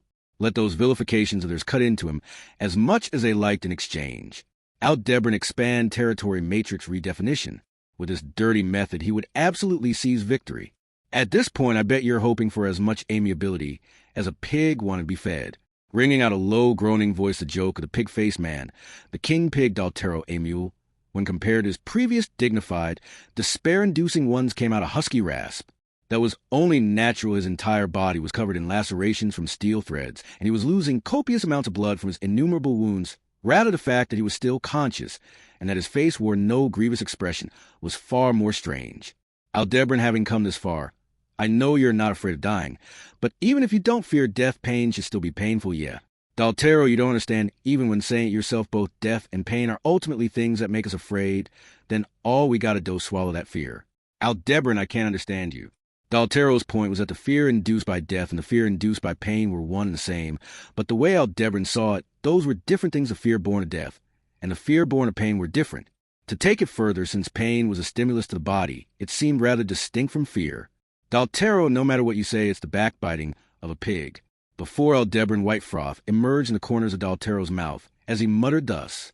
Around the thick neck of the king pig, a fine steel wire was wound around several tens of times, applying pressure to his trachea. Daltero had resisted that strangling by slipping 2 fingers in, but those fingers sunk into his neck and lost their function, and with blood no longer circulating to his brain, his large body finally fell to its knees. Having fallen to his knees, Daltero was surrounded by the 55 collapsed subordinates who had accompanied him. While taking on this king pig, he had taken down the other men 1v1, an effort that had literally broken his bones, cleaved off his flesh, and robbed him of his life numerous times, in total 23,008 times. With this many attempts, this was among the top echelon of Aldebaran's veteran history of losing battles. Of course, one contributing factor was that the organized attacks of the king pig and his underlings of the black silver coin had been exceedingly thorough, but the primary cause had been Aldebaran's own lack of talent. The steel thread entangled around Daltero's neck was not one that extended out from Ye's hand, but from the hand of Aldebaran, who had borrowed one of her rings. Manipulating a steel thread with a single finger, he had closed in on Daltero's fierce attack, one move at a time, and affixed a thread to his neck, tying around to apply as much pressure as he could to that thick neck amidst this harsh territory. Learning the steel thread technique from square one until it was viable for him had required the time of over 20,000 attempts. Daltero, boom sounded the fist as it vigorously slammed into the ground. Daltero, falling completely unconscious. Even still, the body of the king pig who reigned over the criminal underworld did not topple over sideways. Rather, his large body was supported by his own fists pressed into the ground, a demonstration of his dignity, unbowed, unbent, unbroken. In spite of being his enemy, he could not help but commend that posture. Yea, ha, your outrageous Alcima. I was proud that nobody in the village except me had been able to learn it, but isn't this now a disgrace? And beside Aldebaran, as he stood out of breath before the silenced Daltero, yea, having strung every last adversary aside from Daltero, and the air spoke so. Her eyes narrowed like a cat's observed Aldebaran's steel thread technique that had tied up Daltero, be that as it may, it was impossible for him to easily accept that praise. Aldebaran, don't be ridiculous. With just a single finger, all the muscles from the top of my head to the tips of my toes are on the verge of cramping. Doing 10 times that with 10 fingers, are you actually super muscular despite looking so thin? Yea, are you taking an interest in what's under my uniform, Alcima? I've given you so many Takai to check for yourself, and yet you were always so mean as to turn me down. Aldebaran, the ring, let me borrow it for just a little longer. Responding to Ye as she mischievously poked fun at him, Aldebaran stroked the ring fitted on the ring finger's right hand. He had tested it on each finger, but it felt the most intuitive on Aldebaran's ring finger. In all honesty, he had been reluctant to put a ring on his ring finger, but he did not have a left hand to begin with. It was nonsensical to bring such emotional obstinacies of a little girl onto a battlefield. In any case, Aldebaran, old man, I didn't have much leeway to pay attention your way, my bad. Heinkel, no, that's fine, that's all right. As Aldebaran checked on his well-being, Heinkel choked on his words as he nodded. During the battle with Daltero, Heinkel, to put it bluntly, had fallen into a useless state of malfunction, but after Ye had tied up the men, he had contributed by knocking them unconscious and breaking the conversation mirror of the mirror bearer. So Aldebaran would acknowledge that he had done his job. As expected against a certain level of powerful individuals, Daltero was a given, but it would be difficult to count Heinkel among their fighting strength when it came time to clash with those in the same ballpark, as Gas and Aldebaran had no intention of reproaching Heinkel, who harbored such a mental fragility. Everyone had an opponent whom their soul would absolutely refuse to face. For Ye, that was Aldebaran, and for Aldebaran, that was it mattered not. Heinkel, Aldebaran. What's really the deal with you, Aldebaran HM? Heinkel, you had absolutely no chance of defeating that pigman. He was someone who utterly exceeded you in both skill and power, and yet you were the one who won in the end, and mostly unharmed at that, overwhelmingly so. Aldebaran. With eyes as if he was beholding someone truly august, Heinkel spoke thus to Aldebaran. Listening to Heinkel's words, Aldebaran revised his evaluation of him to that of a man who was quite observant, perhaps precisely because he had been watching as an onlooker. Aldebaran's irregularity had left more of an impression. Neither was it that Aldebaran had grown strong, nor was it that he was a strong match against Altero. If it must be said, it would have appeared as if he had won by piling up 100 lucky shots. Yea, he's a monster. Hence, plainly declaring so and not asking for anything more, Ye's attitude was rather pleasant. Answering Heinkel and Aldebaran, instead her face bore no semblance of fear or awe. After all, within Ye her impression of Aldebaran had already been completed. Ye Alcima is a monster. We're working alongside a monster, no. Heinkel, I know a lot of people who are like monsters, but this guy's... Yea, there's a difference between those who are like monsters and actual monsters. Please don't talk about such shams. Her speech was gentle, her expression a smile. However, her phrasing was neither a confirmation nor a denial. Overpowered by the calm yet threatening demeanor Ye showed on the surface, Heinkel was at a loss for words. Aldebaran, regardless of whether I'm a monster or not well perceived from here, just as planned, Yale suppressed the opponents. Numbers, and he'll deal with the strong ones, old man. I'm counting on you to follow my directions and deal with the mirrors. Heinkel, yeah, got it. Yea, I as you command, Alcima. Next to Heinkel, as he timidly nodded, Ye lifted her arms in a hurrah, and with fine movement, her fingertips, she controlled her steel threads. Guided by her fingers, the steel threads coiled around the fainted Daltero, binding the limbs of the king pig that had demonstrated his obstinacy to not collapse, stringing him up in the air with the others. Even if he understood that it was a safety measure in the case Daltero woke up, it did not feel good. That went not only for Daltero, but for Rakins too, who had needed to be beaten to the point of fainting. Aldebaran, my head hurts. Frankly, he had underestimated Felt's group. Outside of Reinhard, he had thought them all to be non-combatants, excluding Ezzo, still the old giant, himself, Grasses, and Gaston, and the main target of Felt were waiting for him. Yea, if you just remove that single shackle, Alcima, I'd be way more effective and no. Aldebaran.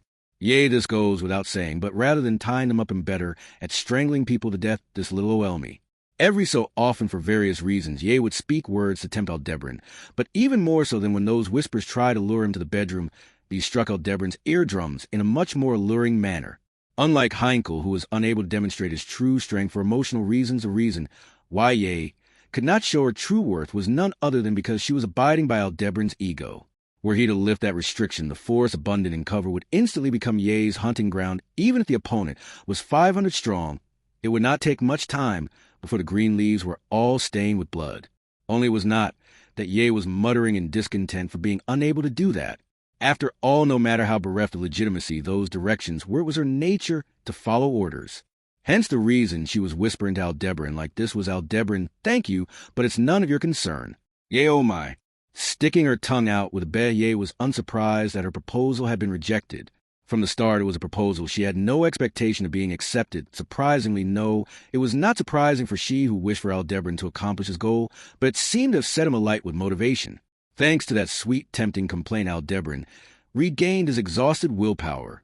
Aldebaran, we also have the option to continue through the forest and slip through the south, but that's a no-go when considering what's to follow. Unfortunately for them, we'll be having Lil Miss Felt and her crew be defeated here. Ye understood, then proceed as planned. The atmosphere from the preceding conversation vanished, and Aldebaran nodded at Ye as she inclined her head.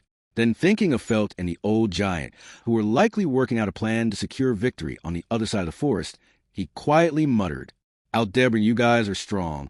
It's just your stars were bad. Witnessing that the third conversation mirror had been broken, Ramji became convinced. Ramas, I thought you were doing more than just seeing through our plans.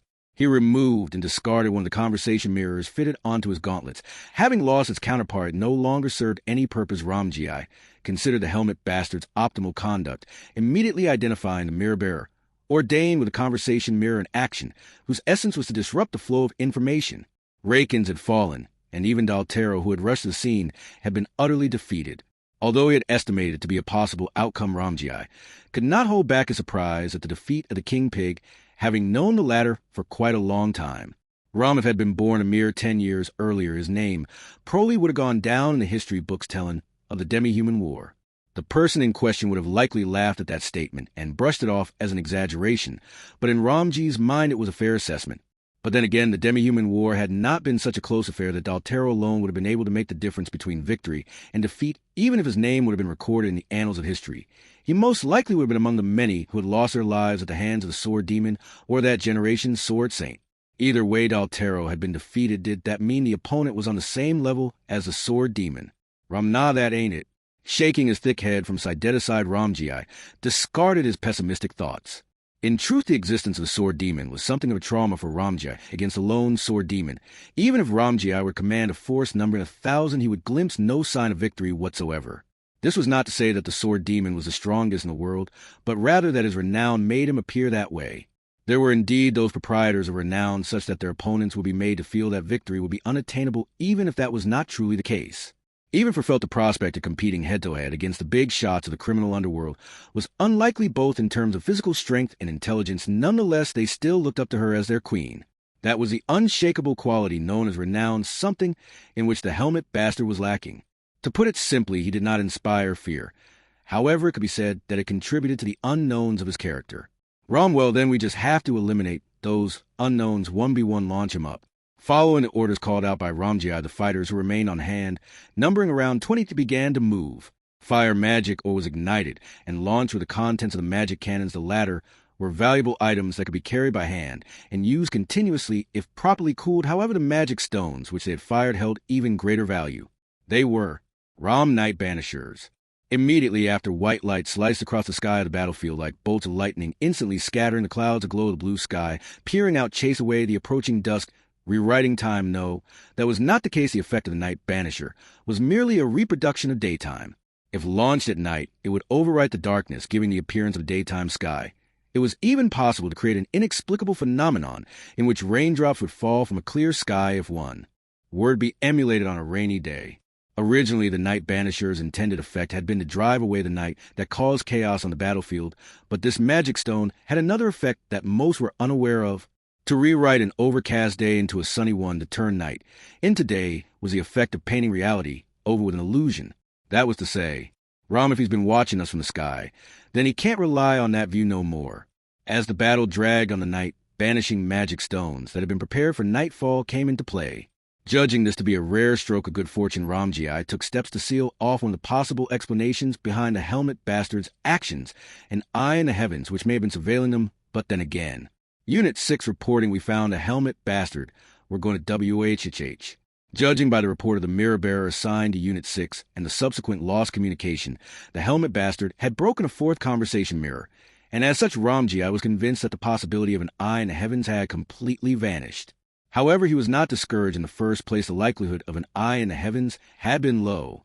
In response to the optimal conduct of the helmet bastard, Ramji's first instructions were for the mirror bearers of each unit to alternate at regular intervals and to report the next movements in writing through the mirror. However, the helmet bastard responded to this by eliminating the designated mirror bearers right away twice in a row. Even supposing he was able to observe their movements from the sky, he would not have been able to fully respond to every move. In that case, what remained was, Ram, it might be a great spirit I know nothing about, or a powerful divine protection, or he might be seeing inside his opponent's minds. Otherwise, perhaps it ain't minds that he's seeing, but... And so he listed each possibility that came to mind and made plans to eliminate them 1v1. It was hard to imagine that the helmet bastard had a great spirit with him, considering his actions. A spirit's true talent was magic, but the helmet bastard showed no signs of using a spirit's power to overcome this onslaught of challenges. Assistance from spirits of the yin and yang attributes would not have been as noticeable as from spirits of other attributes, but those spirits were also a high rarity. The possibility that one was accompanying him was not zero, but...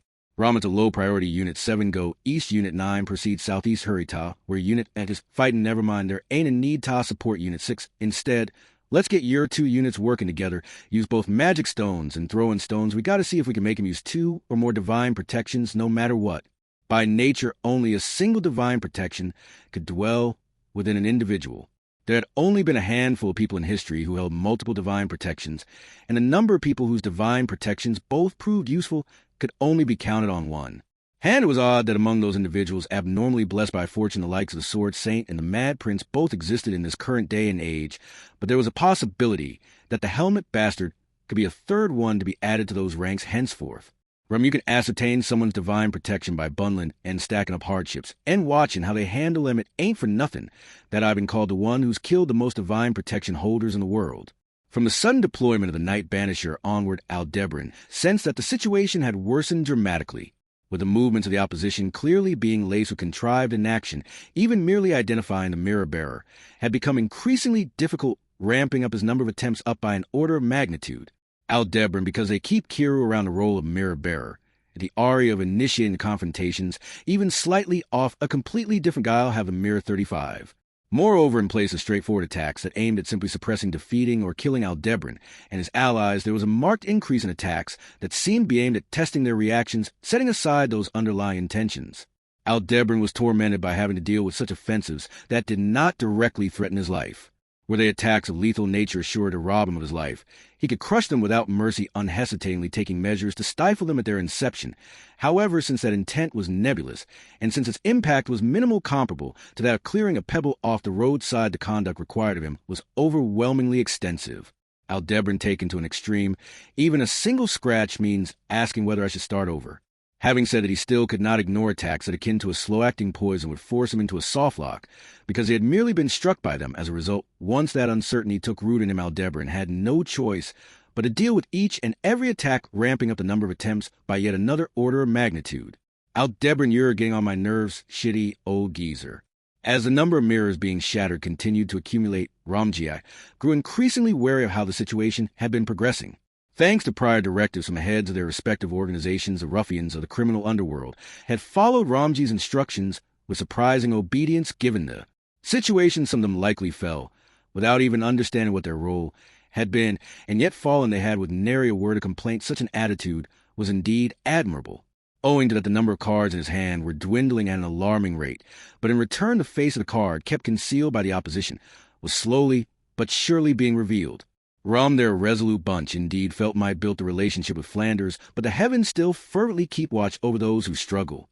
The effect of the Night Banisher obstructed any eyes in the heavens, and by stacking wave upon wave of magic stone attacks to alter the mana concentration, the area was rendered intoxicating to spirits, which thus confirmed the absence of any cooperating spirits, suspecting a highly versatile divine protection through a combination of short and long-range attacks, both physical and magical. The divine protections of which he was aware, which were limited to the ones whose efficiency had been ascertained by using Reinhardt as a test subject, had their characteristics targeted, and thus 90% of the potential candidates for the current scenario had been eliminated. This ain't the divine protection of first sight or the divine protection of the second coming. So, if it's neither the divine protection of stormy skies, nor the divine protection of the tiger's den, not many candidates remain. The remaining 10% could possibly serve as one-trick ponies depending on how they were used, but they lacked the versatility to deal with a situation as dire as this, with that nearly all the candidates were dropped, relegated to the back of his mind. From here on out, he would move on to the stage of suspecting something that was neither magic, nor spirit, nor divine protection and authority. From bending the laws of reality itself, wouldn't that be pride beyond the station of man-helmet bastard? When the tide of the wave attack shifted and the opposition's movements took a turn, Aldebaran ground his teeth, sensing that the worst possibility that came to mind had been right on the mark. In all likelihood, that old giant Valga Cromwell had an inkling that Aldebaran was using an authority overcoming these imminent critical situations by stacking up countless matrices. The succession of wave attacks and the sequence of numerous attacks rich in variety that kept up for a while had been meant to whittle down the possibilities of how Aldebaran was escaping from such an overwhelming disadvantage. Near infinite trial and error by means of redefining a matrix and the existence of the territory, it was likely impossible that they had grasped that to be the true nature of Aldebaran's authority, but he had a keen feeling that it had been narrowed down to something quite close. The chief possibilities of magic or divine protection had already been eliminated through an exhaustive investigation, and he got a sense that they had entered the stage where a tremendous absurd authority was starting to be suspected, similar to Ezo Cadnerback at Pleiades' Watchtower. There was a high possibility that clever individuals would see through Aldebaran's authority. But then again, it would be difficult to corner Aldebaran, even if one had seen through it. Ezo's judgment to flood the escape path with water magic had been optimal in a certain sense, but it would have been a Herculean task to accomplish a similar feat in a space this expansive. Even so, the nasty premonition that tinged his heart did not disappear, causing Aldebaran to hesitate about updating his matrix. In such a short time span, the difficulty of recovering from a single failure was steadily ramping up little by little. To begin with, why was a notorious Valga Cromwell from the Demi-Human War still alive and serving? Felt that that was Valga, not the great strategist who harbored an immense hatred of humans, taking the lives of several thousands with his merciless stratagems in the Demi-Human, wore his head was on the verge of seething as it blurted out complaints towards the incomprehensible combination. There's something wrong with this, seriously. Having come this far, he had come to a point where there was no longer any room to doubt the worst possible premonition as Rom. G endured that bad feeling in his chest. He vigorously stroked his own bald head for no reason. Likely the helmet bastard was using an authority. Neither was it a divine protection, nor was it magic, but an extraordinary power said to have once been used by the witches, a power capable of bending the laws of the world of this. He was convinced in the past, during the era of the demi-human war, when he had been acquainted with the successor to a witch sphinx, she had stated herself to be a failed creation unable to reproduce. An authority, however, though he had expressed his wish for felt to gain. Achievements with the enemy, possessing an ability so desperately coveted by that which this was far too troublesome an opponent. And though he was loath to admit it, he had narrowed down the helmet bastard authority to one of either reading the thought of an opponent or seeing into the short-term future. However, at the current point, Ramji, I surmised that precognition had a higher probability than mind-reading. Since he had continued to evade this side's attacks to this much of an extent, even supposing he was reading the mind of another Ramji, I thought it would undoubtedly be that of his own, and had thus deployed the measures to ascertain if that was the case. He had given unique orders to 2 different units. The first unit he commanded to pass them by without attacking, and the second he ordered to launch an all-out offensive, but the helmet bastard had gone to deal with the unit. It would have been fine to ignore plunging himself into the predicament of a pincer attack in. Between the first and second units, if he had read Ramji's mind or the mind of somebody in that first unit, then the helmet bastard would have just burdened himself with needless hardship. At that moment, he ascertained that the helmet bastard's authority was not that of mind-reading. That was to say, the true nature of the helmet bastard authority was now mostly narrowed down to precognition. Even if it had been narrowed down, he likely could not cheer out, and I did it with this conclusion. Sphinx had triumphantly spoken of them as powers that twisted the laws of reality, but something like precognition was going too far. Just how am I supposed to deal with something like that? There's something wrong with this, seriously. Anyone who can't use the flow method fall back, but don't stop moving. His sonorous voice raised, and Shout Gaston leaped out ahead of the group and swung at the helmet bastard. Gaston had already obtained Ramji's theory from the mirror bearer. Apparently, that bastard could see just a little ahead into the future, something like that. Gaston then, all I got a dose finish at the moment he sees ahead. Bellowing like thunder, Gaston abandoned the idea of landing a single glorious blow. Instead, he switched to a relentless flurry of strikes, aiming to cut off the helmet bastard's escape routes by giving priority to landing a punch. However, in response to the barrage, the helmet bastard stomped the ground hard. Helmet bastard smart, thinking Gaston, but this time thinking was a wrong move. A swelling wall of earth shielded the helmet bastard, halting the powerful onslaught. He gritted his teeth, just like the bastard had stated his plan had backfired, and immediately afterwards his opponent turned the very same earth into gauntlets around his arm and smashed Gaston in the forehead, sending him reeling back. And as it was Gaston still reeling back, since the helmet bastard was going for a follow-up, Gaston channeled his momentum into a backflip, unleashing a kick towards that sensation. The nimble strike delivered while spinning through the air was a facsimile of an acrobatic technique of Felch used when attempting to slip away from Reinhardt's grasp like a cat twisting out a hold. It was inconceivable that a brute like Gaston would pull off something so acrobatic. Not even the old man who served as a gardener for House Astria, who had been hit by it during training. Helmet bastard, you got me 4 times at that. Alongside those cryptic words, Gaston's kick had sliced through empty air. An attack Gaston had honed to the level of finishing move had been rendered useless, but before he could even dwell on that frustration, a strange sensation seized his body. He felt oppression, as though the hand of a giant had grabbed hold of him, yanking his right leg upward upon closer inspection. He came to see that there was a near-invisible thread restraining him, extending from the helmet bastard's right hand. Wasn't it just a red-haired maid accompanying him? This helmet bastard can use it too. Helmet bastard minds just a single strand, though in truth, she's a genius, that one. Hearing the helmet bastard's lifeless tone, as he spoke words of praise for his comrade, Gaston ground his teeth. His right leg, suspended by the thread, his foot was raised all the way to head height. His left foot, barely touching the ground, was forced onto its toes. His body, being left utterly powerless in this ridiculous, helpless position, Gaston had been completely neutralized. And with that, the helmet bastard turned his back on Gaston. Helmet bastard, old man, I'm leaving him to you. I'm going to go back up, yea.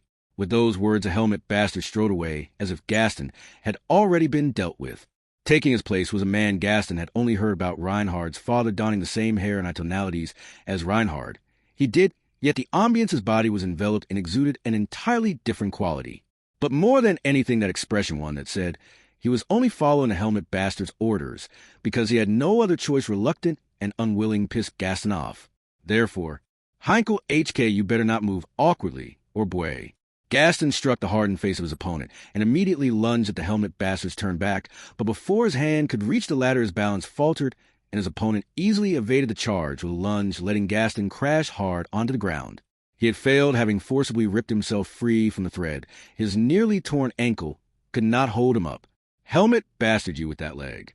Gaston, what's one damn leg worth? I'm putting my life on the line here. You think this is some game where I quit just 'cause it hurts a little? Helmet bastard.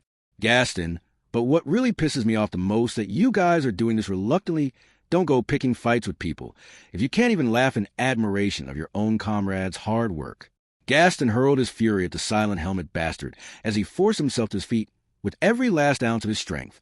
Even now copious amounts of blood yet poured from Gaston's right ankle to torn flesh, exposing glimpses of white bone beneath. And yet the fact that he clenched his teeth and stood was due to the importance of that which he carried upon his back. Gaston had a woman he had fallen for, a woman who, perhaps feeling trepidation upon discovering that a villain with the divine dragon in tow was coming, had nonetheless held him and told him not to worry before finally pushing him onwards to journey alongside. Felt Gaston had men he admired, a friend whose mouth would run unceasingly with discontent, all while worrying about those who were surrounded by a lifelong companion who, despite being a coward at heart, never would withdraw and retreat, a mentor who, despite always providing him with tedious, troublesome lectures, was very caring, howling that all held the right to achieve greatness, a bad influence, who, loving the girl, who would puff her chest out and make manifest her braggadocio, was turning his past a past akin to a curse into strength. Gaston had a man and a woman he looked up to, a strong man so strong he could protect all things he wished to protect. A strong woman so radiant, no matter where she was forgetting her, would be absolutely impossible. Gaston had every reason to stand tall and fight. Gaston, people like you who don't even have that in them got no damn right stepping into a ring where others are giving it their all. With a roar from the deepest depths of his soul, Gaston charged at the helmet bastard anew, deliberately stepping forward with his right foot.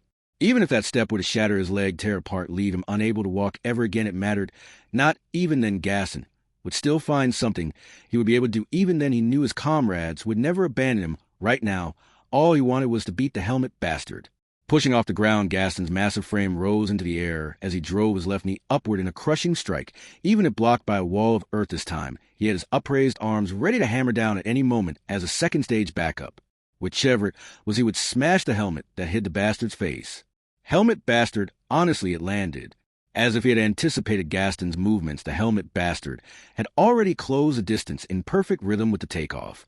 Right after Gaston's throat let out a faint groan, a fist clad in a gauntlet of stone struck his face as he sprung up into the air, caused his head to jerk backwards. Gaston, you're fucking kidding me.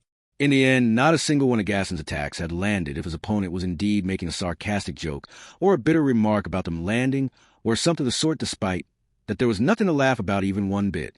With the blood lost from his leg contributing, Gaston's consciousness rapidly faded. Rah! At the end, concurrent with a familiar high-pitched voice, a burst of white light at the edge of his vision came into sight. The name of that meteor was the Star Staff. The majority of the meteors which existed in this world were said to be the handiwork of a single which, driven by curiosity and desire simply for her own amusement, the Star Staff, however, was different, with an aim in mind which had painstakingly forged a crystallization of her intellect to realize that goal. That aim, though perhaps something so petty as silencing a quippy dragon, its power was genuine.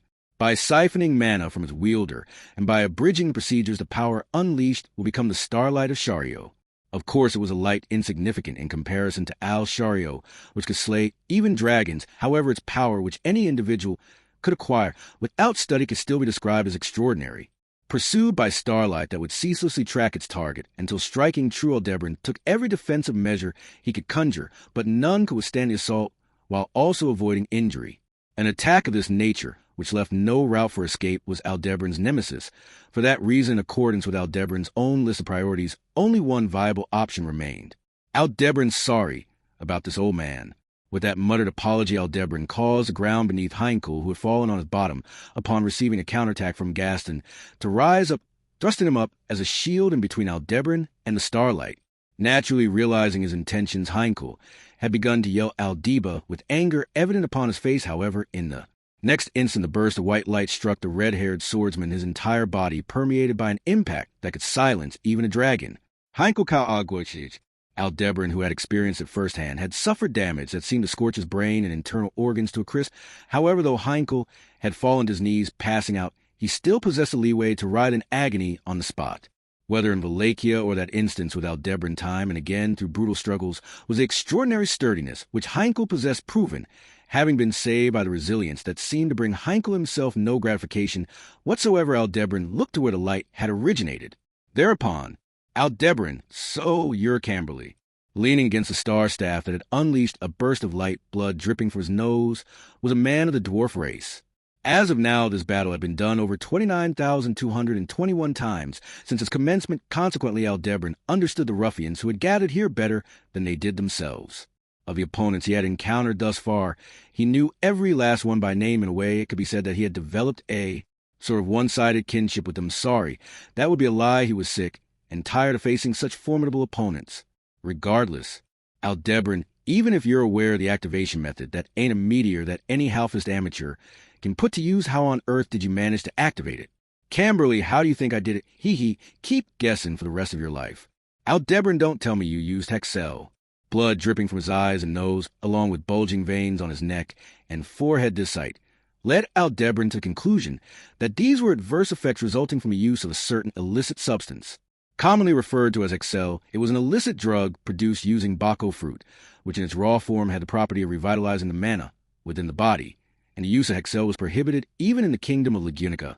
Although the drug had a narcotic effect, it would in essence generate excess mana through the activation of the gate. Under the effect of that doping, even those unqualified could wield the star staff. Aldebaran, even then your insides will be ripped apart doing that sort of thing. Camberley, you thinking the only one hold back down when Rakins and Gaston and everyone else are risking it all, even Reinhard. No, I landed up with an amazing bunch.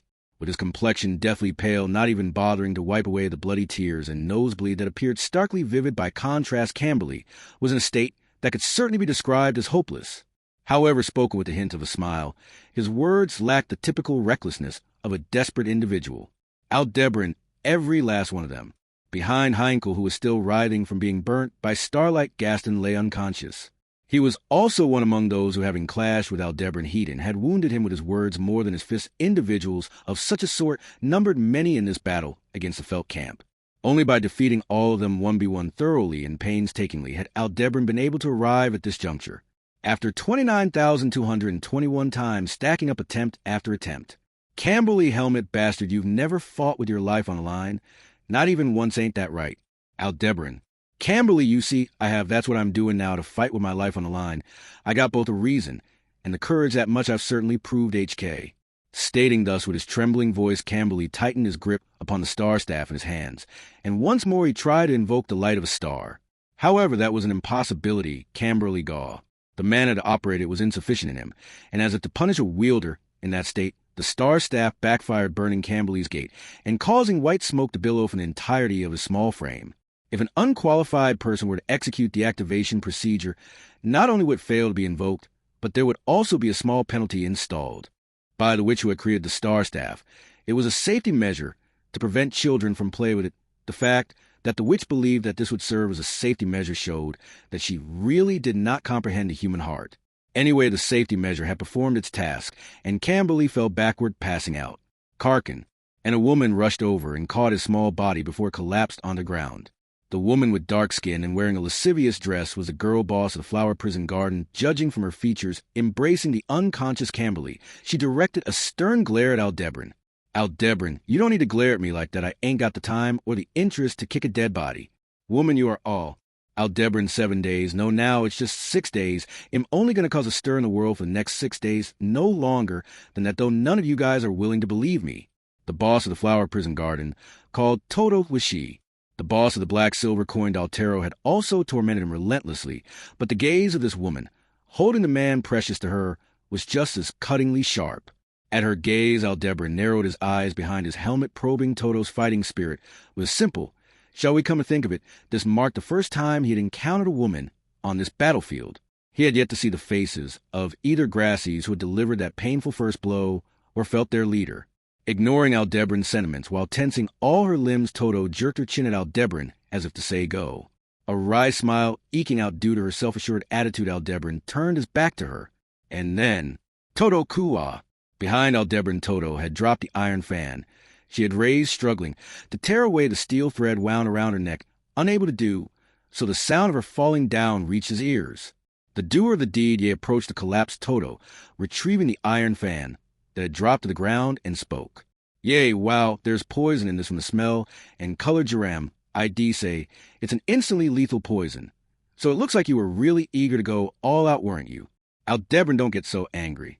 Yea, even though in this adorable, it's rude to say I'm getting angry first of all, it's also his fault, and oh, just because the opponent's a woman, you turn your back with a grin. I guess for Alsum it might not matter how many times you die, but Aldebran, now's the first time it's because you came to help.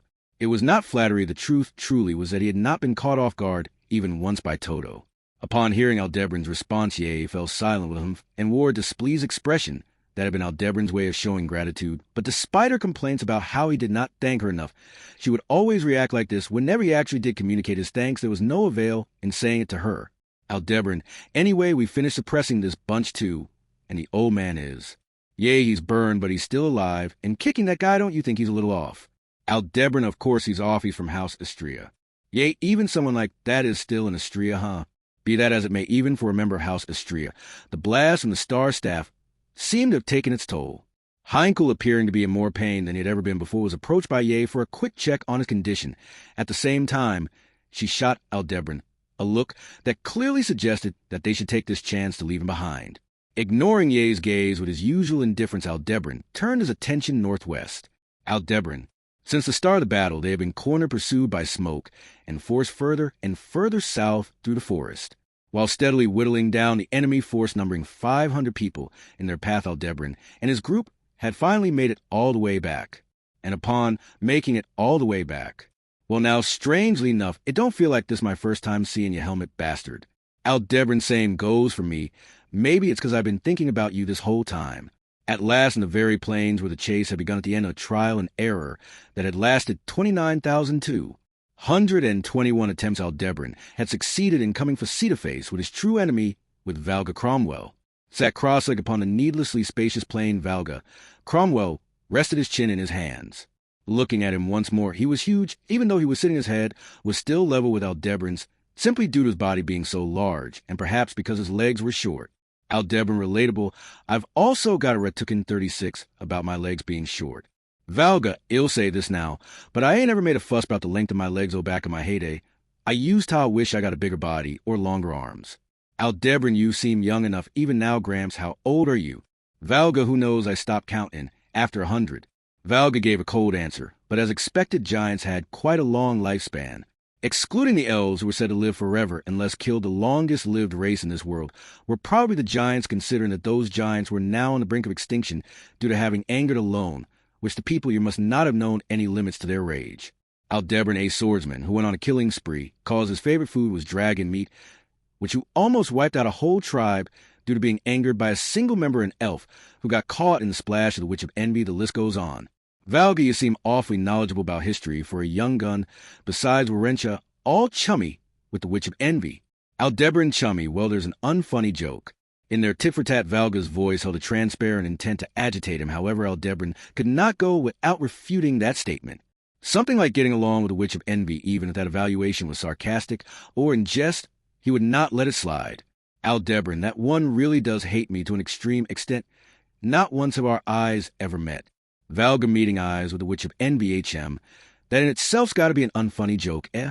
Aldebran, if you ain't laughing neither, am I every step along the way you've taken the sort of measures I hate the most where's Lil Misfelt.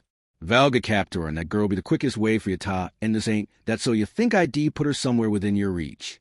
Aldebran clicked his tongue at that response, and Valga snorted his nose as he gazed behind the former to the forest wherein a fierce battle had been unfolding until now.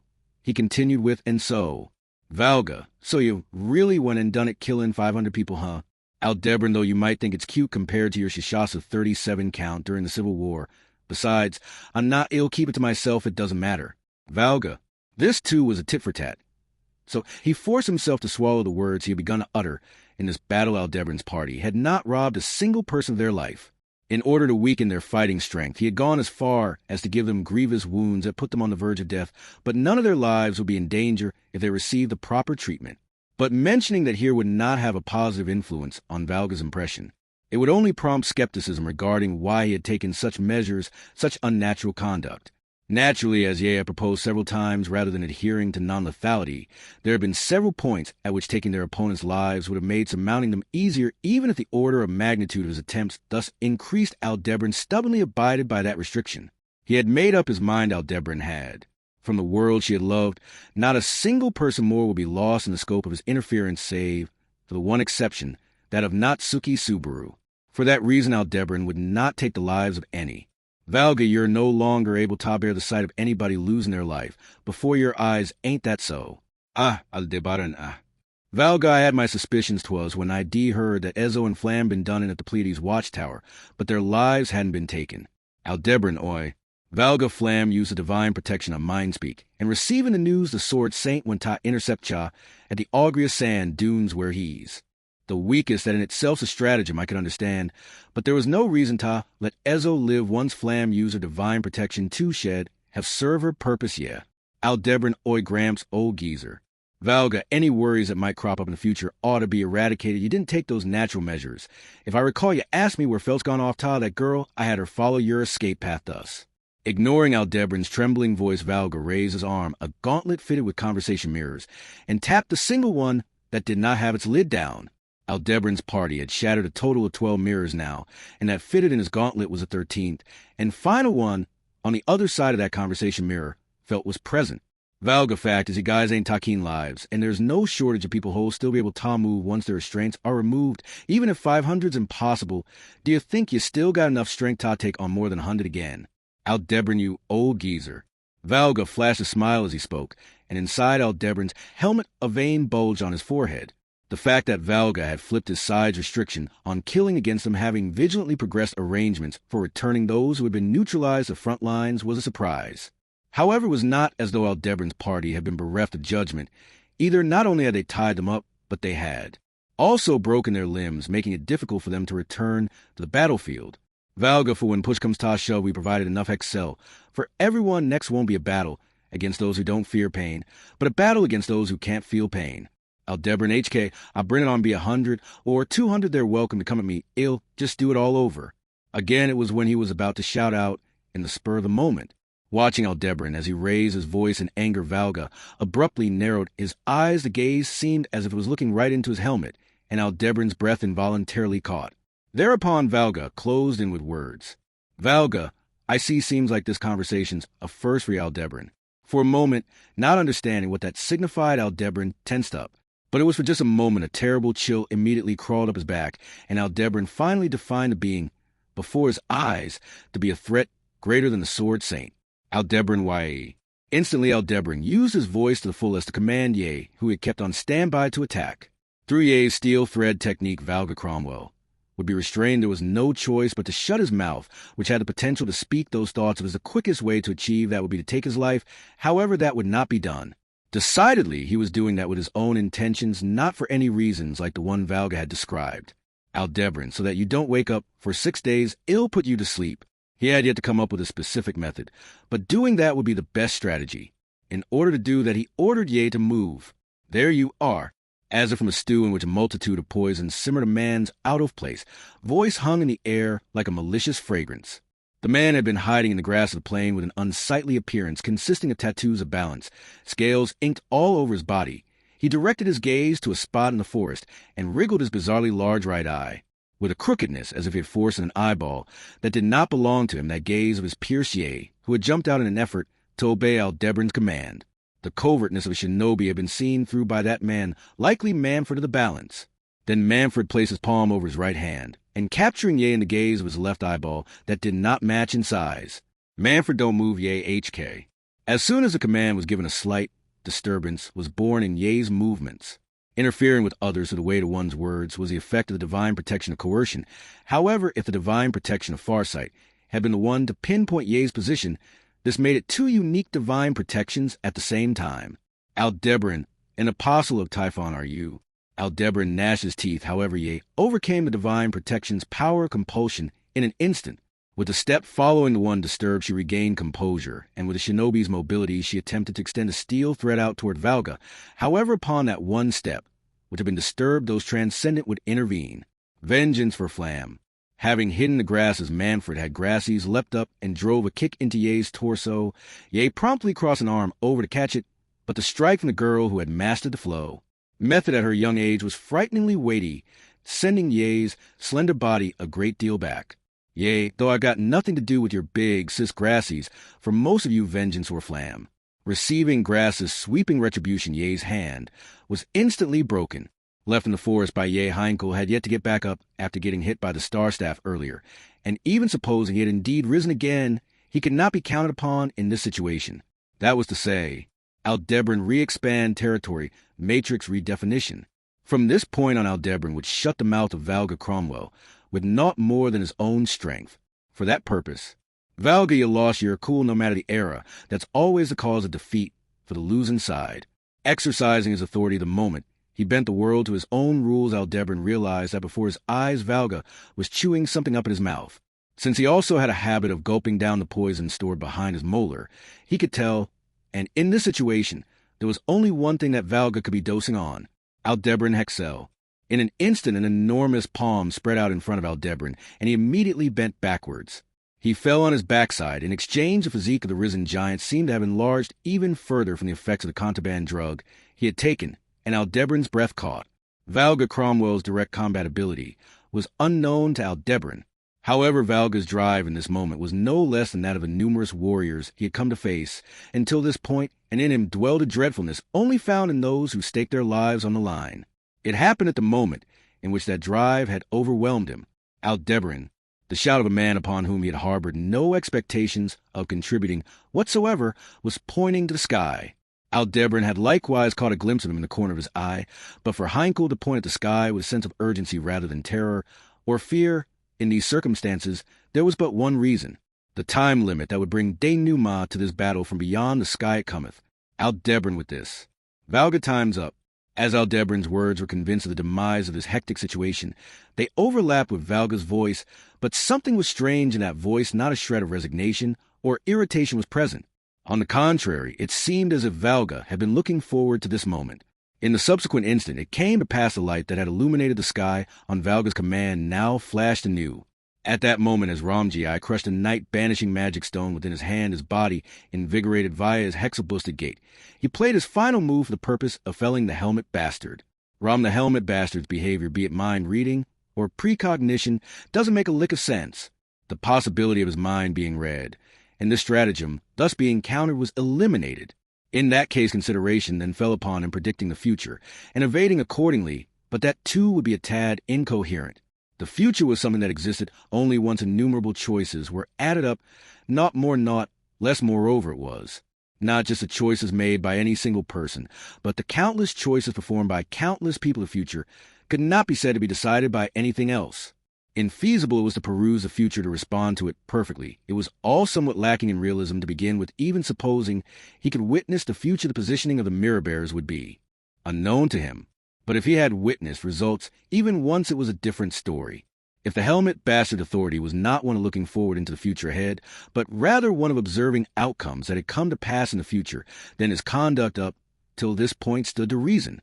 He would inspect pockets in order to identify those designated to be mirror bearers. He would validate its resulting outcome and go on to the next, supposing he had repeated this the actions of the Helmet Bastard up till this point, and their results stood to reason. Ram, what incarnations that's supposed to be, because it made logical sense. Ramji had become incensed, thinking that don't make a lick of damn sense. Mind reading and precognition were both illogical, but returning after witnessing results, what to call it, eluded him. But whatever the case, it was a rule-breaking ability. Just how could it be thwarted? Ram, but it's got holes. In the first place, were he to possess the almighty ability to observe and respond appropriately to every possible circumstance, the Helmet Bastard would have been able to even avoid encountering them at this juncture. This individual had prepared countermeasures for Reinhard and had succeeded in entrapping him, but compared to meeting him heeding, it would have been much safer to evade him. As to why he had not done so was the reason of why he could not do so. To witness the outcomes and do things over, he did not have that much time. and thus were the usage of the authority entirely up to the helmet bastard. Supposing a lull between danger and safety arose, he would naturally wish to create an area of safety in that opening, and therein would the trap be set. From a position that the helmet bastard was made to believe was a safe zone, all he needed to do was fashion an inescapable crucible of traps. Thereupon the final aspect of the trap he had concocted was you summoned your ally back, the divine dragon. Helmet bastard. The moment its presence was sighted out with the sky, the helmet bastard's faction, and naturally, the felt camp alike were convinced that it signified the battle's denouement. At the end of day, the absence of anybody possessing overwhelming power was a primary factor in this battle coming into being. Were the divine dragon to be returned and were to lay devastation upon the plains, would a single one of its breaths, be there 500, or be there 1,000 ruffians hardened in their resolve, they would not hold a candle to it.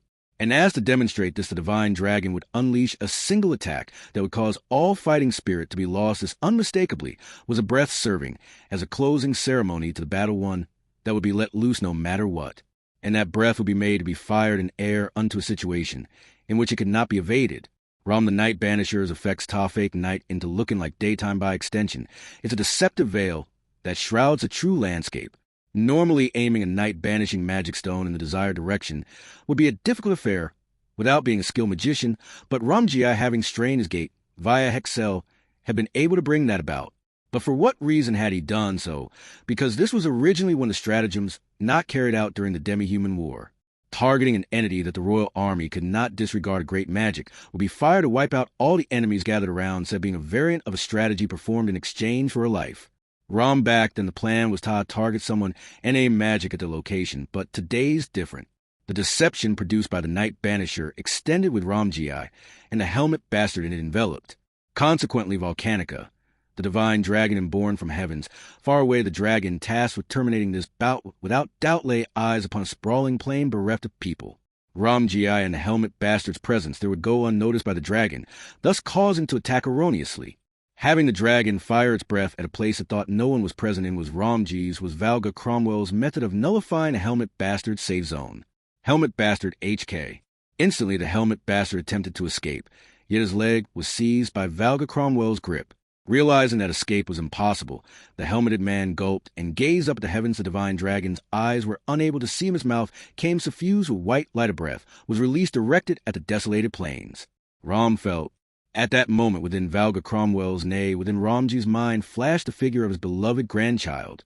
Her time as an infant, her time as a toddler, the woman she now was, all went by in a single instant, wondering if this was the scenery he would get to behold. Just before his passing, an out-of-place smile arose upon Ramji's visage. So much so, in fact, that even though anger and loathing were supposed to fill this pointlessly gargantuan body of his, the faces of Libra and Sphinx, who had skirted death alongside him, flickered not in his consciousness. Bearing those powerful emotions at his terminus, Ramji and the helmet bastard both were engulfed by the dragon's breath. Cut it with a crap. In that instant, starlight darted past, smashing to the side of the airborne dragon's maw, and the breath that was to be sicked loose veered off toward a different direction, exploding upon a plain that was verily desolate. Ramwa, jostled about by the humongous plume of smoke and the shockwave, Ramji was unable to hold firm, and tumbled over, dragged by the former's fall. The helmet bastard likewise raised a cry of pain. Agua. Had it gone entirely as his own self had anticipated, the unthinkable might of the dragon's breath would have, without a doubt, finally driven the helmet bastard into a situation with no escape, leaving him defeated. And yet, I had a bad feeling, and this is what I find being prepared to die and want to die right away are two totally different things, big stupid Ramji. The one to roar thus, having smashed Valga Cromwell's stratagem into smithereens, their red eyes reddened a degree further, whilst bearing Tyr's star staff in hand, was his adorable grandchild. By his own adorable grandchild, Valga Cromwell had been defeated. Arc 9, Chapter 22, How to End a Battle. Light novel adaptation. Found in Volume 40, Chapter 5, How to End a Battle, Parts 26. Original web novel chapter complete. Partial human translation, by which Cult Translations Garkar. Partial edited machine translation, by which Cult Translations original by Gold Kills Eli Man 7 translation checked by Garkar. ReZero Valor incomplete. When first hearing Ramji's plan, Shed had some reservations. Ram got that felt if you fall into the enemy's hands, we're sure to lose Corsar and Amisra. Gonna try and take advantage of that sea, and how that's their easiest victory condition. Felm, the one in charge over here, I'm not gonna make a fuss and argue that I don't understand your logic. But if you expect me to just sit in a corner and watch you all like a fool, am not just going to go along with that and no. Rom in a large battle, it's commonplace for a general to sit back all dignified like, and wait till the fighting's settled. Hey, come on, don't groan at me like that. Having just proposed a position that caused an explosion of displeasure from the one who had been listening, Ramji patted his bald head as he made a face of defeat towards Felt, who had groaned in frustration. Felt was used to seeing that troubled expression on Ramji's face, and she knew very well that when he made that expression, he was not actually as troubled as he appeared when Ramji patted his own head with a troubled look on his face. He did so in order to steer the conversation in the direction he desired. What Ramji wanted to convey was, Ram, I said, then I want to ask you to sit back and watch or huddle up on the sidelines. Emma, have you follow that helmet bastard's footsteps one move at a time. Felt, you're saying you want to follow that helmet bastard around. What's the point of that? Ram, I want to be able to pinpoint the location of the helmet bastard in the forest as best I can end after the squads that engage him are broken through. I'm thinking we can retrieve the survivors and ambush them from the rear. She understood that the strategy proposed by Ramji was one to corner the helmet bastard blocking off his escape route and crushing him. To achieve this, their fighting force of 500 would be divided into a number of squads, and there was a possibility that the first squad to attack may have to be sacrificed, and Felt would be in a position in which she would know of it and yet be unable to do anything. Ram felt, since this is a battle. Felt, I know him not like that damn Reinhardt. I'm not so naive as to think no one will die no matter what. I just don't like acting on the assumption that you're going to die, Although she often had been treated as a child due to her appearance, Felt did not believe that she actually embodied such childish dreams to the extent that she was unfortunately scorned due to her looks. Having grown up in the slums of the royal capital, where life was not considered to be a high-value one, philosophy had been firmly rooted in her core. Human life was fragile. That was why they said it lives strong, Rom. That's right. I also dislike squandering lives in futility. Felt, it's already crazy how the criminal underworld can risk their lives like that and still have an aesthetic sense about it. Otherwise, I don't think they could have gotten so many people together when they asked for help. So, I've got mixed feelings. The reason behind the ruffians' pledge to strictly adhere to Ramji's plans lay in a philosophy that was embedded deeply into the criminal underworld, and one very different from the blood code of the slums at that. The key to getting along well with them lay in respecting their differences, rather than overly shying away from them. However, since Felt was at the head of this group, it was necessary to have everyone follow Felt's philosophy instead. Therefore, Felt, let's do this. I'm going to go win this bout my own way. Even if her victory conditions differ from the ones anyone else had set, Felt had resolved herself so. During those final moments, as Ramji closed the lid of the conversation mirror that connected them together, Felt's unpleasant intuition was confirmed, and she began to hasten her pace. The old man said, there's one more thing left to do. These were the words of Camberley as blood poured forth from every orifice of his face. There was something she wished to comment concerning his boda's battered state, but Felt snatched the meteor from his hands, leaving him in the care of her comrades, who had freed him from the restraints of the helmet bastard's gang and ran. And after running the fastest she ever had in her entire life, the moment she emerged from the forest, she came across it. The scene of the divine dragon being made by Ramji to target himself along with the helmet bastard. Felt cut it with the crap. Without even realizing it, she raised a meteor, the star staff taking aim at the incoming dragon. She was quite knowledgeable about the dragon's sturdiness, having borne witness to its clash with Reinhardt when Ezzo and the others had gone to Pleiades' watchtower. Of course, the reason for which she aimed the star staff at the dragon was concerned not with its robustness. Even when interjecting to tell them to stop screwing around, Felt did not have the option to punch Ramji. Divine dragon, OUCH. The blow that bore the light of the star struck the side of the dragon's maw, yielding a cry of pain that utterly lacked the dignity befitting the divine dragon, redirecting its breath towards a different direction. That breath forcefully leveled the empty, deserted plain, but that mattered not. Perhaps she had foiled Ramji's best-laid plans, but that was fine. Felt, I had a bad feeling, and this is what I find being prepared to die and want to die right away are two totally different things, big, stupid Ramji. Roaring, overcome with a rising passion, Felt clench her teeth. For a moment, Ramji and the helmet bastard were difficult to make out, and the two of them engaged in a battle of wits on a level that Felt could not even imagine beheld her in astonishment. Felt's composure did not falter, even though tears shamefully welled in her eyes. Felt, that idiot Reinhardt, he's going to worry about this for a long time. So long as they were not particular as to how victory was attained, Felt and her comrades had the power to best anyone. For that reason, even if it meant being criticized for this prideful way of thinking, she would still choose how she would win. Otherwise, she would not be able to win in a worthwhile manner. To that end, Felt clung to her convictions, that was to say. Felt live, strong, Ramji. If you can't stick to that, then even if we win, it's still a loss. Just now I lost. Vocalizing a hard truth, Aldebaran was overwhelmed by a sense of defeat. Valga Cromwell's stratagem from a moment ago had hit the bullseye on the authority-wielding Aldebaran of flawless artifice that accounted for even the time limit of the Divine Dragon's return. Aldebaran's breath a show of intimidation to end the battle.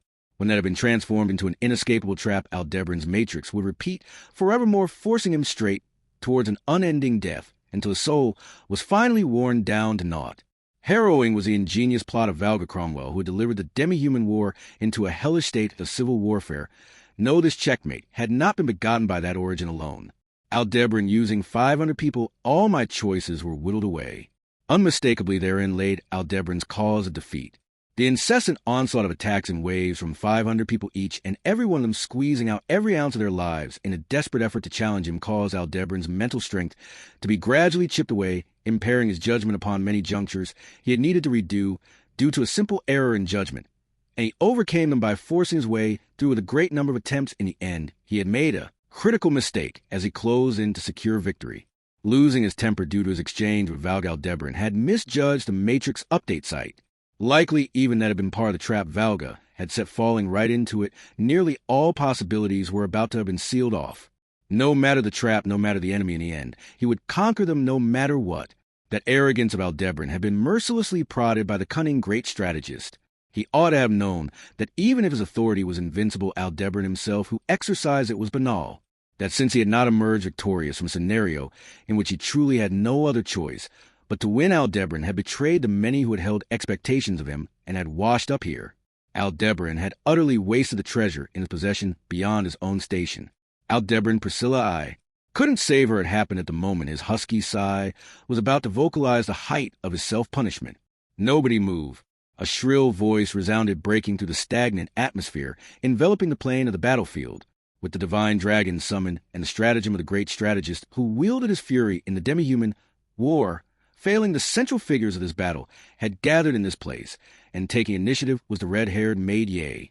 Hindered by Grass's ambush, Ye had been delayed in providing Aldebaran cover, but now with steel threads she had bound Grasses at the entrance to the forest, as well as Manfred at a corner of the plain, turning both of them over. Furthermore, Felt HK are these the threads that tied up Rakins and the rest. The star staff, having dropped her feet, Felt clicked her tongue in loathing. All of Felt's limbs were bound by steel, threads and movements of her body, having been completely sealed. That was to say, the tables had been turned. Yea, for such remarkable rudeness towards your noble station, I humbly proffer my dearest apologies, Felt Sama. Felt, I ain't nothing like a noble. Why the hell are you following that helmet bastard? Yea isn't yielding to the most terrifying opponent the most natural of things. Flatly sticking out her tongue, Ye responded to the immobilized Felt with her usual demeanor. Witnessing that exchange in the corner of his eye, Aldebaran took a step back to distance himself from Valga, but then again, with his stratagem having failed, Valga was down on his knees, unmoving. His stratagem, upon which his life had been staked, had been a swing, and amidst that exhaustion could be called natural, but below Aldebaran, present in the eyes of that exceedingly clever old giant, was a hue more poignant than a simple sense of defeat. Valga, I don't care what happens, Tommy, just don't lay a hand on Felt. Aldebaran, those are the words I wanted to hear, though I hadn't wanted to see that face. Faced with Valga's expression as he wrung out his appeal with difficulty, Aldebaran answered with his true feelings. Being the ones that picked this fight, asking him to not lay a hand on her was far too convenient a request. But if the table could thus be set to put an end to this battle, his sense of relief surpassed his irritation. Naturally, with the revisions to the plan that had been thrown into disarray, Aldebaran's 7 days had become something far more difficult. Even so, finishing a battle against the first opponent to ever defeat him, aside from the witch's deep sentiments towards that fact, currently exceeded everything else. Yomi, looks like that went pretty damn rough, didn't it? With a beat of its wings as it perched down on the ground, Aldebaran called out to Aldebaran. Frankly, he felt that it was far too lacking in guilt for having almost ruined everything with its erroneous shooting, but he had made it abandon its duty of drawing as much of the kingdom's attention away as it could in half a day, recalling it to him. So in regards to disappointment, he would close his eyes here and call it mutual. Aldebaran, so seems like you unexpectedly came to clash with Lil Miss Felt and her gang, but what on earth was that just now? Aldebaran, a trap to make the other me accidentally shoot at me. It felt like I'd been completely checkmated on a Shatranj board. In truth, that was about to be the case. Aldebaran, That sort of thing, it brings back unpleasant memories of being thoroughly beaten by teacher. Sharing the same memories from the Book of the Dead Aldebran's words caused Aldebran to remember being childishly obliterated on the Shatranj board by the witch who had bestowed him with all sorts of knowledge, putting him in a foul mood. Nonetheless, games atop a board were fundamentally different to the battlefield upon which Aldebran commanded his authority. Valga had been a truly dreadful enemy. Aldebran, perhaps the real frightening thing's the virtue of Lil Miss Felt who you bow to. Valga, it ain't as though we're bowing down to Felt Aldebran, I guess that be so. Whilst being fellow royal candidates, Felt and Priscilla each shone in their own ways. If the dazzling nature of the sun one looked up to was different, the way in which it scorched their eyes would also vary. Therein laid not a matter of which was correct, but merely a difference of which light one chose to revere above their head. And those who had decided to revere Felt were Valga and Aldebran. So that's how it is for all of you. Within Aldebran's vision were the ruffians who had come crawling out from the forest, wounded from the battle. Whilst lending their shoulders to one another were 500 people who had yet to lose their fighting spirit. Aldebran, as Valga had threatened, as long as their lives were not taken, they would force their wounded bodies up over, and again struggling onward to attempt to defeat Aldebran. Faced with their resolute expressions, Aldebran was once again made keenly aware to go down a path that would no longer receive affirmation from anybody in the world. He was made keenly aware of the effects of having decided so. Aldebran, but the situation's changed from earlier. You guys no longer got any shot at victory, same old story, as the Sword Saint, and the Witch of Envy, the Divine Dragon, completely breaks the QG 38. The outrageousness of the Divine Dragon was something akin to ignoring one's pieces, and directly throwing a punch at the opponent during a match atop a Shatranj board in this world. There were a fixed number of beings who existed outside that framework. Of those beings, one he had sealed, one he had subdued, one he had utilized, and one he had enlisted as an ally. Aldebran would not hesitate to use every ounce of its advantages. Hence, Aldebran's sorry, but enforcing a game set 39 here will be making it, so you guys won't be able to chase us from here on out. Yea, Felt Sama, could you stay still, Aldebran? Abruptly, Ye's quiet voice interrupted Aldebran's counsel to yield. When he glanced in her direction to see Ye was standing on Felt's back, the latter restrained by steel wires, and as Ye directed a sharp gaze toward her, she uttered a warning. However, Felt prefaced, I ain't gonna move to Ye, and Felt look at me. Indeed, she quietly wove those words, Aldebran. Hearing Felt's utterance, Aldebran, Ye, and even Valga all knit their eyebrows. Her intent was unclear. Aldebran suspected that there might have been some stratagem that would activate once she came into vision, but Felt herself was apprehended by Ye, and she was literally incapable of doing a thing. In that state, there was not a single thing she could do, and the girl's red eyes dwelled a strength of will that betrayed any such notions.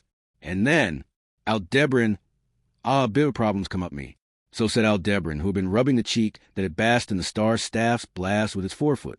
The brunt of that puzzling voice was directed towards Aldebran, who shared the same memories and personality, but Aldebran did not look at him. As it spoke, it was not a matter of a poor attitude. The eyes of the dragon were trained upon Felt. It was as if to say that taking its eyes off of Felt would be difficult, immensely so. Before Aldebran could investigate what that meant, rather than rubbing its cheek, Aldebran was trying to fiddle with the metal fixtures of the helmet. It was not wearing out a habit. Aldebran, try as I might, I don't want to refuse Farsail's Lil Miss Felt's request. And so the occurrence of a definite problem was thus disclosed. Farsail, thy recklessness had exhausted myself and everyone else akin. When the Divine Dragon had spoken thus to her, Felt had been traversing the Augria sand dunes, aiming for the Pleiades watchtower with Melee Portati in tow as to prove the latter's utility. It seemed to have been intimidated by Reinhardt's presence, so the Divine Dragon Volcanica, meant to be protecting the tower, had hastily attacked Felt and her group. The fierce battle seemed like it would scatter half of the sand dunes entirely away, and there was no doubt that it was the flashiest battle Felt had witnessed in all her life. Ultimately, no conclusion was drawn in the battle between Reinhardt and Volcanica, after all Volcanica's combativeness had withdrawn upon seeing Felt, leaving it an unfinished battle. The battle having thus ended in an incomprehensible manner that had been the first thing the dragon had said. Felt, who the hell were you calling Farsail? Stop screwing around. As the Divine Dragon impolitely mistook her for another, Felt had taken offense. On the other hand, regarding the name Farsail, that Volcanica had spoken, even Felt was not so ignorant as to not have a clue.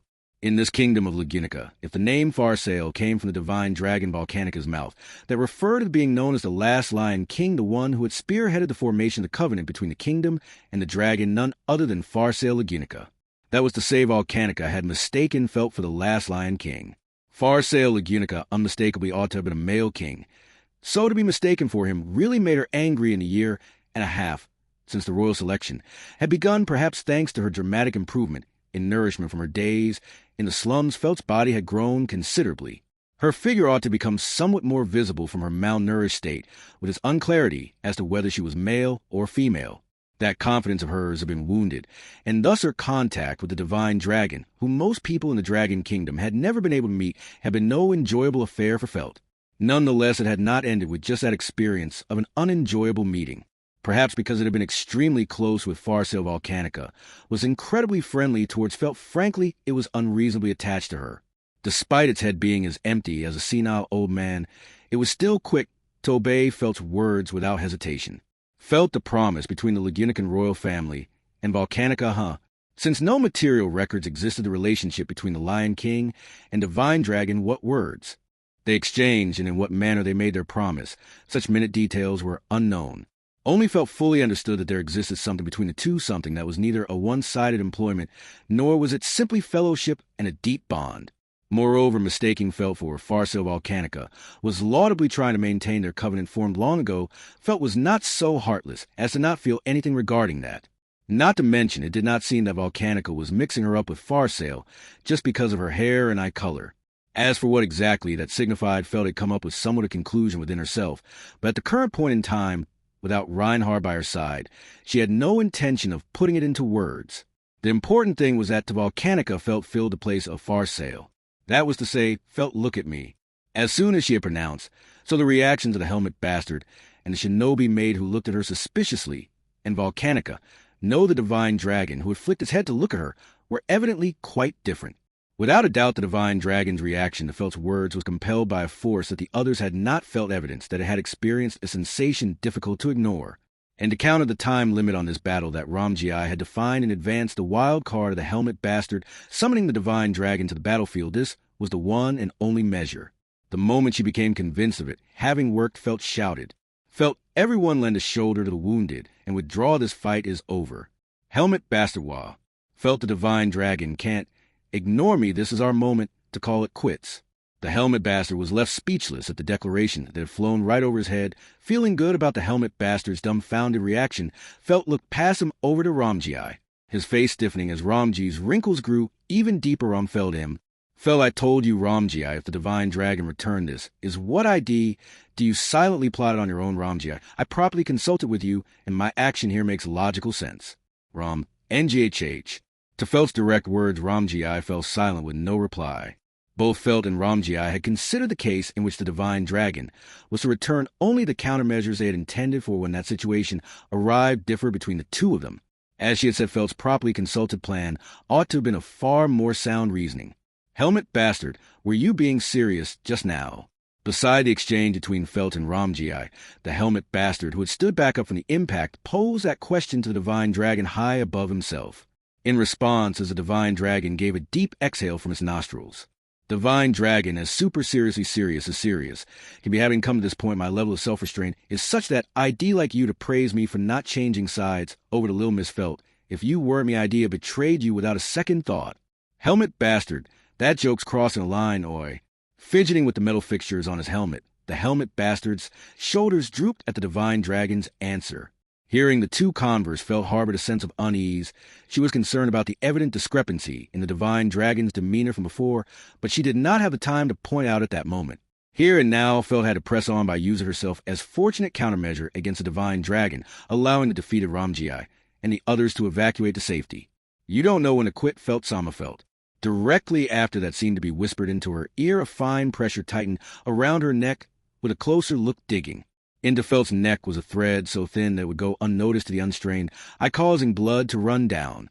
Of course, the perpetrator of that act was the shinobi maid who had tied Felt up with threads. Helmet bastard, yea, stop it, follow my orders. Shinobi made him prepare to be punished, as I counsel you, this Alsama, who had better finish off Felt-sama here. After all, even I could tell that your consultation with the divine dragon Sama just now didn't progress in a desirable direction. Helmet bastard, that's. Divine dragon, that's a no-go, yea, I won't allow it if you do it. In place of the faltering helmet bastard, the one to threaten the shinobi maid, yea, was the divine dragon, having slightly lowered its head. The divine dragon's eye, the brunt of its overpowering glare, was enough to make one feel pain, as if their skin was charring, however basking in that ire, yea, calmly glared back at the dragon. Yea, unfortunately, Alcima is the one I'm afraid of, not the divine dragon Sama. There's nothing scary whatsoever about your glare. Divine dragon, why ye? Helmet bastard, stop it. Both of you, don't recklessly quarrel. They'll take advantage of it. Butting into the confrontation between Yea and the divine dragon, the helmet bastard was cautious of Felt and Ramji.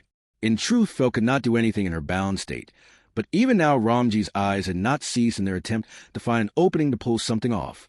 At that fact, both Yea and the divine dragon withdrew their confrontational atmosphere for the time, being vigilant of Ramji. Yea, but this problem isn't resolved. It's a fact that Felt Sama is dangerous. Helmet bastard, I know me. Is there really nothing you can do? Divine dragon, yeah, my bad, it ain't a matter of being bound by compelling force constraints or an oath or anything like that. Only I'm seriously against it, no matter what my sense of self feels like it's going to split apart. With Ye's comment, the views of the helmet bastard and the divine dragon formed parallel lines. The helmet bastard had a course he wished to progress in, Ye and the divine dragon were in the position of following that, but it seemed like their intentions were not completely unified at their roots. As it currently stood, the circumstances had the potential to fall either way. In that case, Felt, let's call it a draw here. You let my allies go, and in exchange, we'll also let you guys go. Helmet bastard, ain't that a little too convenient? It may have been a result of having an advantage of coincidence on our side, but we demolished all of your plans, Lil Miss Felt. And yet, why would we call it a tie? Felt, do you really need me to spell it out for you? Our little squabble here had a mutual time limit of the divine dragon returning, but if the divine dragon won't lend a hand to either side, that disappears. And if that disappears, you'll just have to fight around 500 people all over again. Helmet bastard. As she spoke, Felt carefully examined the helmet bastard, though his complexion remained hidden. For what she could not see of his face, Felt gathered up all the information she could, such as what the helmet bastard was feeling within his breathing and minute gestures, and did her absolute best to see through him. Within Felt's current argument, there was a decisive hole that she herself was aware of the entirety of the situation until now had materialized due to the helmet bastard making the unexpected decision to not kill anybody. Were the helmet bastard to tear through that premise, on a whim, it would all be over for Felt and her crew. Even if restricted by the divine dragon's movements, Ye's threads could wrap around the necks of Felt's 500 allies and strangle them to death, wiping them all out. Of that it was impossible that the helmet bastard himself was unaware, hence, with all her might, all her body and spirit, to dissuade the helmet bastard from that idea. Felt would choose her words, refine them, and let them resound from her soul. She must convince him that continuing this battle would not be worth it. Felt will say this now, but this isn't the sort of plan that my Ramji uses if the battle continues idolo. Just be another case of his malicious knowledge getting put out on display. Helmet bastard, that's frightening, but that'd be just the same as letting you go here. Yet even if we call a draw for time, being you guys will challenge us again from square one, and we'll go in circles forever. Felt, right, that's why let's do it. This way he'll go with you as your hostage. Helmet bastard HK. His breath slightly caught, and Felt could tell that the helmet bastard's eyes had widened through his gestures, feeling his. Reaction Felt gently, not greedily, reeled that shining ray of hope in toward herself. Felt, if him with you, my guys, won't be able to get in your way. This was the victory condition you'd originally aimed for in order to win this battle, yeah. Yea, nothing will come of this to think would deliberately bring along a disrupting element. And such a proposal, there would be no sense in it if Felt Sama manages to escape. Felt, in that case, you can just keep this thread attached to me, you two divine dragon. If I break my promise and die trying to escape, that'd be my own responsibility. You don't need to get angry. Divine dragon oil, there's no chance of that far sail. Felt, I ain't far sail. Yea, who had interjected, and the divine dragon who had tried to deny her, both pondered Felt's words. All the while Felt stared right at the helmet bastard, who like herself had the right to decide things in this location. And then, Felt, what will you do whether this continues or not is up to you. Helmet bastard, I don't want to have to carry needless baggage, Felt. Helmet bastard, but it's also true that this is no time for me to be having a dispute with myself. It should be fine to go along with Lil Miss Felt's hostage plan, however. In deep, quiet deliberation, the helmet bastard carefully weaved his words at the end of those words. He paused the terminus of his words, as if to put on airs that happened then. Ramra. As if to intrude on the tempo of the conversation, Ramji raised a battle cry and reached out his arms, seizing the helmet bastard from behind. His brawny arms constricted the neck and waist of the helmet bastard, akin to how Ye had bound Felt, achieving a situation in which the leaders of both parties were mutually apprehended. Helmet bastard Dona. That instant the helmet bastard's incantation manifested him, a left arm of rock, striking Ramji's jaw with a heavy blow. Born of the stone prosthetic for his missing arm, the helmet bastard's unexpected blow violently jolted Ramji's brain, his large body, producing an enormous sound as it collapsed onto the plane.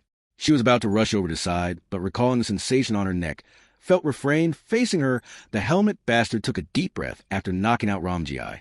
Helmet bastard, however, you'll need to look past just this one punch to your gramps. With that, he appended a condition for ceasing hostilities after the fact, and thus accepted Felt's proposal. The unconscious Valga was shouldered by Grassies and Gaston and was carried away. As he watched this unbalance of physiques, Aldebaran diligently ascertained the withdrawal of the 500 ruffians, know of his formidable enemies, through to the very end, making sure that those formidable foes definitively passed beyond the horizon, and that nobody was attempting to pursue them covertly. Aldebaran also thoroughly verified. Aldebaran, there aren't any risking it, everyone withdrew. Aldebaran, is that true? I wonder, can I really believe you won't betray me, will you? Aldebaran, it's a cliché development in manga for someone to be betrayed by another version of themselves, but rest assured for now, currently my backing towards Lil Miss Felt and my backing towards MES balanced at a solid 50-50.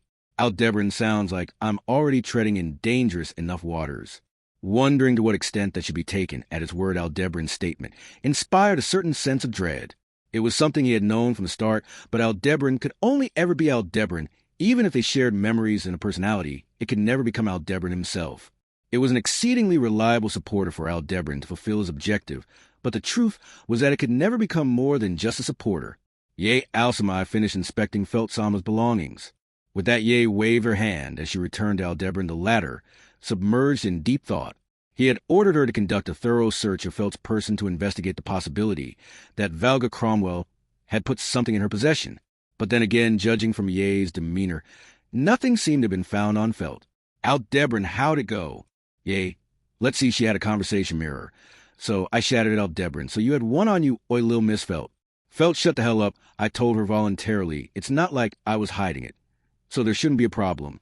As Aldebaran raised his voice, Felt poked her head out from Aldebaran's shadow and talked back in dissatisfaction. There was no cover from trees in the sprawling plain, so Felt's pat-down had been conducted behind the excessively large body of Aldebaran.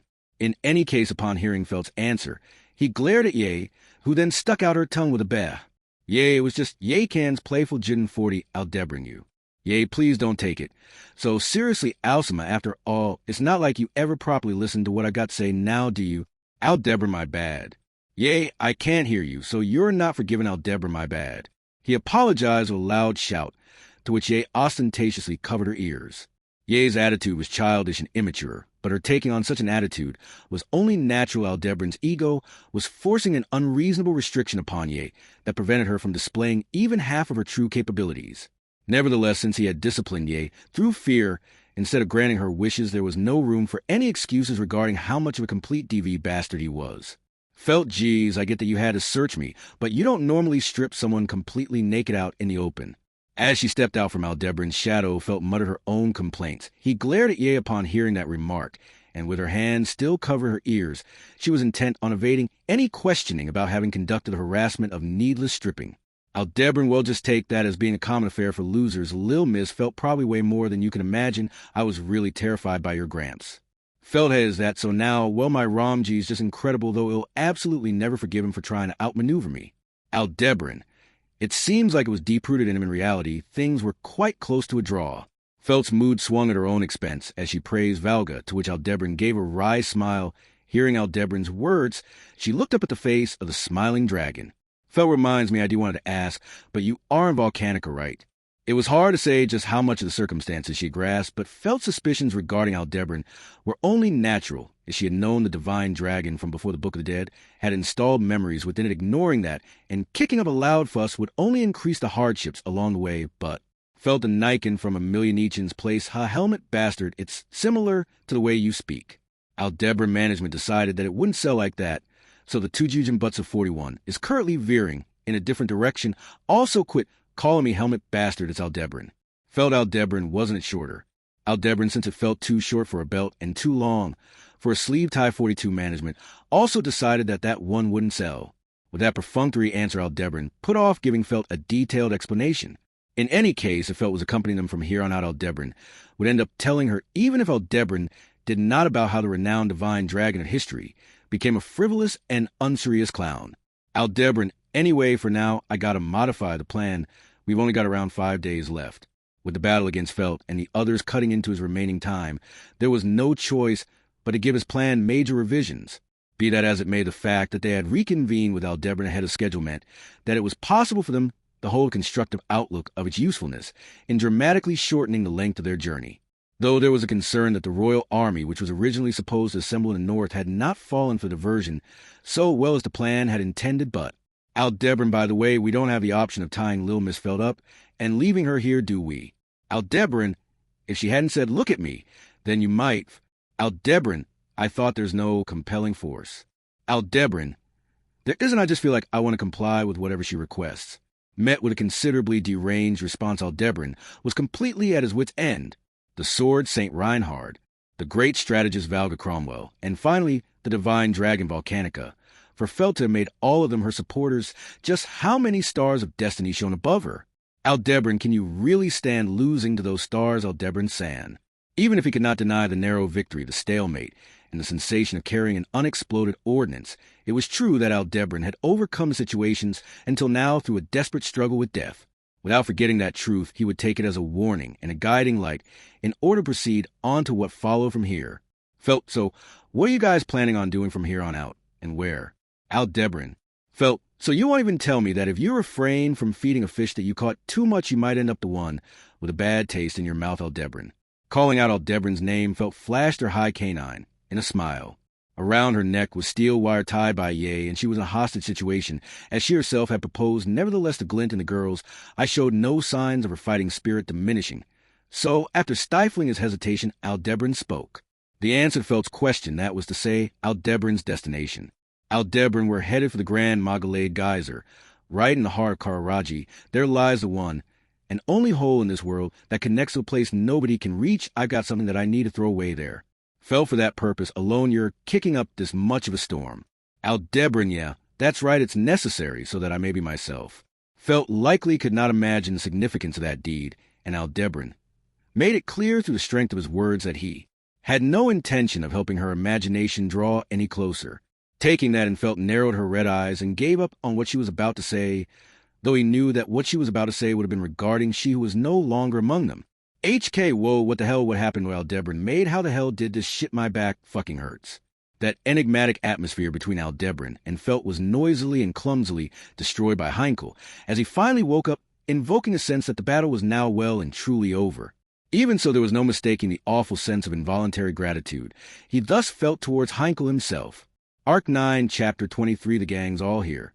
Light novel adaptation, found in Volume 40, Chapter 6, The Gang's All Here. Original web novel, chapter complete. Partial human translation, by which Cult Translations Garkar. Partial edited machine translation, by which Cult Translations original by Gold Kills Eli Man 7 Akagami translation checked by Garkar Regiza Valoran complete. By the time Ramji had woken up, several hours had already passed since the retreat from the siege in the forest. In the end, they only took Felt with them and left the rest of us alone. This is what happens when we pick a fight as lame as hell. So added Rakins, who had just finished reporting the damages to their camp, to the recently awoken Ramji. Rakins was unable to hide his feelings of embarrassment, and it was easy to imagine the sense of defeat stirring in his chest. Of course, the same sense of defeat was also present within Ramji's wide chest. However, Ramji had experienced far more lost battles throughout his life than Rakins. From the number of losses I got under my belt's pathetic nothing to be proud of. If Ramji were to count the victories in his life on his fingers, would he even require both hands? Even if he could achieve smaller victories, he always came out losing by the end of the war. That was the win-loss record of the old giant who had wasted his years. He could not decide whether or not to be proud of the fact that he had always managed to escape from each losing battle with his life. It could be said that surviving and enduring the shame that followed had led Ramji to happen across something irreplaceable in his life. However, he had now been deprived of that irreplaceable thing. What's Felt's situation, the best way to find out is Rakins about that. Unfortunately, they dealt with Manfred's divine protection of Farsight. It ain't just a helmet Bastard the maid he had with him seemed pretty sharp too. I guess he's lucky he got away with only his eye gouged out. As I thought, they didn't leave, that be I suppose that was an unreasonable expectation. The aforementioned divine protection of Farsight was a highly practical divine protection in terms of possible tactics and strategies that allowed the user to locate and monitor a target's location from afar. It had been used by Manfred Madison, who served as the head of the Balance in the Union of the Flanders criminal underworld that had cooperated with Felt's group. However, the divine protection of Farsight itself was not born upon him, but rather he had gained it as a result of stealing it from someone it had been bestowed unto. The Black Silver Coin and the Flower Prison Garden were also organizations deeply rooted in Flanders, but the Balance was different. It was a notorious group with a long and shady history that existed outside a city. Most notably, the Balance possessed a technique to steal divine protections. Ramji speculated that they had likely kept the original hold of the divine protection alive, having a proxy used a body part that served as the source of their divine protection. In short, if a divine protection holder possessing the divine protection of Farsight, which affected the eyes, had their eyes removed, and transplanted the effects of that divine protection, could be freely inherited. Of course, one could not just remove their eyeballs and replace them to use a divine protection, at will therein lay the secret technique, possessed only by the Balance, a sacrament never to be revealed to outsiders. Regardless of the technique, if the eyeballs that served as the source of the divine protection of Farsight were destroyed, then relying on Manfred to continue tracking Felt's movements was no longer an option. Rom, still with Manfred missing an eye and the rest of us in such terrible condition. It's a miracle we're all still alive, ain't it? Raken's a miracle, huh? I just can't accept it like that. Rakens loudly clicked his tongue in a dissatisfied manner at the muttering of Ramji, who was rubbing his chin. They had taken on this challenge with the determination to risk their lives, and they survived as one would expect. Rakens would not say anything about regretting not being able to die like someone from the Empire would, but since he had lost an opponent who had imposed unnecessary restrictions on themselves, Rom could understand a feeling of being shown he was clearly outmatched in power. But if he was able to feel that frustration after giving it his all, then Raken still had a future ahead of him. It was surely the same for Gaston and Camberley. Romsum, are you awake? Rom HM that you Grassies. And just as the conversation came to a halt, Grassies suddenly appeared. At the end of the battle, she had last been seen tied up by the thread user, Caldier, but she seemed to be in much better condition than Raken's from the looks of it. Despite their young appearances, she and her sister Flam had been trained by the Astria family from birth, ranking them in the upper echelon of the many combatants that Ramji had ever met. Her excellent control of the flow method greatly contributed to recovery of her wounds and physical strength. So she already seemed to have fully recuperated. Rom, don't go using that as an excuse to be reckless, though how's your divine protection looking? Grassies, it's almost ready to be used again, if Flam is not dead. Rakens, don't jinx it like that. But I can't say for sure if she's alive, even if the helmet bastard didn't lay a hand on her Reinhard, and the witch are still at the sand dunes. Grassies, Rakensama, cheer up. All right. Rakens, why am I the one being comforted? You're the one who should be upset.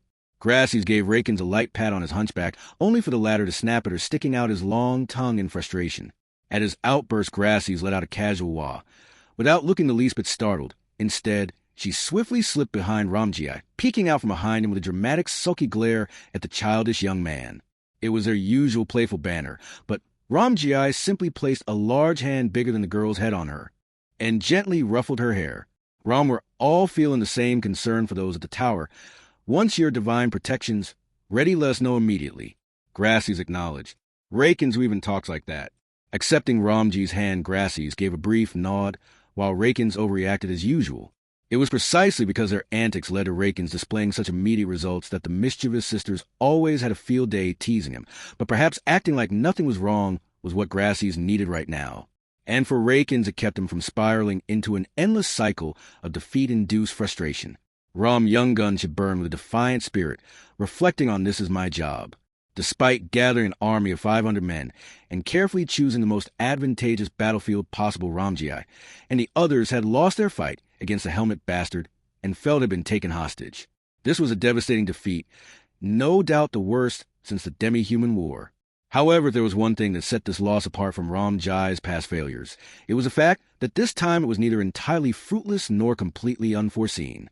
Though it was a method they had hoped to avoid the possibility of the helmet bastard summoning the divine dragon in a moment of desperation, had been a constant concern given that Felt's existence had always been considered a potential shackle to prevent such an outcome, and they had known beforehand that the divine dragon Volcanica was the helmet bastard's main force. Thus, even if Felt's group had been unable to defeat the helmet bastard in this battle, they had at least set a minimum goal of shackling his strongest asset. Of course, the ideal outcome would have been victory, but they had still met their lowest expectations, and on top of that, they now had a clearer understanding of the nature of his authority. If victory was the best possible result, then this was the second best no it felt taken hostage. It was more like the third best outcome. Rom, that said now that he's experienced at firsthand the same method, won't work Ta break his authority again, felt in his hands. Now we'll need Ta get creative with our approach. Naturally, Rom Gi had no intention of giving up here. The helmet bastard had chosen not to take their lives for his own reasons. Because of that, most of their fighting force had remained intact, giving him a room to come up with a plan and strike once more. No one would dare call making full use of this opportunity cowardly or dishonorable. Rom, for whatever reason, that helmet bastard seemed unwilling to waste even a moment standing still at this rate. Even if he takes short breaks, he won't have the chance to get some proper reset. Anywhere mental exhaustion will only expose the weaknesses in his authority. If felt shackling the divine dragon, then our openings, even bigger, surprisingly seems like the helmet bastard and his ally Zane as united as they. Muttering to himself, Rom Gi carefully processed the information he had gathered from the battle with his larger Thamus head. If one were to accuse him of being calculating right after their loss, he had no excuse. But in Ramji's mind, their defeat was already over. His thoughts had shifted toward the next battle, and strategies were already taking shape. There might be some who would curse that as cold-hearted felt who was practically his granddaughter had been abducted, and he could not even be sure of her safety despite that rather than turning his thoughts to concern and anxiety, he instead focused on the next battle. But raking shit, this is just making me feel even more pathetic. Looking at the profile of the cold-hearted old giant, thinking Rakens felt no hatred, only frustration that refused to fade. Grassy's Rakin-sama, do your best. Raken, shut the hell up. Why are you acting like this doesn't concern you? Expand territory matrix redefinition. A whisper spilling out from within his mouth, Aldebaran defined a new restart point. Finally escaping a predicament that had taken 29,221 attempts at trial and error to surmount, thinking that he had passed a checkpoint, he took a small breather, long and deep exhaling, until all the air left his lungs. Aldebaran adjusted the position of his helmet. Aldebaran, sorry, I've calmed down now. No, not at all. Please don't worry in the slightest. Rather, are you really fine with that sort of rest? If you like, Yekan's thighs are available for loan. Aldebaran, I'm fine. Without borrowing them, yea, they're super soft and spongy. In note, Aldebaran, I'm fine. With a wave of his hand, Aldebaran bluntly refused Ye's alluring consideration. On the receiving end, Ye pouted her lips with a TSK, but she likely did not care as much as her reaction implied those. Invitations of hers were a habit, and Aldebaran also always refused her. Even so, Ye's presence never leaving his side was a huge help in the sense that she shouldered the burden. Aldebaran, my headaches more or less subsided. Spilling those words, Aldebaran was relieved by the reduction of the headache induced by his mental state. Including the fact that he had nearly been defeated, his battle against the felt armed forces had exhausted him far too much mentally. The result of dismissing that whittled down state was a near defeat that had just barely secured victory. Aldebaran, naturally, I can't do a mental reset 43 in the middle of a fight. In this case, mental reset referred to how Aldebaran would use his authority to spend as much time as possible in an absent-minded daze, then gulp down poison, and restart his matrix. Doing that over and over was a drastic move that aimed to restore his deadened of a mental state, heightened nerves, and frayed mind. As long as he had an environment to settle down in, and the means to restart, it was a technique that allowed him to bring his heart to as much tranquility as he liked. But even if he settled his heart, there was a shortcoming in that the fatigue of his body and brain would not simply fade. In reality, due to the extreme accumulation of lack of sleep and fatigue, Aldebaran had been left with serious damage. Aldebaran, this is a joke, but if I borrowed Ye's thighs, I'd fall in an instant. Ye, does that mean you fall deeply in love with Yechin? Aldebaran, nah. I mean, I fall unconscious. When you talk flippantly like that to me, it helps to distract me. Slowly shaking his head, Aldebaran forced back the weight of his body as it leaned forward. Currently, Aldebaran and his party were traveling west from the plane of the fierce battle, avoiding attention. And after completing a thorough safety check, Aldebaran had spent his time resting. But then again, even if he was spending his own time, it was not a considerable amount of real time. Aldebaran, by the way, I'd like to consult you on this, but if I'm about to collapse, would doping 44 on Dragon's blood be a possible option, or no? And fiddling with the metal fixtures on his helmet, Aldebaran raised an idea to Aldebaran. Along with Ye, Aldebaran had been part of the personnel guarding the surroundings, and hearing Aldebaran's question it prefaced, hair raised the thing as it adroitly scratched its snout with its front leg. Aldebaran, it's difficult to draw a reliable comparison between this dragon body and that exceedingly feeble Dokujina Karata 45 of mine. But if you take undiluted dragon's blood, I think you'd probably just go bang. Aldebaran, bang, a different outcome from the Duchess in Priestella, huh? Aldebaran, I became aware of this upon getting this body, but ignoring Natsuki Subaru, whose insides are a chaotic mess of curses, it's a miracle that the Duchess can endure in her condition. I suppose there's a fact that she's close to the royal family. Aldebaran, even if we talk about diluting it, I doubt it'd be fine to simply water it down. By the way, I kind of have it in my head that Shinobi ain't just well-versed in poisons, but medicine too. So what about dragon's blood? Yea, it's a rare opportunity, so I'm intrigued, but Yekan's heart would never last if Alsama became an even more frightening monster. So I'm against it. While an issue regarding feelings was pushed into the forefront in truth, as long as one was not an expert, there was little hope that a deed such as a dilution of dragon's blood could be carried out. They could not mass-produce a final elixir, so easily the world was not so simple. Aldebaran, it'll at least apply some healing magic on you there, passerby heal. Aldebaran, we're in the same Dantai, so it's not a passerby heal, but a dutiful heal 46. At Aldebaran's repose, the divine dragon unleashed an overabundance of healing magic through its power. Unfortunately, he bore few external wounds, and it naturally did not grow Aldebaran a new left arm, but he did gain the consolation that he would be healed even were he to bear any serious injuries. Well, if he did suffer a serious injury, he would gulp down poison instead of waiting for healing. So it was quite literally just consolation. Yea, by the way, Valsama, may I ask something? Aldebaran, Valsama Minami took me a sec, since it didn't click at all what's up. Yea, your feelings towards Feltsama, have they calmed down a bit? Clad in a nonchalant air, Ye's question was obvious in its intent through the slightly tensed atmosphere. So Aldebaran narrowed his eyes within his helmet, and having perceived the same thing, Aldebaran did the same.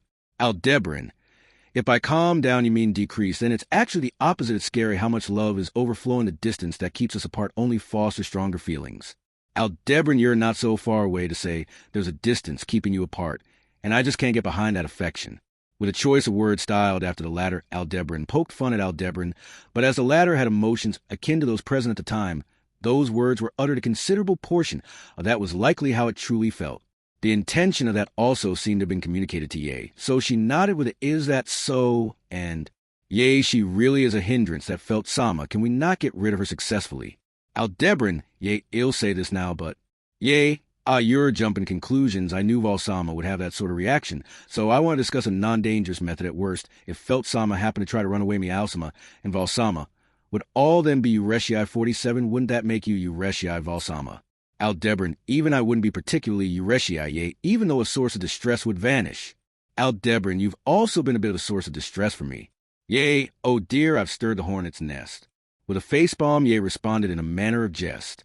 The happy method she had hoped for was a condition brought up by Felt at the time she became their hostage, that it was fine to kill her if she tried to escape. It had become a habit for Ye to touch upon that Felt, and Aldebaran had made a promise that if that time came there would be no hard feelings even if she died. However, even if that was a logical promise between Felt and Aldebaran, the divine dragon, it was not an end Aldebaran desired. Things had ended up with this relationship and way of doing things, but Aldebaran wished to return Felt to the royal selection safe and sound, so that she could vie for the throne in high spirits until the very end. Of course, judging by Aldebaran's reactions, the suspicions that befell Felt, which had been initially brought up at Lagunica's royal castle, had been all but confirmed. Aldebaran, after all this, was way too madly in love from the bottom of his heart for it to just be brushed off as an accidental resemblance in reality.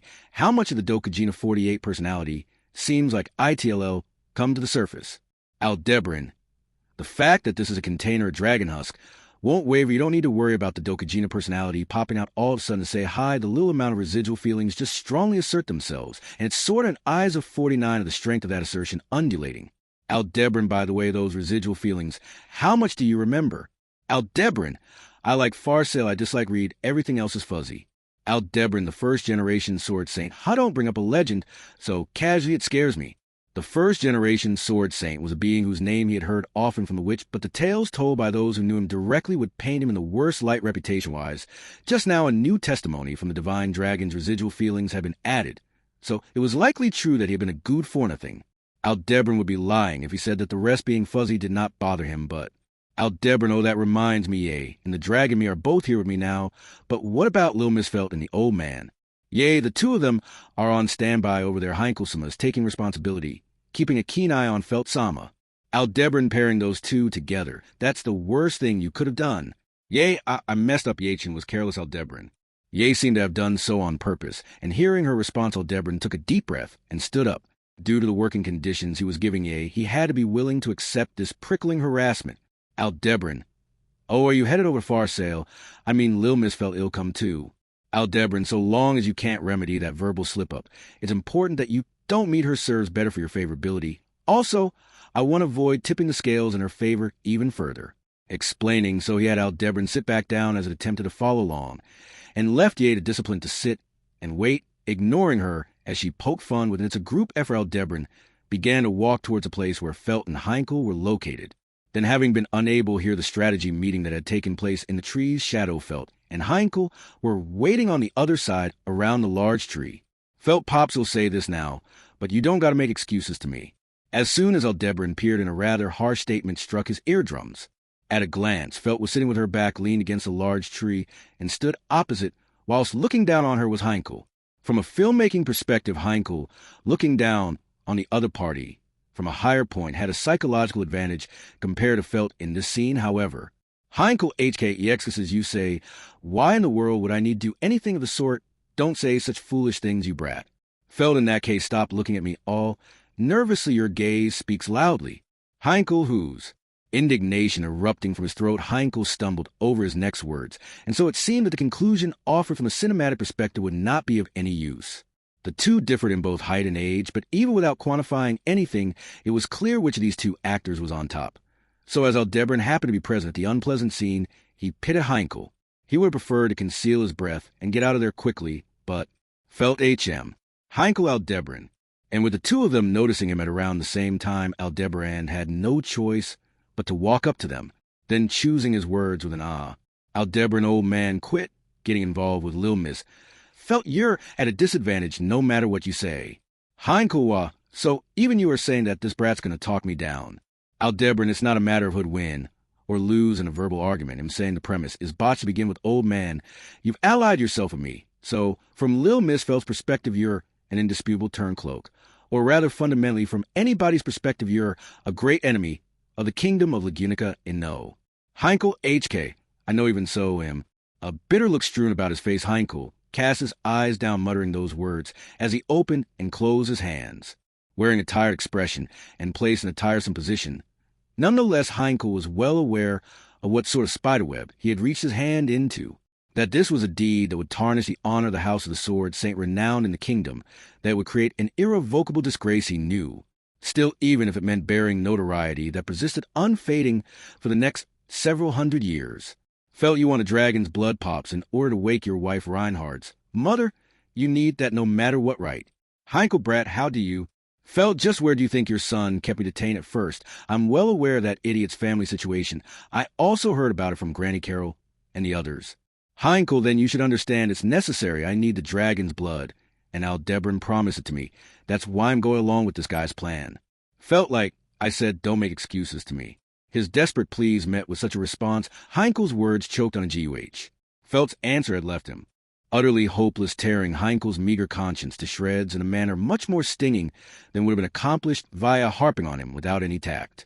Only it did not seem like Felt had aimed to choose a method that would wound Heinkel the most, evidence that scratching her own head. Felt, even I think it would be nice for Reinhardt's mom to wake up. I also get how you feel like you don't have a choice in the means to accomplish that, and hence, I won't deny you, Pops. Heinkel. Felt, it's just a matter of your methods differing from ours. It's neither good nor bad. As Felt spoke with a single, I closed, it was clear from a single glance that her words had beaten Heinkel down to definite. Discrepancy in their calibers had been revealed, and what was meant to be a follow-up became a kick to a dead body. If they were to converse any further, Heinkel's wounds would only expand, feeling sorry that Ye's pestering seemed to have paid off. Aldebaran patted him on the shoulder, saying, old man, that's enough, and dismissed Heinkel from keeping watch over Felt. Then when Heinkel, his shoulder drooping, left the two of them, Aldebaran, you're a merciless Lil Miss. Felt, though you don't look the part, are you perhaps angry?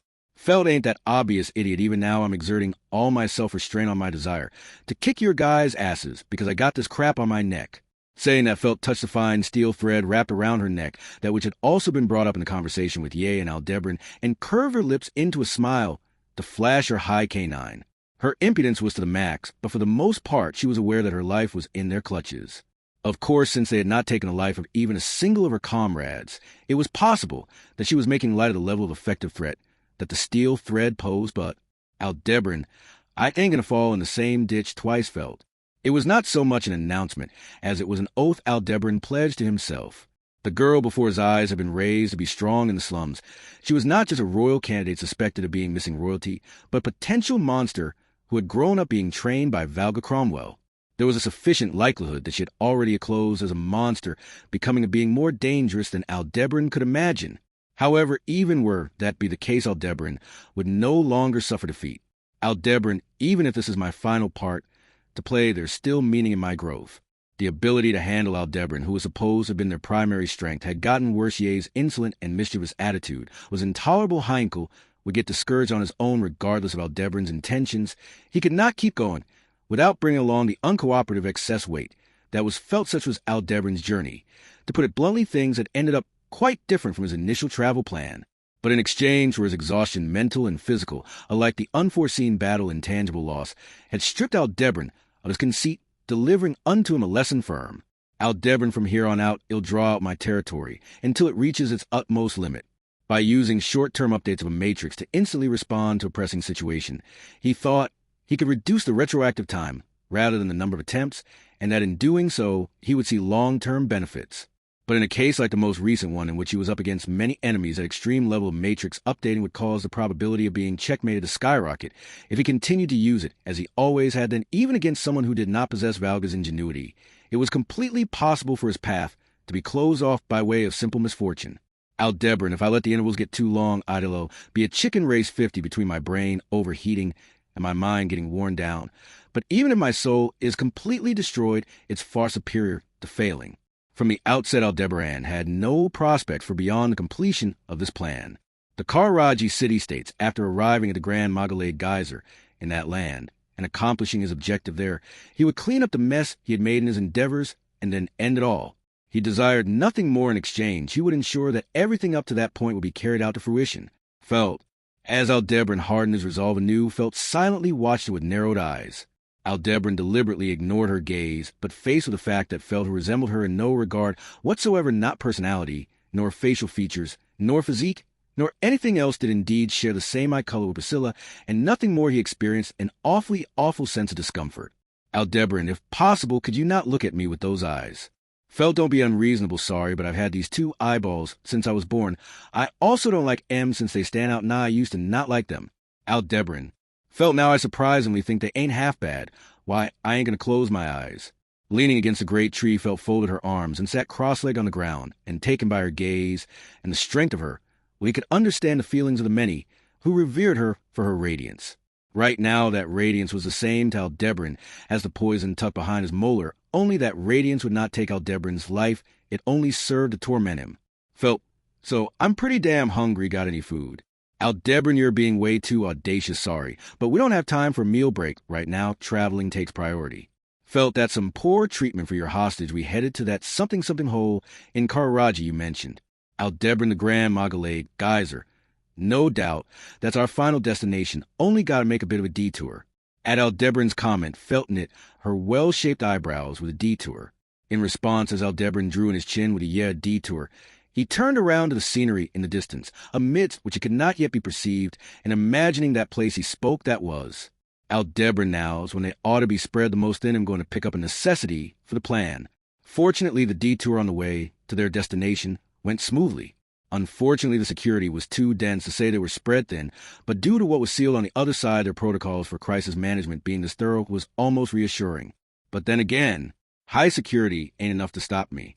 If they were to truly stop Aldebaran, as Felt's group had previously done, then surrounding and crushing him with several hundreds of people would have been the best course of action. For such a feat to be accomplished, at least a single order of knights would need to be deployed, even if it was a royal capital, a strategic point of utmost importance. Thus, to ensure that could not be done, Aldebaran had taken measures in advance. Aldebaran, I ended up needing to call it back right away, so it was 50-50 on whether I could place hope in the diversion being effective, but Aldebaran, driven to madness, assisted by the divine dragon Volcanica. It was not difficult to imagine the depth of the panic felt by those in the know once the information got out that Reinhard, the sword saint who had gone off to stop them, had instead become occupied facing the Witch of Envy, freeing Aldebaran and Volcanica to escape the sand dunes. They would have thought it the greatest threat to the nation since the Witch of Envy's rampage 400 years prior. For that very reason, the kingdom had no choice but to put on a display of all its strength to oppose Aldebaran, which was flying at heights, so as to easily attract attention, even if that meant leaving minimal armed forces in the royal capital. Thus, Aldebaran found it 407 times. Via that trial and error in the location he had sought to reach, Aldebaran had located what he was searching for from the entrance door to the multi-layer mechanisms in the room. It was sealed rigorously as to not permit the slightest bit of interference. In reality, without any assistance, Aldebaran would have been unable to do anything regarding the mechanism before his eyes, regardless of having managed to reach this place, and thus would have ended up retreating in dejection. However, the current Aldebaran had. Aldebaran the Divine Dragons. Fong, I wonder how many holy gold coins it'd be worth. An article so rare that the ensemble of merchants he knew would all have dollar signs in their eyes estimating its value, with an abacus inside their heads using it as a catalyst. Aldebaran destroyed the sturdy mechanism through sheer force. Like nothing he'd ever heard before, an aberrant sound of destruction, akin to an iron bar being torn off a wall through brute force, arose the invisible wall that had certainly been present vanished, and Aldebaran stepped forth into the space. That space, not wide in the slightest, was even more cramped than the restroom in the Barriel mansion. With not a window nor an opening bar in the entrance door, the room was suffocating, akin to a solitary confinement cell. No, not akin. The place was most accurately described as a solitary confinement cell. After all, sealed within was unmistakably a sinner, a criminal, an evil unpardonable. Aldebaran, by now I've done enough to earn myself the death penalty 100 times over, but yet room there indeed remained to accrete sin upon sin. As if to prove such, Aldebaran reached his hand out toward the blackness before his eyes that was also the work of extraordinary principles, but this time the divine dragon's aid was needed not. Albeit different in essence, what laid there was similar to the coalescence of the witch's teachings, which Aldebaran had mastered at the end of rigorous training, which had made it seem as if he would drown in his own bloody vomit. Aldebaran, passing his intent through the fingertips held aloft, the subsequent moment cracks ran through the whole of it, shattering into pieces akin to fragment of porcelain. It fissured, however, no sound of its scattered shards rippled with the ground as the source. Instead, its composition unraveled, melting into the atmosphere. Witnessing that run its course with his own eyes before Aldebaran, in place of the vanished black mass, was a single human silhouette, on the ground down on all fours. Aldebaran, obey, and follow me. If you do that, I won't kill you here. Ha! As Aldebaran quietly pronounced, so the silhouette made sure to let out a breath. As it smiled, nay, it sniggered. Sniggering, sniggering, sniggering, licking the lips of the mouth from which sharp fangs protruded. How nice, so nice, very nice. Perhaps it is nice, surely. It is nice. So quite nice, certainly it is nice, because it is certainly nice, because our chest trembles at how nice it is. Gluttonous drinking gluttony. Indeed, within the solitary cell colored in darkness, the existence liberated from its jet-black coffin of the Sin Archbishop of Gluttony, Roy Alfred, amidst feelings of freedom and hunger, jubilated. It was as if the world had come to an end, where heaven and earth were no longer separated, where there was no longer any distinction between bright time and dark time, where the lines between life and death blurred, and where the differences between the self and the other became unnecessary. Young master, and desperately raising her voice like so was Flam, who one would never have imagined capable of such an emotional outburst, whose gaze was fixed on the other side of the sandstorm, fixed beyond Pleiades' watchtower, where a great tidal wave of black shadows was surging from the distance towards a red-haired hero, the sword Saint Reinhard van Astrea, who was struggling to fight it off, to stop it, resisted, to repel it all by his lonesome. Flam, young master. While she had more faith in his strength than anyone else, did the girl, who also knew him well outside of his heroic appearance, cried out, her voice betraying her, in an attempt to deny the absurd reality that had suddenly befallen him. Flam's voice, as if screaming, had surely reached Reinhard, who was challenging that dark demise. There was no way it could fail to hear it. That was because Reinhard van Astrea himself had decided that he had to be that kind of existence. Despite that, Flam's anguished voice went unanswered, as the strongest of the sword saints in all of history was being exposed to the threat of such fierceness that even a momentary lapse in concentration could be fatal. Countless black arms surged forward like literal waves, spreading out to fill everything in sight, continuously trying to crush their target with unstoppable destruction. With both of his nearly torn-off arms, Reinhard wielded the dragon's sword and swung the legendary sword that could not be unsheathed in place of his arms, breaking through the cage of black shadows that appeared to be inescapable regardless of the direction taken, smashing it to pieces. He repeated this over and over again 10 or 20 times a second, until the sweat that had formed and the blood that had flowed left his body, as steam. Reinhard was completely absorbed in his task. That was a decisive contest between these two legendary beings, the Sword Saint and the Witch of Envy. Geez, this is unbelievable. Seizing the reins as she jumped into the driver's seat, Maylee, with her disheveled braids and clenched teeth, desperately attempted to fulfill a role she was unfamiliar to. Patrash at the other end of the reins was intelligent, and as such Maylee's handling of the reins was nothing more than for show. Nevertheless, Maylee remained there to show her grit. With Garfield and Ezzo unconscious, Flam, whose attention could not be peeled off from Reinhardt's figure, and Petra, who had not yet returned from reading the Book of the Dead, the only one who was able to act normally here was Maylee. Reinhardt's battle was a given, but it was no exaggeration to say that the lives of the entire party depended on Maylee's slender arms. Maylee, that's a bit of an exaggeration, or rather, that's a bit too much. Many times in the past, Maylee had been involved in a situation where someone's life was at stake.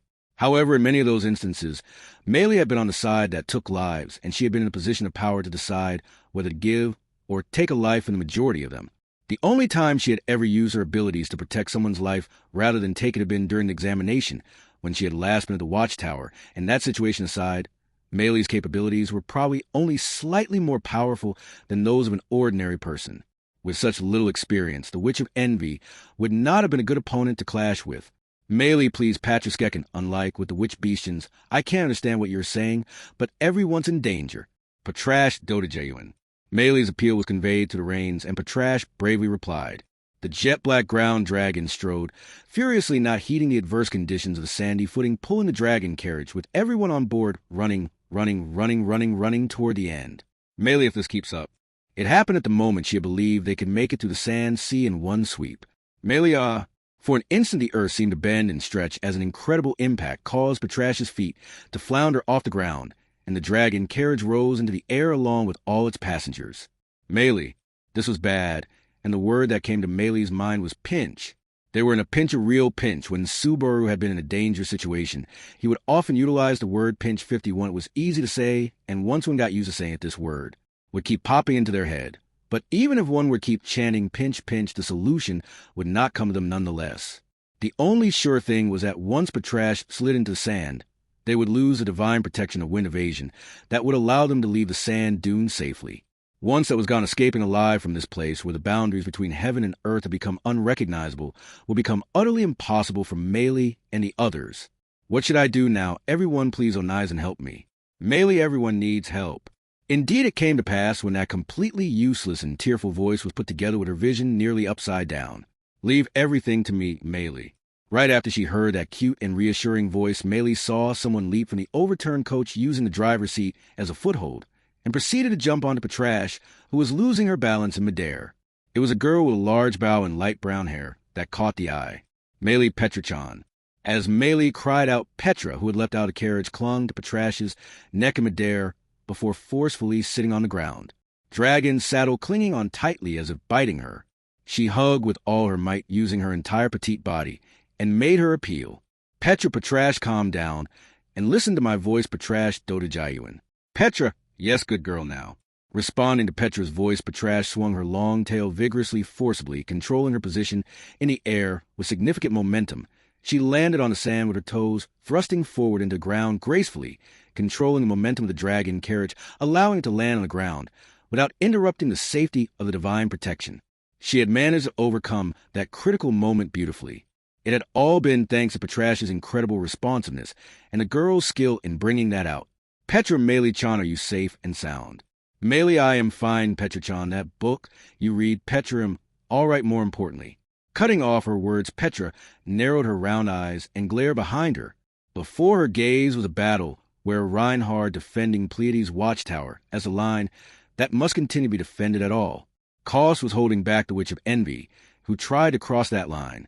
The mere thought of the Witch of Envy was enough to cause shudders to surge up from the depths of her heart, and even Maylee could not shake the fear that this reality had brought.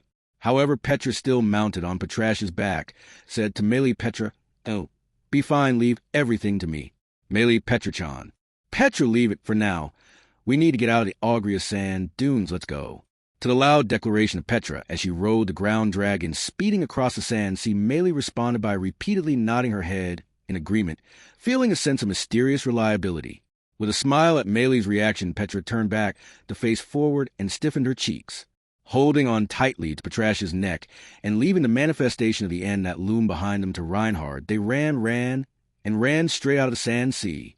And while enjoying the illusion of being bathed in a cool breeze, Petra whispered to herself, "Petra, we have some work to do, right, Subaru?